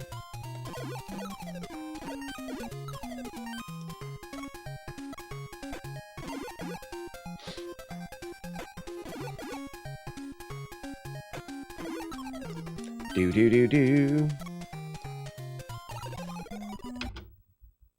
And that's why I don't like this game. You just jump right through it. He just doesn't grab it. But maybe I can do what I do on that other jump and wait till the very end and jump as late as possible. I'm going to try that. I'm actually just going to run there and try that jump.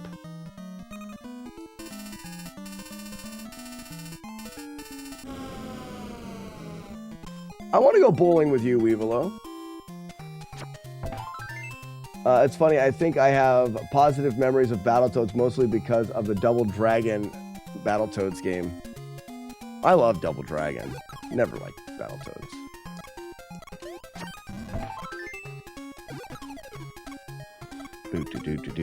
Ram pam pam pam.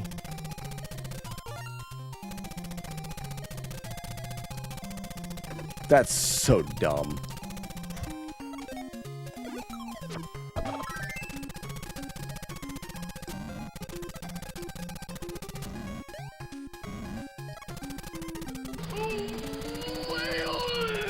Oh, Billy. So I don't know how to fight these enemies here at the end. Hopefully I don't just die. Oh, I don't have the... Yeah. I didn't have the thing up. Doesn't matter. I'm just trying to get to that jump. Ram pam pam pam.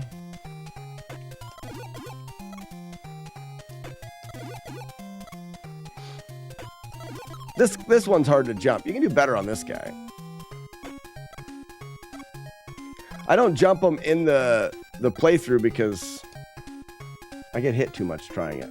Never got to take outside redemption yesterday. I demand to speak with the manager. I think you did. We took it outside a lot.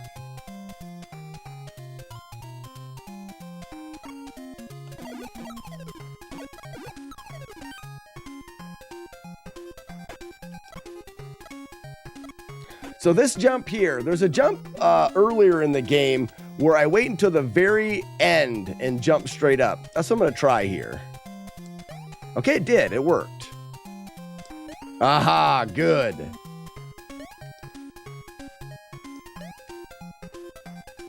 Oh, good. I won't miss that now.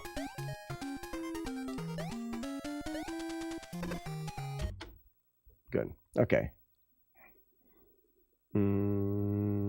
You'd like to take it outside, Sam?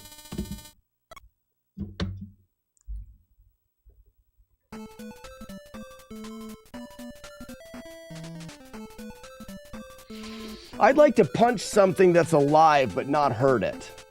That's what I'd like to do. I'd like to have an elephant. You know what I mean? An elephant. And just go apey. Just punching it in the belly and kicking it and spitting and being mad. That's what I want to do. But I don't want to hurt something. That's dumb. You couldn't. Well, I'm not going to punch a tree, then I'd hurt myself. It needs to have a little bit of give. It needs to be alive.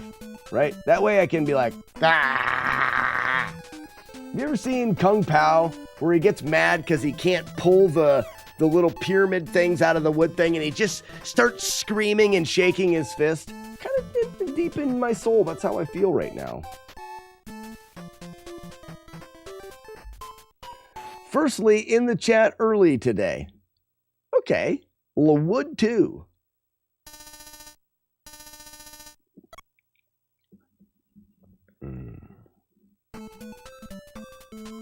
Yes, punch a hole through a guy and have his stomach plug just like sitting there on the ground. I don't want to hurt anybody. Did the run get ripped? Yeah, your fault, Panda.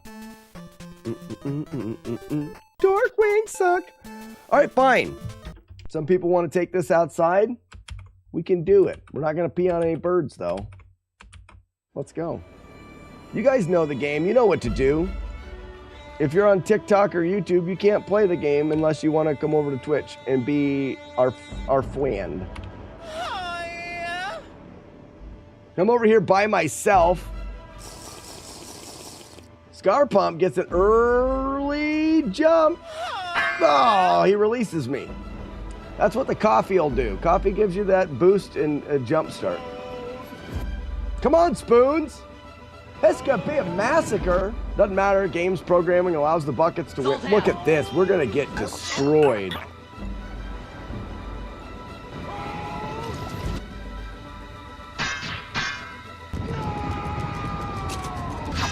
Jagard, smart. Let him kill me, I dare ya. Kill me, I dare ya. Oh, go get in there. Yeah, die. Die, me. It's up to you, Sam Knight. You got a chance.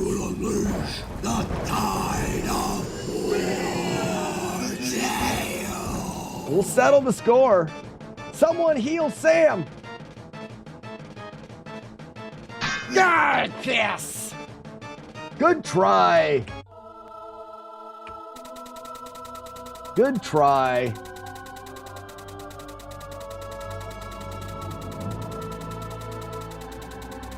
Just in case some of you don't know, the first round is always set for the buckets to win. Always set up for the buckets to win. Buckets for the win, because I programmed it that way on purpose so that the buckets didn't cry a lot, as they do. Courtney, if you would have been here, we would have won. So this one's on Courtney, I think. Now, Courtney, you can make up for it by pooping on this guy until he dies. Anyone? You have until the music runs out to drop Skyloads on Moto Beats. The greatest bucket in the room right now. He's dancing in that winner circle. We were so outnumbered. We were. It's okay. No time left. No time like the present. That wasn't even a true redeemed. I gave that one to you guys for free. I'm a nice guy. Everyone says I'm so mean and I'm mad all the time. I don't ever get mad. Never been mad once, not a one time. I am the terror that flaps in the night. I am the combination lock on the vaults of justice. I am Darkwing Duck. One problem with your excuse, your broken code wouldn't make the buckets win, even if it was meant to.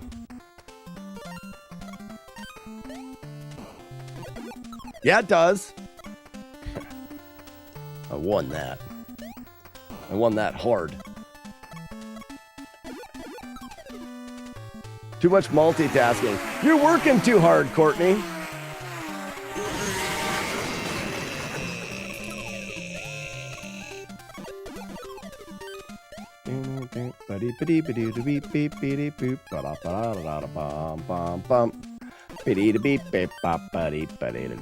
Dorkwing suck. Dorkwing suck.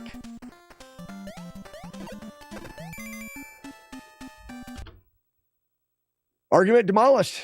I did. I won that. I am a wordsmith and a vocal jouster. I am the terror that flaps in the night. I am the winged scourge that pecks at your nightmares. I am Darkwing Duck.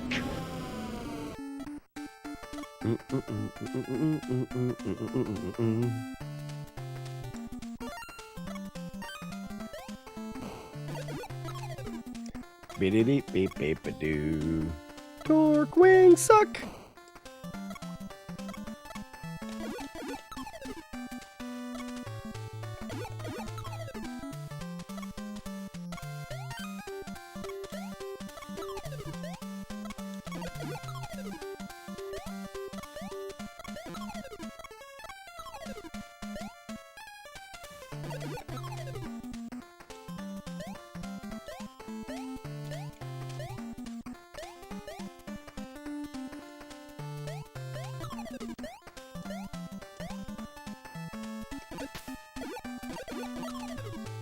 But I've seen you play Joust. You suck at it.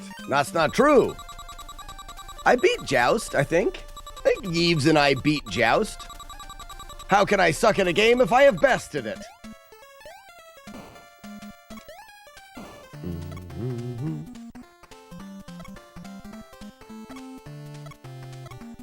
Ba-da-da-ba-ba-ba-ba-dum.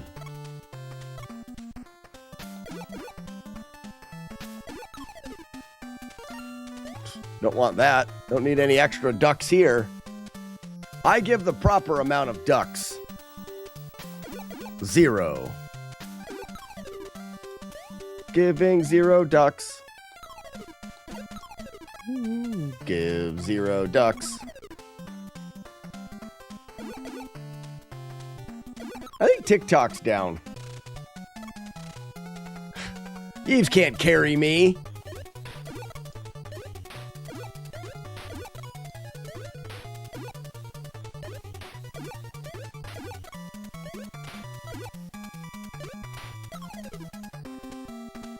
Weevil, you did miss the take it outside, but that's all right. The first one is programmed for the buckets to win all the time. Anyways, you know this. We do that for them. We do that for them because even though they have terrible decision-making skills, we still like them. Like, I like them. A lot of the buckets, I mean... There is no bathroom. I feel like it's not even their fault. I'm not denying their stink. Only Linda's take it outside. Why? I didn't know you were AFK. I don't remember who redeemed it. I would blame them. I would blame them. It is their fault.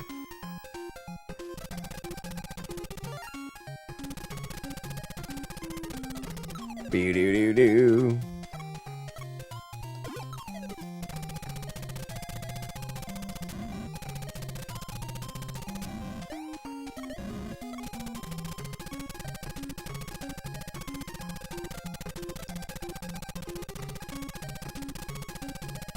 Ramp, bam, bam, bam.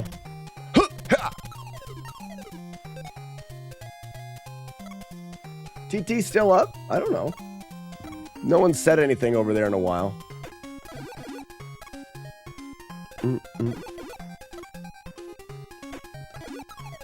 I don't think I get as much traction on TikTok because I'm not selling stuff. Seems like if you sell stuff, they like that. They like that a lot. Like when you're selling things, weird stuff, useless things. You have to buy useless things and then talk about how they're not useless and then convince a bunch of people that don't need them into getting them. TikTok. That should be their slogan. It's a little long, but accurate, I guess.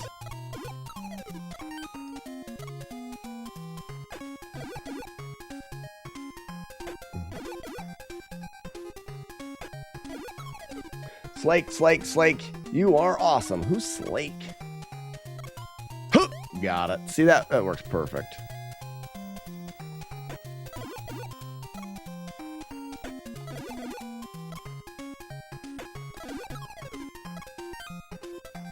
Just here to pump the algorithm a minute. Yeah, pump it up, Courtney. You do it. Wait, so you're not TikTok influencer? What does that mean?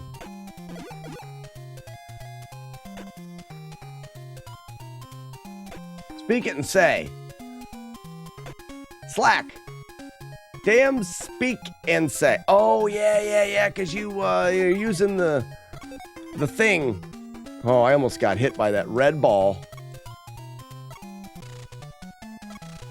I have super word skills. I have super the most word skillage.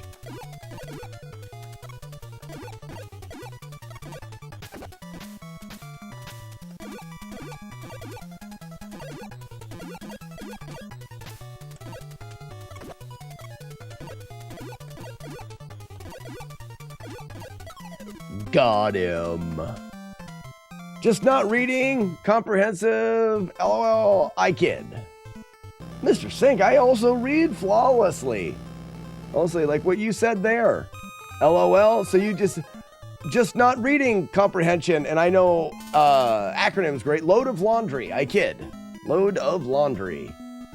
Good job. Word skills, not word. World skills. World skills are horde.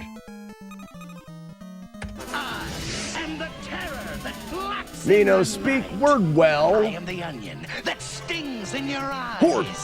I am Darkwing Duck.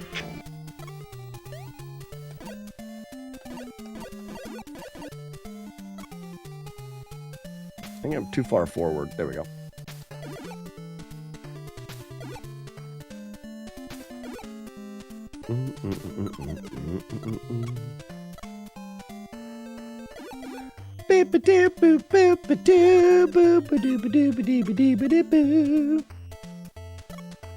Pump up the algorithm. Pump it up.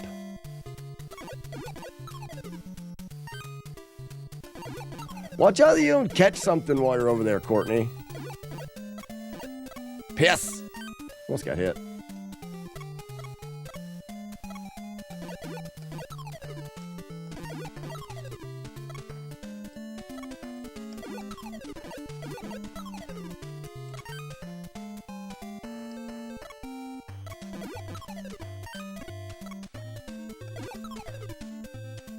You have protection. Good. That's true.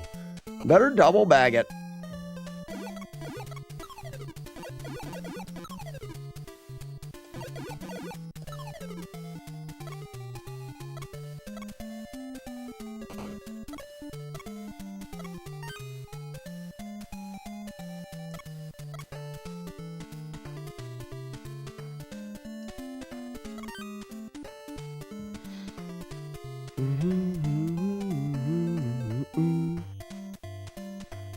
And if you don't have a double bag, I'm sure they sell one on the TikTok shop that someone's talking too much about.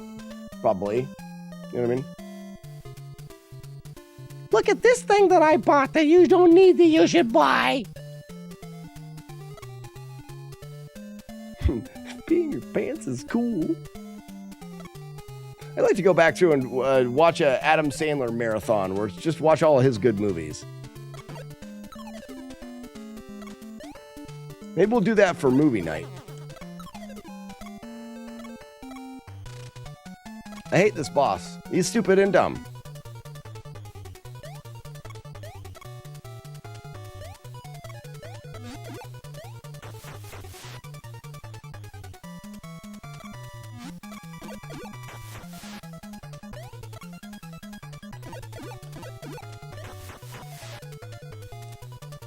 Woo! Got him. You're in the middle of a Jay and Silent Bob marathon. Pursuit of happiness. Courtney, well done.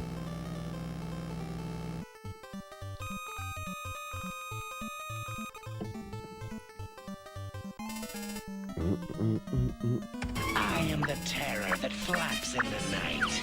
I am the pin that will burst your bubble. I am Darkwing Duck.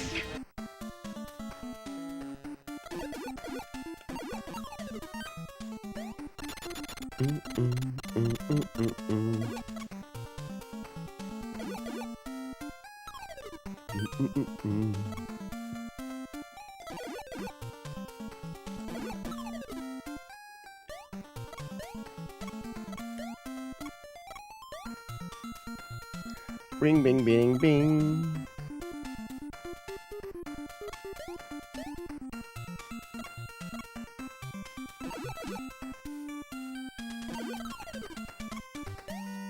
Bum bum, ba bum, re beep beep beep beep doo. Bum bum, ba bum, boo boo boo boobs.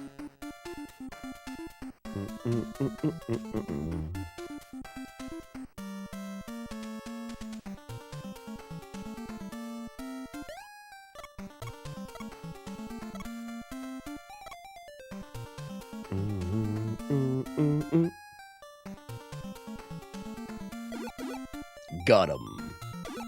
Double got him.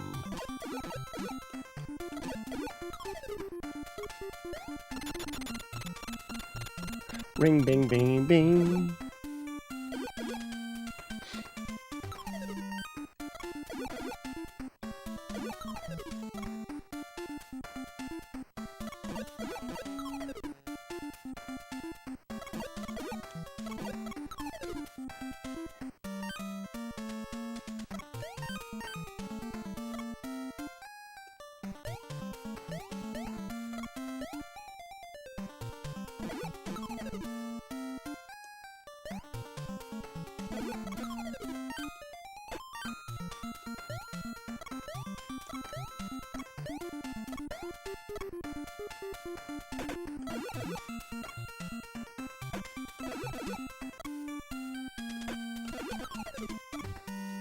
Boom, boom, boo-doo, boom, roo-doo-doo, beep, beep, be-doo.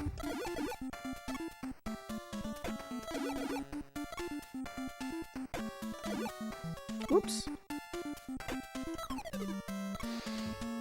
Love this cartoon as a kid. I didn't watch it as much as I did some of the other ones, but it's a good cartoon. I think I was more of a DuckTales kid. Well, I wasn't either, really, but if I was watching one, I think I did DuckTales more than Darkwing Duck.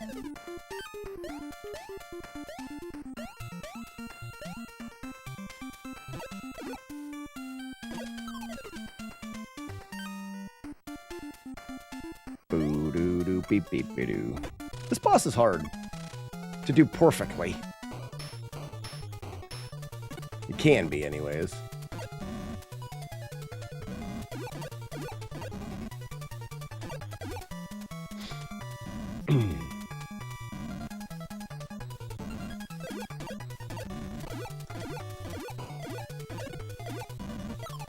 Barely got him there.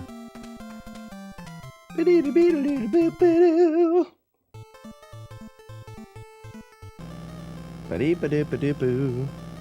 Ba-dee-ba-dee-boo.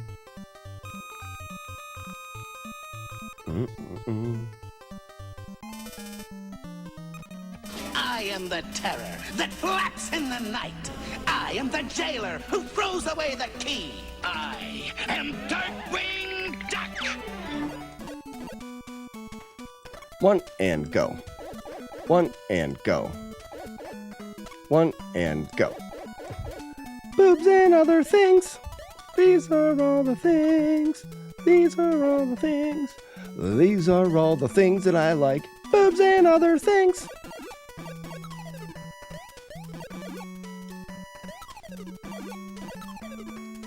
Boobs and other things.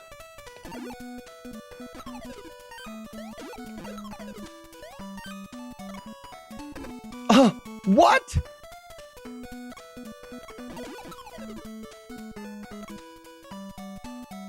I don't even know why I'm getting hit.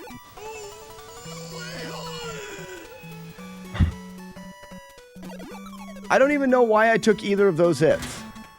I guess I don't understand that setup then. Damn it. I'm not happy.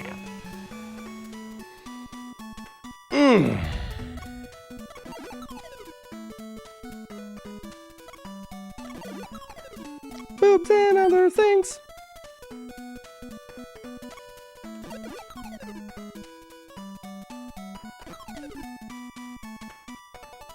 Boobs and other things.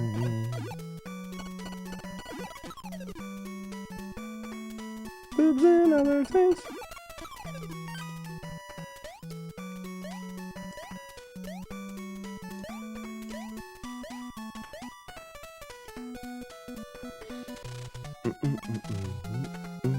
This is her courtroom. This is Judge Judy. This is her courtroom. This is Judge Judy. F off, Judy. What a jerk.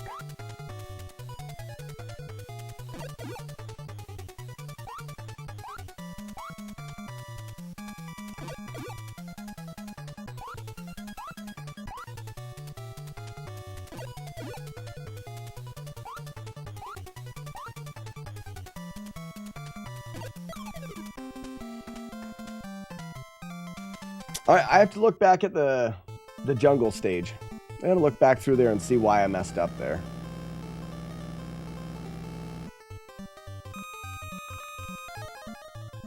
I may just have to change my whole route. I try to go kind of for speed there. I am the terror Speed and that ease. flaps in the night. I am the chill that runs up your spine. I am Darkwing Duck.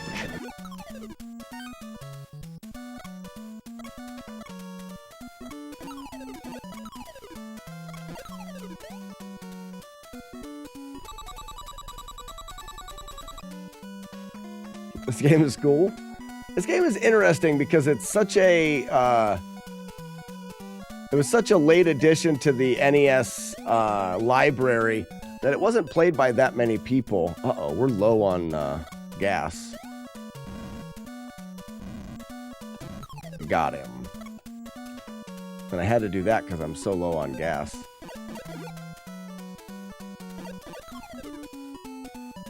And I think I can... I gotta farm some gas here.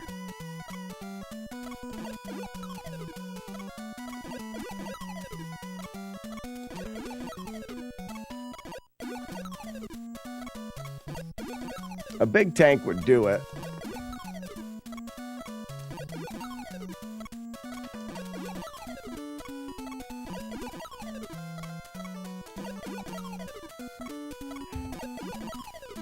Not getting anything. These are terrible.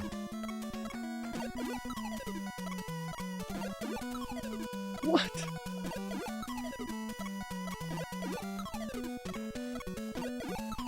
What are the chances that I go this long without getting a gas tank? Normally don't have to do this.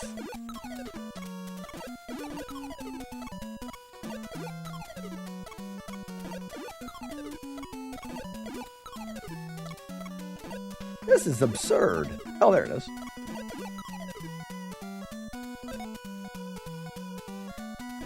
And then I missed. No. Gross.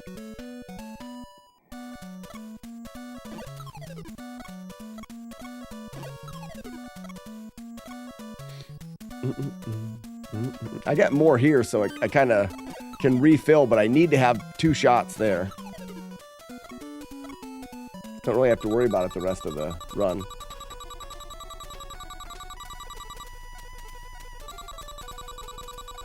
I don't know if there was or not, Jagar. It's one of those things where I don't normally have to worry about it, so I haven't... It's only been some very, very few runs have been affected by it, so I haven't looked into where I could be better.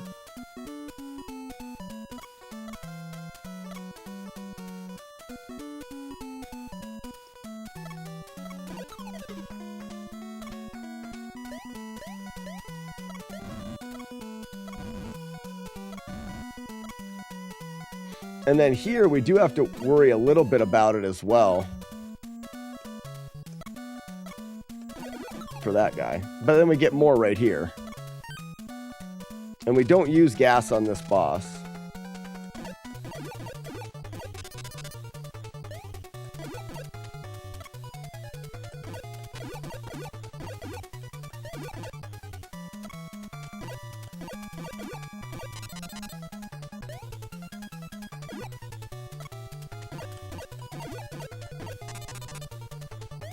Woo! Changed it up a little bit, didn't he?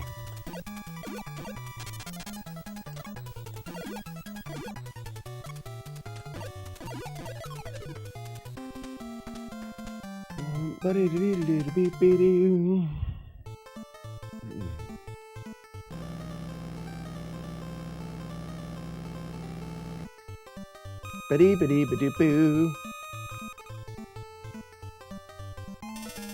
Unmistakably a modded Mega Man game.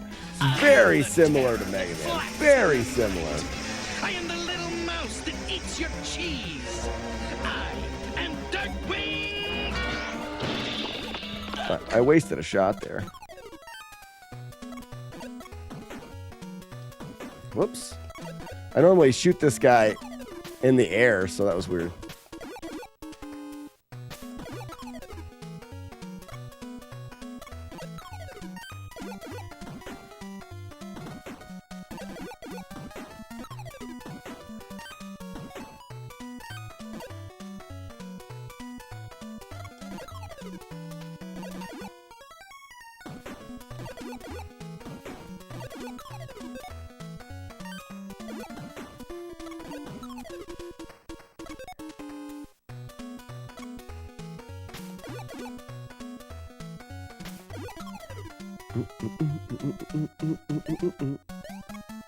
Skitty-bee-doo-doo-boo-doo.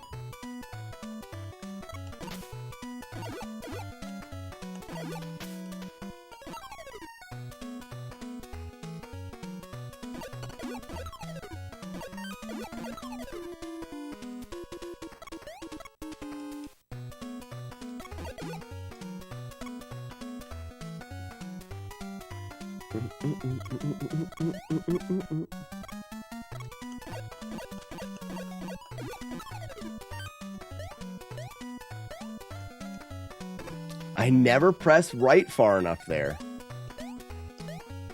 I get it there a lot.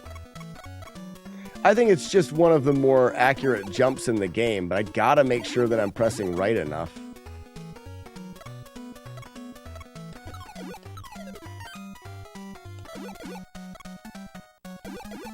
Here we go, cape analysis. The whale is wearing a cape for a cape. That was a good cape analysis. Ooh, how did he shoot? Ooh, weird. I definitely don't want to do what I just did there. I thought that you can despawn him as a fire duck, and he can come back as a normal.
Oh, I missed him.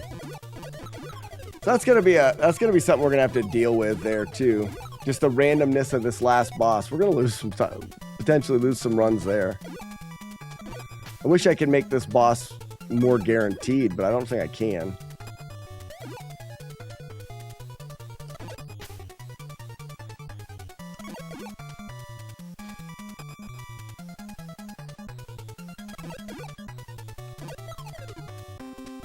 I am the thing that goes bump in the night. I'm the neuroses that requires a Four hits $500 there. an hour shrink. I am Darkwing Duck. It's funny,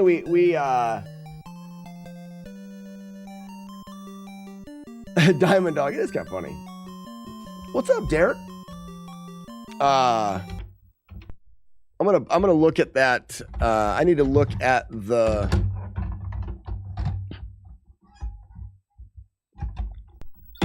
whatchamacallit. What was I gonna say? I'm gonna look at the jungle, which I believe I do. Well, Darkwing Duck's here.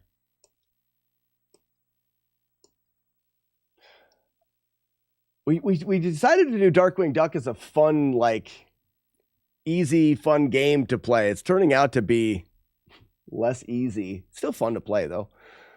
So the first 3 stages are 1, 2, 3, 4, 5, 6. So 7 may be that jungle stage. Yep, okay. So my playthrough here, I shoot 3 times to delay my movement a little bit, to let that guy go up high enough. Jump early, wait, jump. Jump early, wait, jump. It's perfect. 1, 2, and jump. I don't normally catch that, but okay. So I got hit here. No, I didn't. I was good here.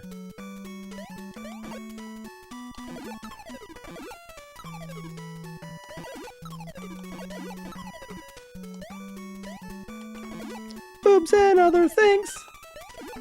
So this is where I got hit. Let's save it here. So I need to let that guy go up high, then go. That gives me enough time.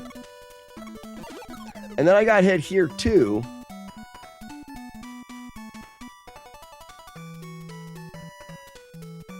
Okay. So I can go too fast here is what happened. Let's see. Let's try to go too fast. Yeah, that's what happened. So you can move too fast there. And you can't, I don't think you can shoot. I guess you can shoot him, but I don't want to worry about that. I just want to go here and let him get to the top and then go. And then I'm fine. It's much easier to do that. And then this one, I need to load both of them, but without, see that's, let's look at this one again. So let's go, let him go to the top and go under. And then I'm safe here. Nothing can happen. So when I get here, that one can go a little too fast. That's easy to fix. But when I get here, what I was doing before was like that. And actually taking that thing out. Letting this one go to the top of the screen and running underneath it. But I noticed that if I load them both and they're both at the top of the screen, that's what I do. So go to here, load them both. I think what happened in that last one is I loaded them both and I let this one come down a little. No, if I let them go all the way to the top, I'm fine.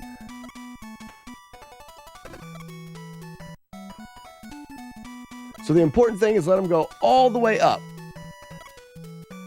I was just trying to go too fast.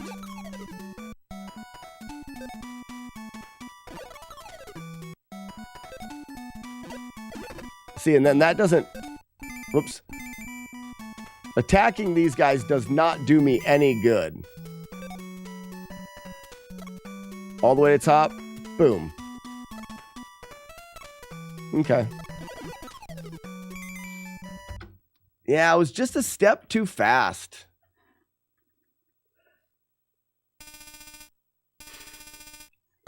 It was a good day, but I deeply want to say this day sucked. Hey guys, how about the would you rather? Would you rather eat breakfast every morning with a complete and total stranger or eat breakfast alone every morning?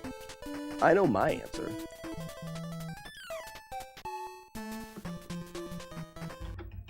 Darkwing suck. Alone, Courtney? Whoa.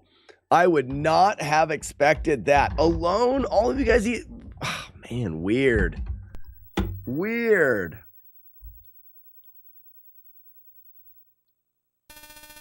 Stranger, as long as they're not going to stab you. So I guarantee safety. The person that you eat breakfast with will never result in them in murdering you. It's not going to happen. Alone?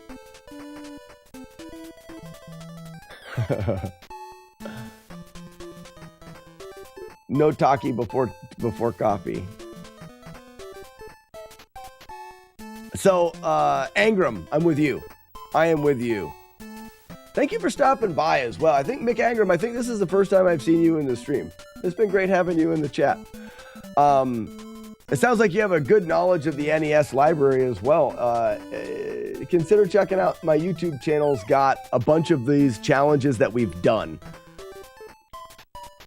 You've watched some of the stream but haven't chatted. Oh, great. Great. So you're familiar with the stupidity then. I don't have to try to be like, hey, well, just so you know, we do talk about poop and farts a lot and are essentially just little children in adult bodies.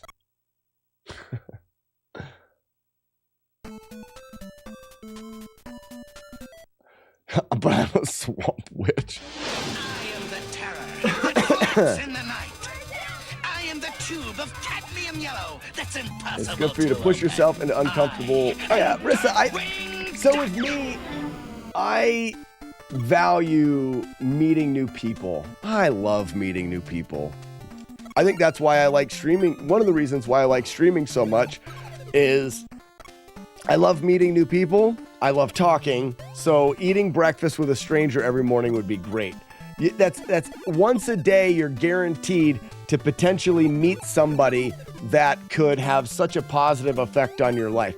You can choose to not be around people, but you can choose to be around people. The hard part is finding the people in which you choose to be around or not be around. And if you met somebody new every morning for breakfast, you are constantly getting introduced to new people that could have a great effect on your life. If the people suck, and lots of people suck, so many people suck a lot, you can choose to never see them again. Zach, you love eating new people? Gross.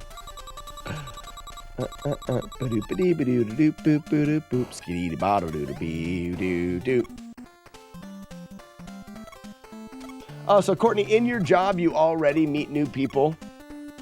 I tend to think that it would be different. Courtney, it would be different for me. Now that I think about it, if I had a job where I was constantly meeting new people, and the reason why Twitch is different, sadly, I will not get a chance to really become good friends with a lot of people I meet on Twitch. I found over the years of streaming that people tend to join in. Some people move on and we don't see them again. Some people come back. I've had the pleasure of meeting a handful of people from the stream in real life and made some really awesome friendships there. But I don't think, I think that meeting people on the live stream, I have less of a chance of getting those friendships. Weevil of Doom says not enough bidet users. You do preach that once you bidet, you never bedon't. I think the only reason why I don't have a bidet in my house is because my kids would think of it as the bathroom squirt gun and make a mess. That flaps in the night. I am the onion that stings in your eyes. I am Darkwing. Agram is much like a box of chocolates. Very well put. Biddy-doo-doo-doo, skiddy-doo-doo-doo, biddy-doo-doo-doo-doo, beep-a-dip-boop. Skiddy-doo-doo-doo-doo-doo-doo-skoo-doo-doo-boo.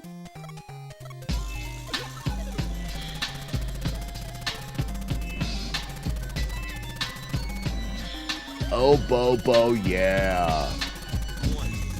So for anybody that doesn't know, you see this thing down here? That's a troll. You can use the channel points to get your own troll. So that happens to be Thug's troll. And essentially, you come up with an idea and we will make it happen on the stream.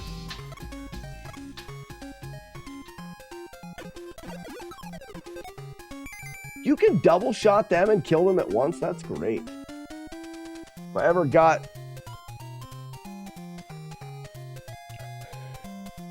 Courtney, don't tell me you're a bidet user. Pear, what's going on? What happened? Well, the raid? Pear Gamer, thank you so much for the raid. We're playing Dorkwing Suck. We're not going to be playing too much longer, so I do apologize. This will probably be our last hoorah, and then we will raid it together. How was the stream, Pear? I couldn't stick around too long yesterday because of parental obligations. Mike, I am still here. It's not morning any longer, though. Maybe morning for you.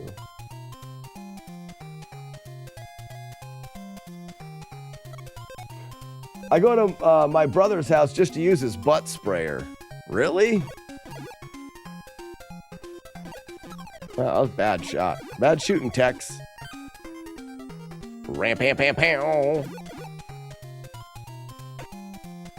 Was a short blasting of fork knife. Oh, gotcha. You fork knifers are weird. Don't you know the only video games are on the damn Nintendo?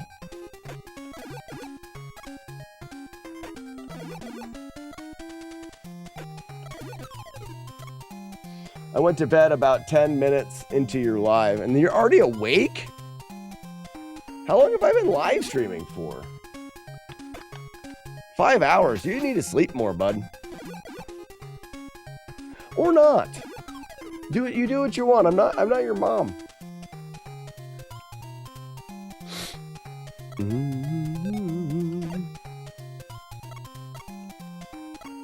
Boop-a-dee-ba-dee-ba-dee-boop.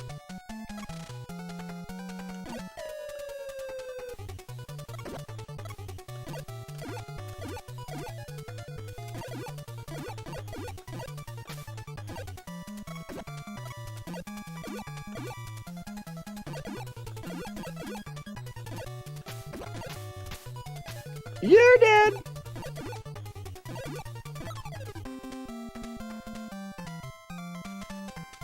Might gotta get water first. Water in the morning's gotta be good. I wish I was smart and I drank a glass of water when I woke up in the morning instead of just slugging down the first cup of coffee.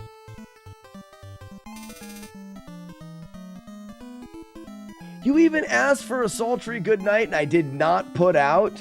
Mike, it's not like me to not put out. What if I give you a good morning, darling? That's weird. No, never mind. I redact it. I redact that. That never happened. Flaps in the night. I am the pin that will burst your bubble. Redacted. I am Darkwing Duck. It's not like me. Not known to not put out. In fact, I'm known as a put-outer. You know what I mean?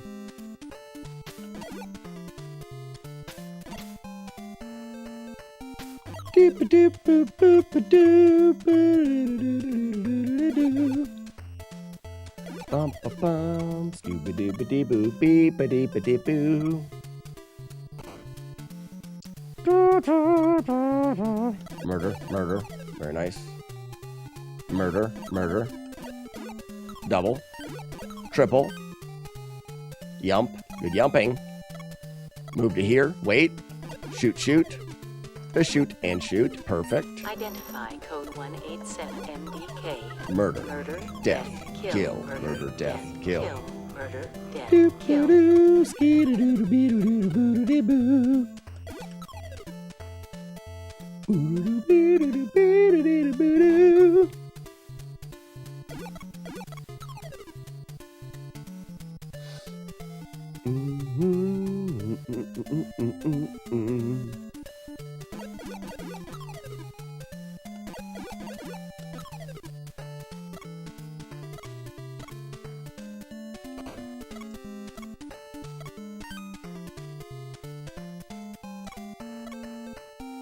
You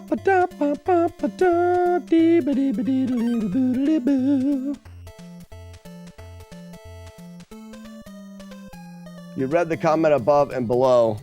Must have filtered. Yeah, it must be. Why does it do that? Can I tell TikTok to stop it? TikTok also today said, the game that you're playing is not suitable for younger audiences, which I find to be silly. And then it says, you should mark your live as pornographic or whatever. I don't know. You should mark your live as something because what you're doing is not nice. And then it doesn't tell me how to do it. Like, if you're going to tell me to do something to the live, be like, go here, do this, and mark it as this. Don't just be like, here's a task for you to do.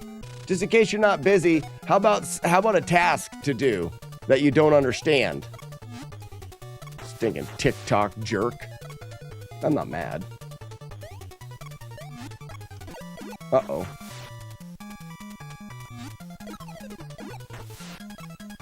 That's nice.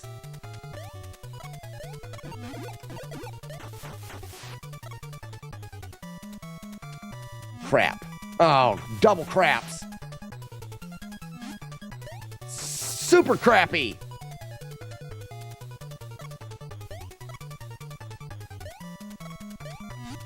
Mega crap. When you said good night. When I said, oh, it probably filtered, yeah, or something. I don't know. To say, hot mouth and beehole. That's for you, Weevil of Doom. I did that. You said you wanted it, and you got it. There's no bathroom. Oh, crap, no bathroom. Clip it. Clip it, and then you can have me say it whenever you want. Like at night, before you go to bed. Or in the morning as an alarm clock, Weevil of Doom. The choice is yours. Live your life. Great happiness.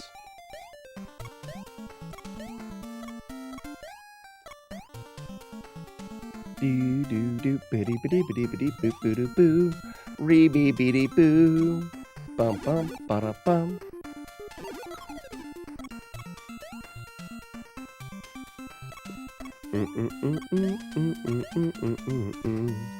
Bum bum ba da bum. Scoo doo doo ring bing bing.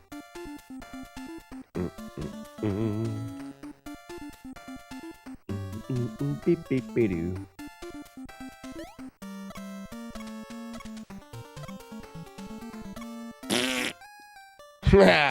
Stinks over here, doesn't it, robot dog? Put your nose right in it. Burn out your circuit boards.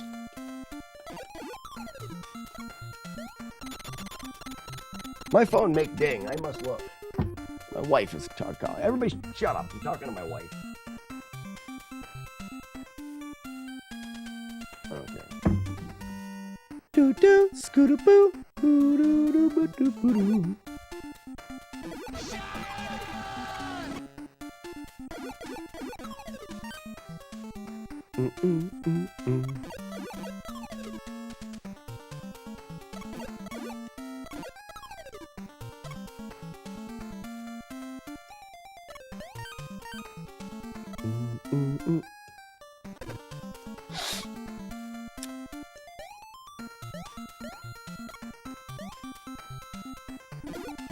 You can just not grab the thing. That's cool.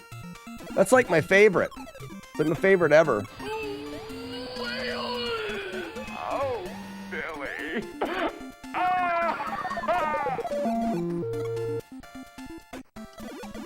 You see that, everybody? Wasn't that cool? Game was like, hey, you're doing pretty good. How about I just make him not grab it? Does that make you feel good? Look at the giant tanks of ass that the game keeps dropping. Very nice of them. How about less giant tanks of butt and more grabbing the thing when you're supposed to?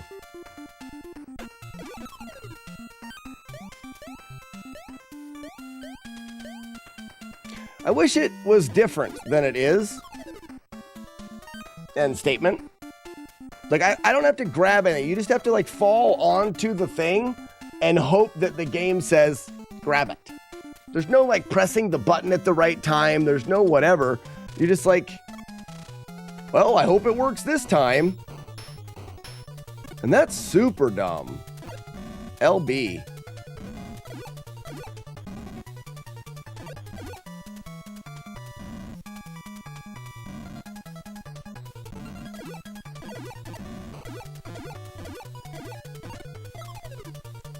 Get wrecked.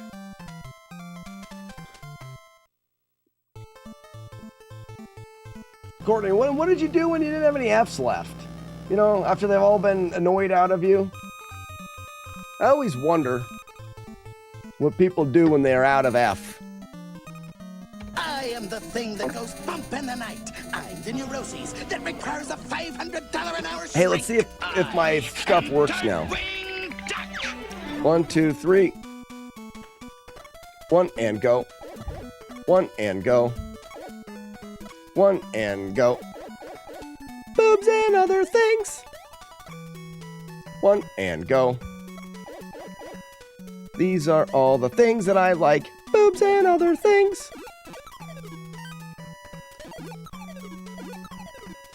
These are all the things that I like. Jump off the ledge. I did that wrong, so I'll redo. Huh. Boobs and other things. So we're going to wait a little bit, then go. Perfect. And then we want to let these guys get all the way to the top. Perfect. These are all the things that I like. Boobs and other things. Doo-doo-doo-ba-dee-ba-dee-boop. Boobs and other things. We list the things, all the things that I like the most. These are all the things that I like. Boobs and other things. I'm gonna make a list of them. These are all the things that I like. Boobs and other things. These are all the things. These are all the things that I like. Boobs and other things. That's a great song. Needs to be sung by Mariah Carey. She'd do it justice. Boobs and other things.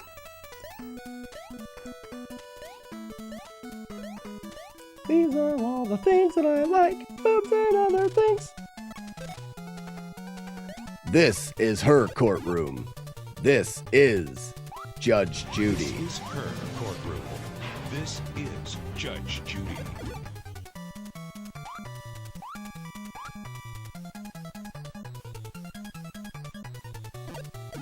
Take that, Judy.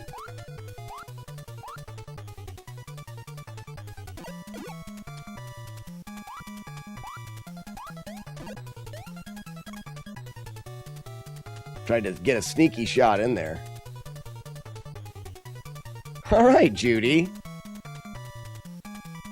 Just about enough of your nonsense. Not mad. Come on down here. What are you, scared? Sorry. If TikTok is 18 plus, you need to stop being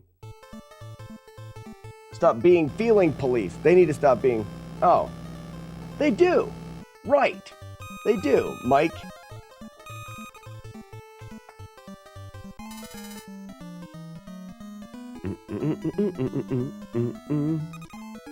Okay, help. I am the terror that flaps in the night. I am the butter that burns in your pan. I am Darkwing Duck. Dorkwing suck.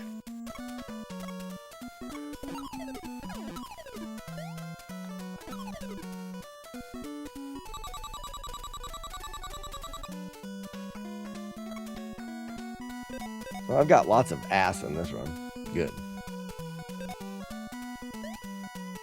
I still have to make the hard-timed throw here.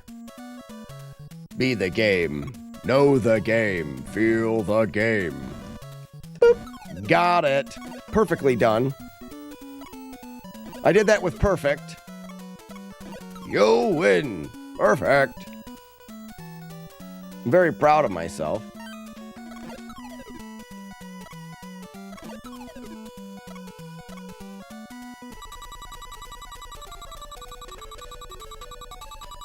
Skitty boo, skitty boo, skitty boo, skabada boom. Wait. Wait. Wait. I know how you work, game. You suck. You suck. I know what you're gonna do. You suck all day.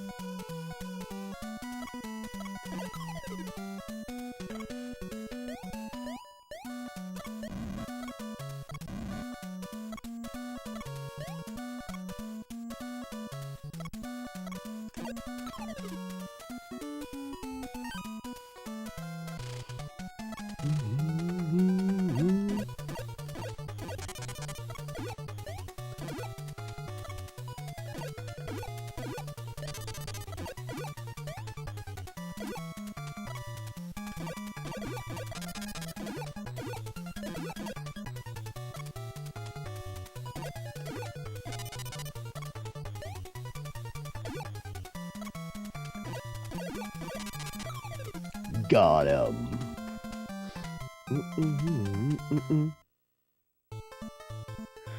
You need the soundbite from Braveheart from whenever you're waiting for something in the game. Hold. Hold. We do have the soundbite for the Take It Outside game. There it is there.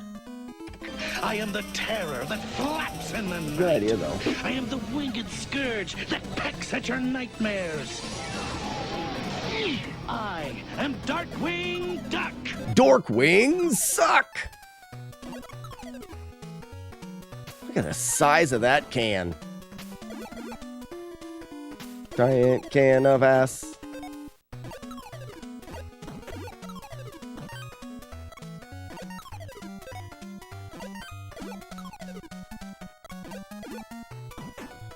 Whoops.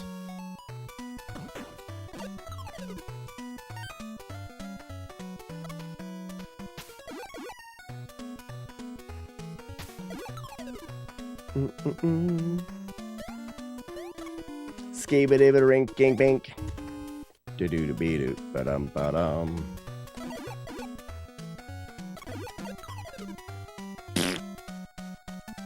I scared him with my butt.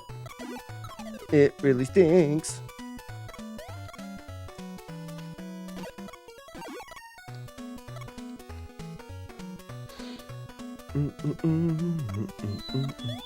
Songbirder, how we doing?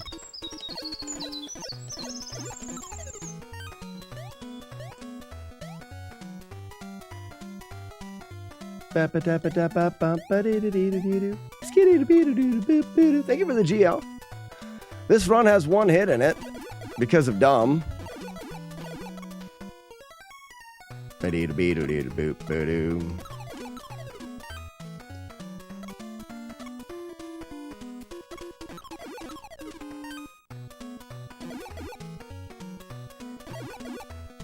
Oops. 5 hits.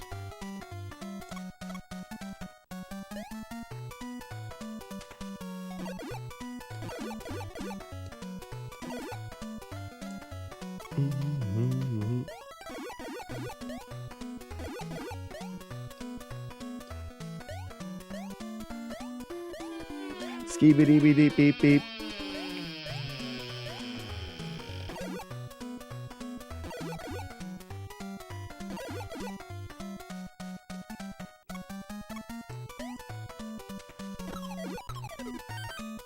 Lots of ass, we're good.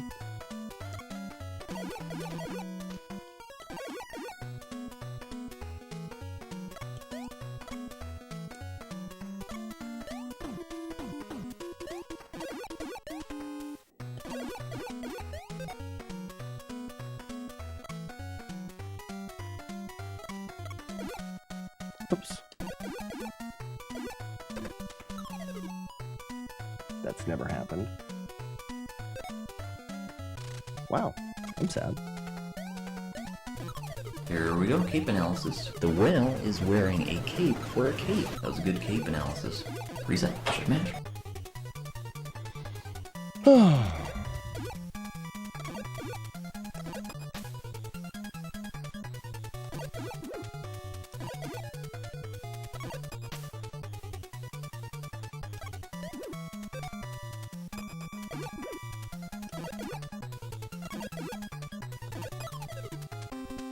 I am the terror that flaps in the night.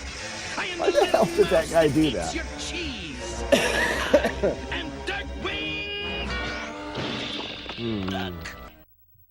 Yes, I'm still. Well, Courtney, I am done for the day anyways. Let's get on our bat cycle and release the dog. That's still Darkwing Duck only taking 2 hits. Not bad. I was hoping for the 1-hitter just to be the 1 jump that he didn't grab the ledge. Otherwise, it would be like a perfect playthrough minus Game Dumb. Game Dum-Dum. Dum-Dum? Yeah. But it wasn't. Did you see these new Scar Pup emotes? I did see the Bloob one. I don't know if he changed it. It blurs into the dark background. That's not too bad. I suggested maybe doing a lighter color with a darker background to make it pop on the dark. But I love the Bloobs emote. It's a fantastic idea. We'll see you tomorrow, Courtney. Goodbye. Have a good day. Goodbye. Goodbye. Crimson Dog, thank you for the GGs. Dum bum bum ba dum.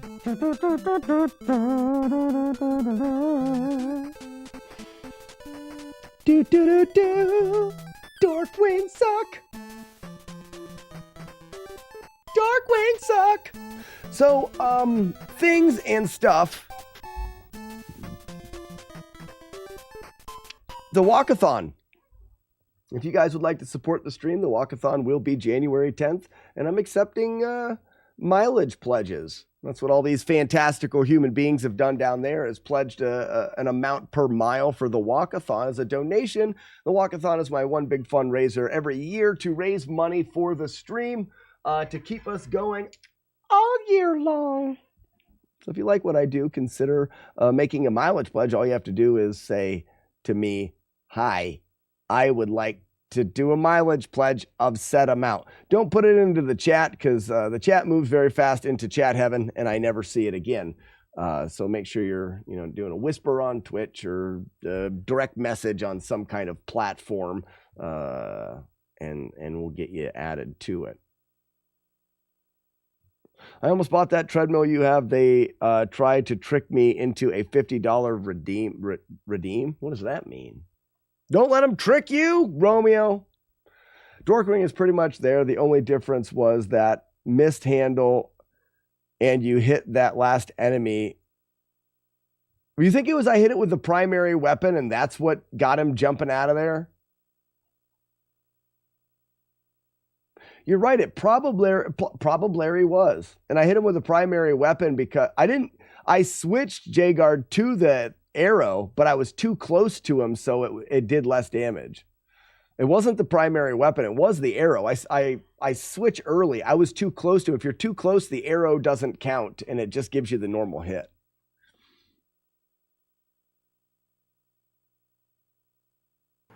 Keyboard Cowboy, do you have the bonus bits here too, or is it only some streams? I don't know what that means.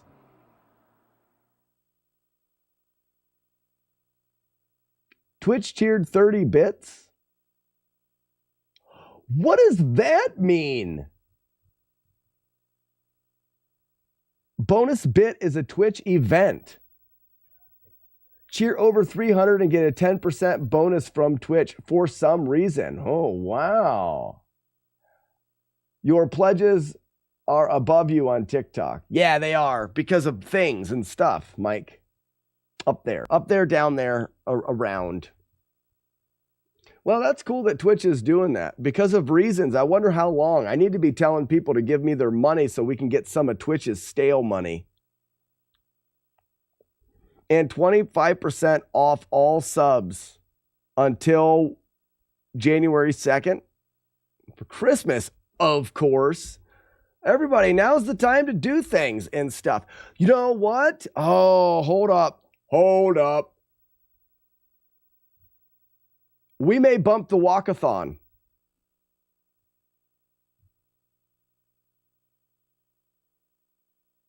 We may bump the walkathon, guys.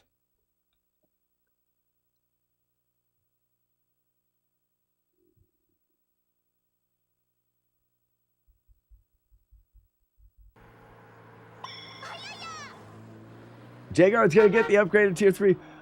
So, Weevil of Doom, right now until January 2nd, Twitch on any amount over...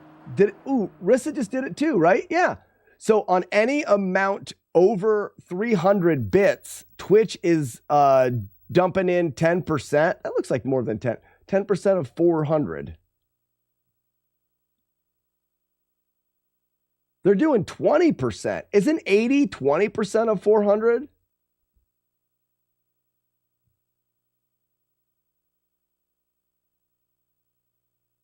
Yeah, that's 20% there. So we could have everything from the walkathon done in bits, and we'll get a bunch of stale money from Twitch.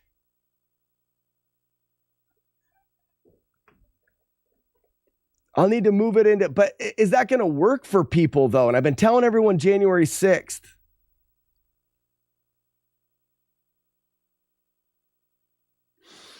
Keyboard Cowboy says, not sure if it's going to be better. Well, Keyboard Cowboy, it's not going to be, I don't suggest, so here's an example. Let's say that you put in for 50 cents a mile, and in the end I walk 40 miles, and you're in for $20. I don't say give me those $20 in bits, because that's going to be much more expensive for you guys, or you're going to use $20 in bits and it's not going to work out, or maybe it will, I'm not sure. But the event itself, we're going to have bits coming in for the event. The pledges, I think it's smart for you guys. The pledges should be donations.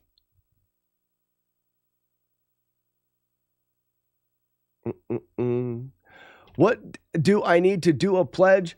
Holy Cowist, if you'd like to do a pledge, you can whisper me on Twitch, or if you're part of the Discord, you can direct message me there. The idea is if you do like what I do here and you want to do some support, you hit me up with a pledge. I'll add you to the banner. And then after the walkathon, I'm just going off of people's pledges. After the walkathon, you'll say, if I pledge 50 cents and I walk 40 miles, you'll do a $20 donation.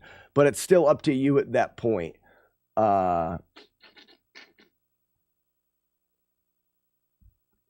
Oh, I see. It says sometimes the bonus will be larger than 10%.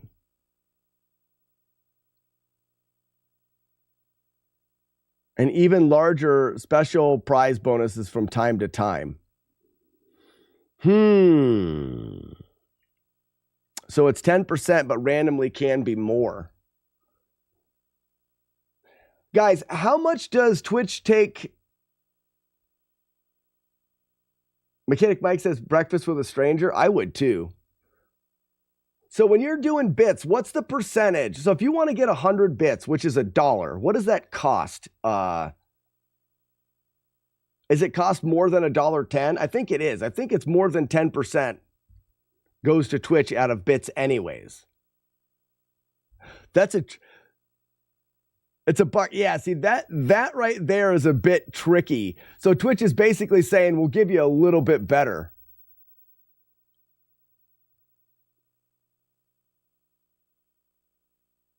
Because the streamer gets $1 for 100 bits, and Weeblo, you guys say it costs like $1.40 or something.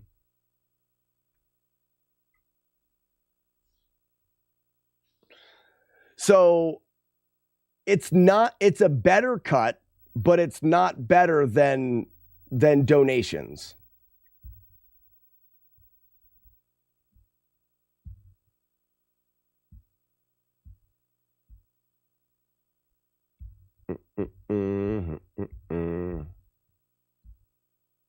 Wow, they're cheaper on PC?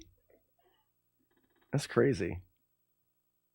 I know nothing about it, guys. So it looks like that there could be a reason to to do so I don't think that we should do our pledges through bits at all. I think they should, that's what we did last year. PayPal donations are the way to go for the pledges.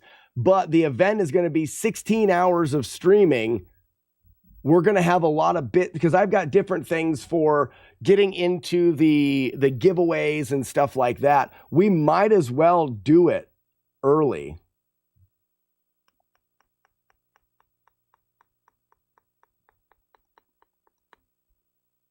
We might as well do it early.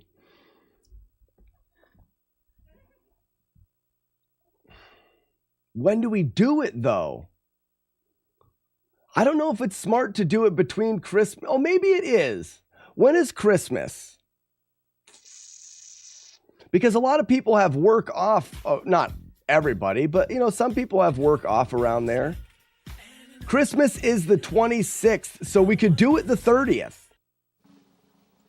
We could do it Saturday the 30th. How many people are doing New Year's Eve shit then?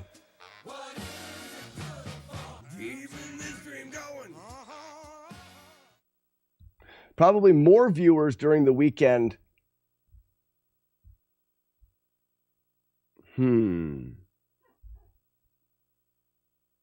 Guys, I'm going to talk to my wife. I may be bumping it to the 30th because we can take advantage of Twitch.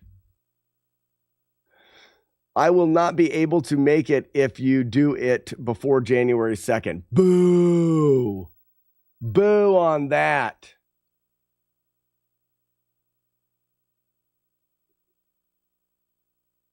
Oh, now I have a horde decision. No, don't boo the man. You're traveling, aren't you? I feel like you're going to be in Florida or Vegas or something. I remember you saying something about traveling.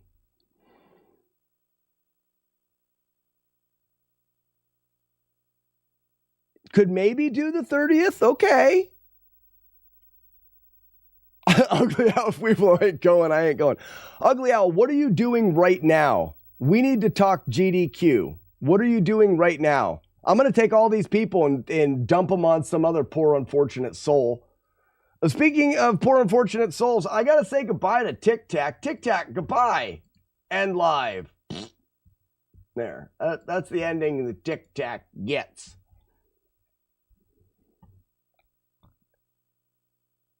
But Ugly Owl, I need to know what you're doing. We need to have a quick combo. Combo. I'm dumb sometimes. Also, we need to get a raid started. Do you have 5 minutes now? Also, we need to get a raid started. Shut up, me.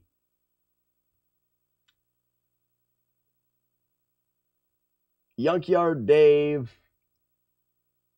I'm surprised he hasn't hit partner yet. He's still got the numbers. He's pushing horde. Turtle Axe is on. Turtle.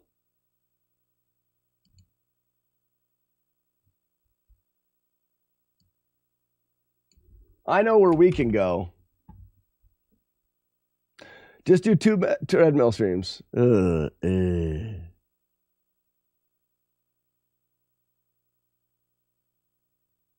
Oh, the bonus bits are only until 12:20.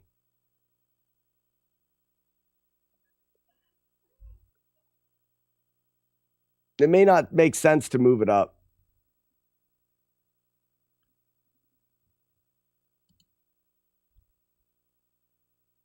Because then if I was to move it up before 12:20, I'd have to do it this Saturday. And I can't surprise everybody. I've told so many people the 10th or the 6th of January. 25% off subs is good though.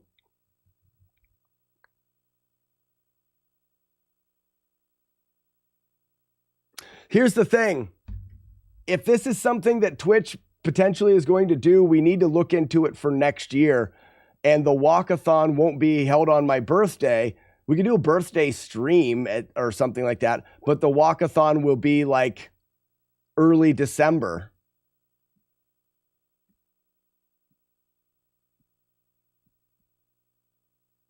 regardless if you're killing yourself or not.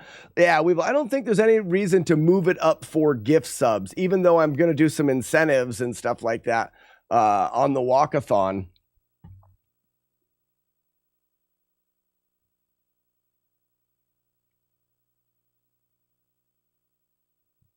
We're not really getting Twitch's money so much as we are if we're doing the bit thing. So let's just push the bit thing the next couple days.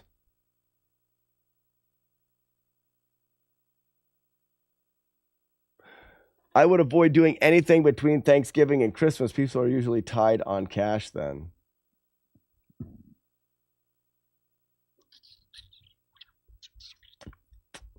Well, that's the time that this thing is, and maybe Twitch won't do this again. It stinks. I'll do some incentives. Maybe we'll do some fun things for the next week or so for the 300 or more bit stuff.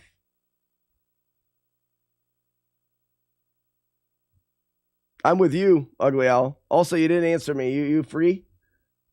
Ugly Owl, you free? I need to know if you're free. I need to talk. We need to speak of things.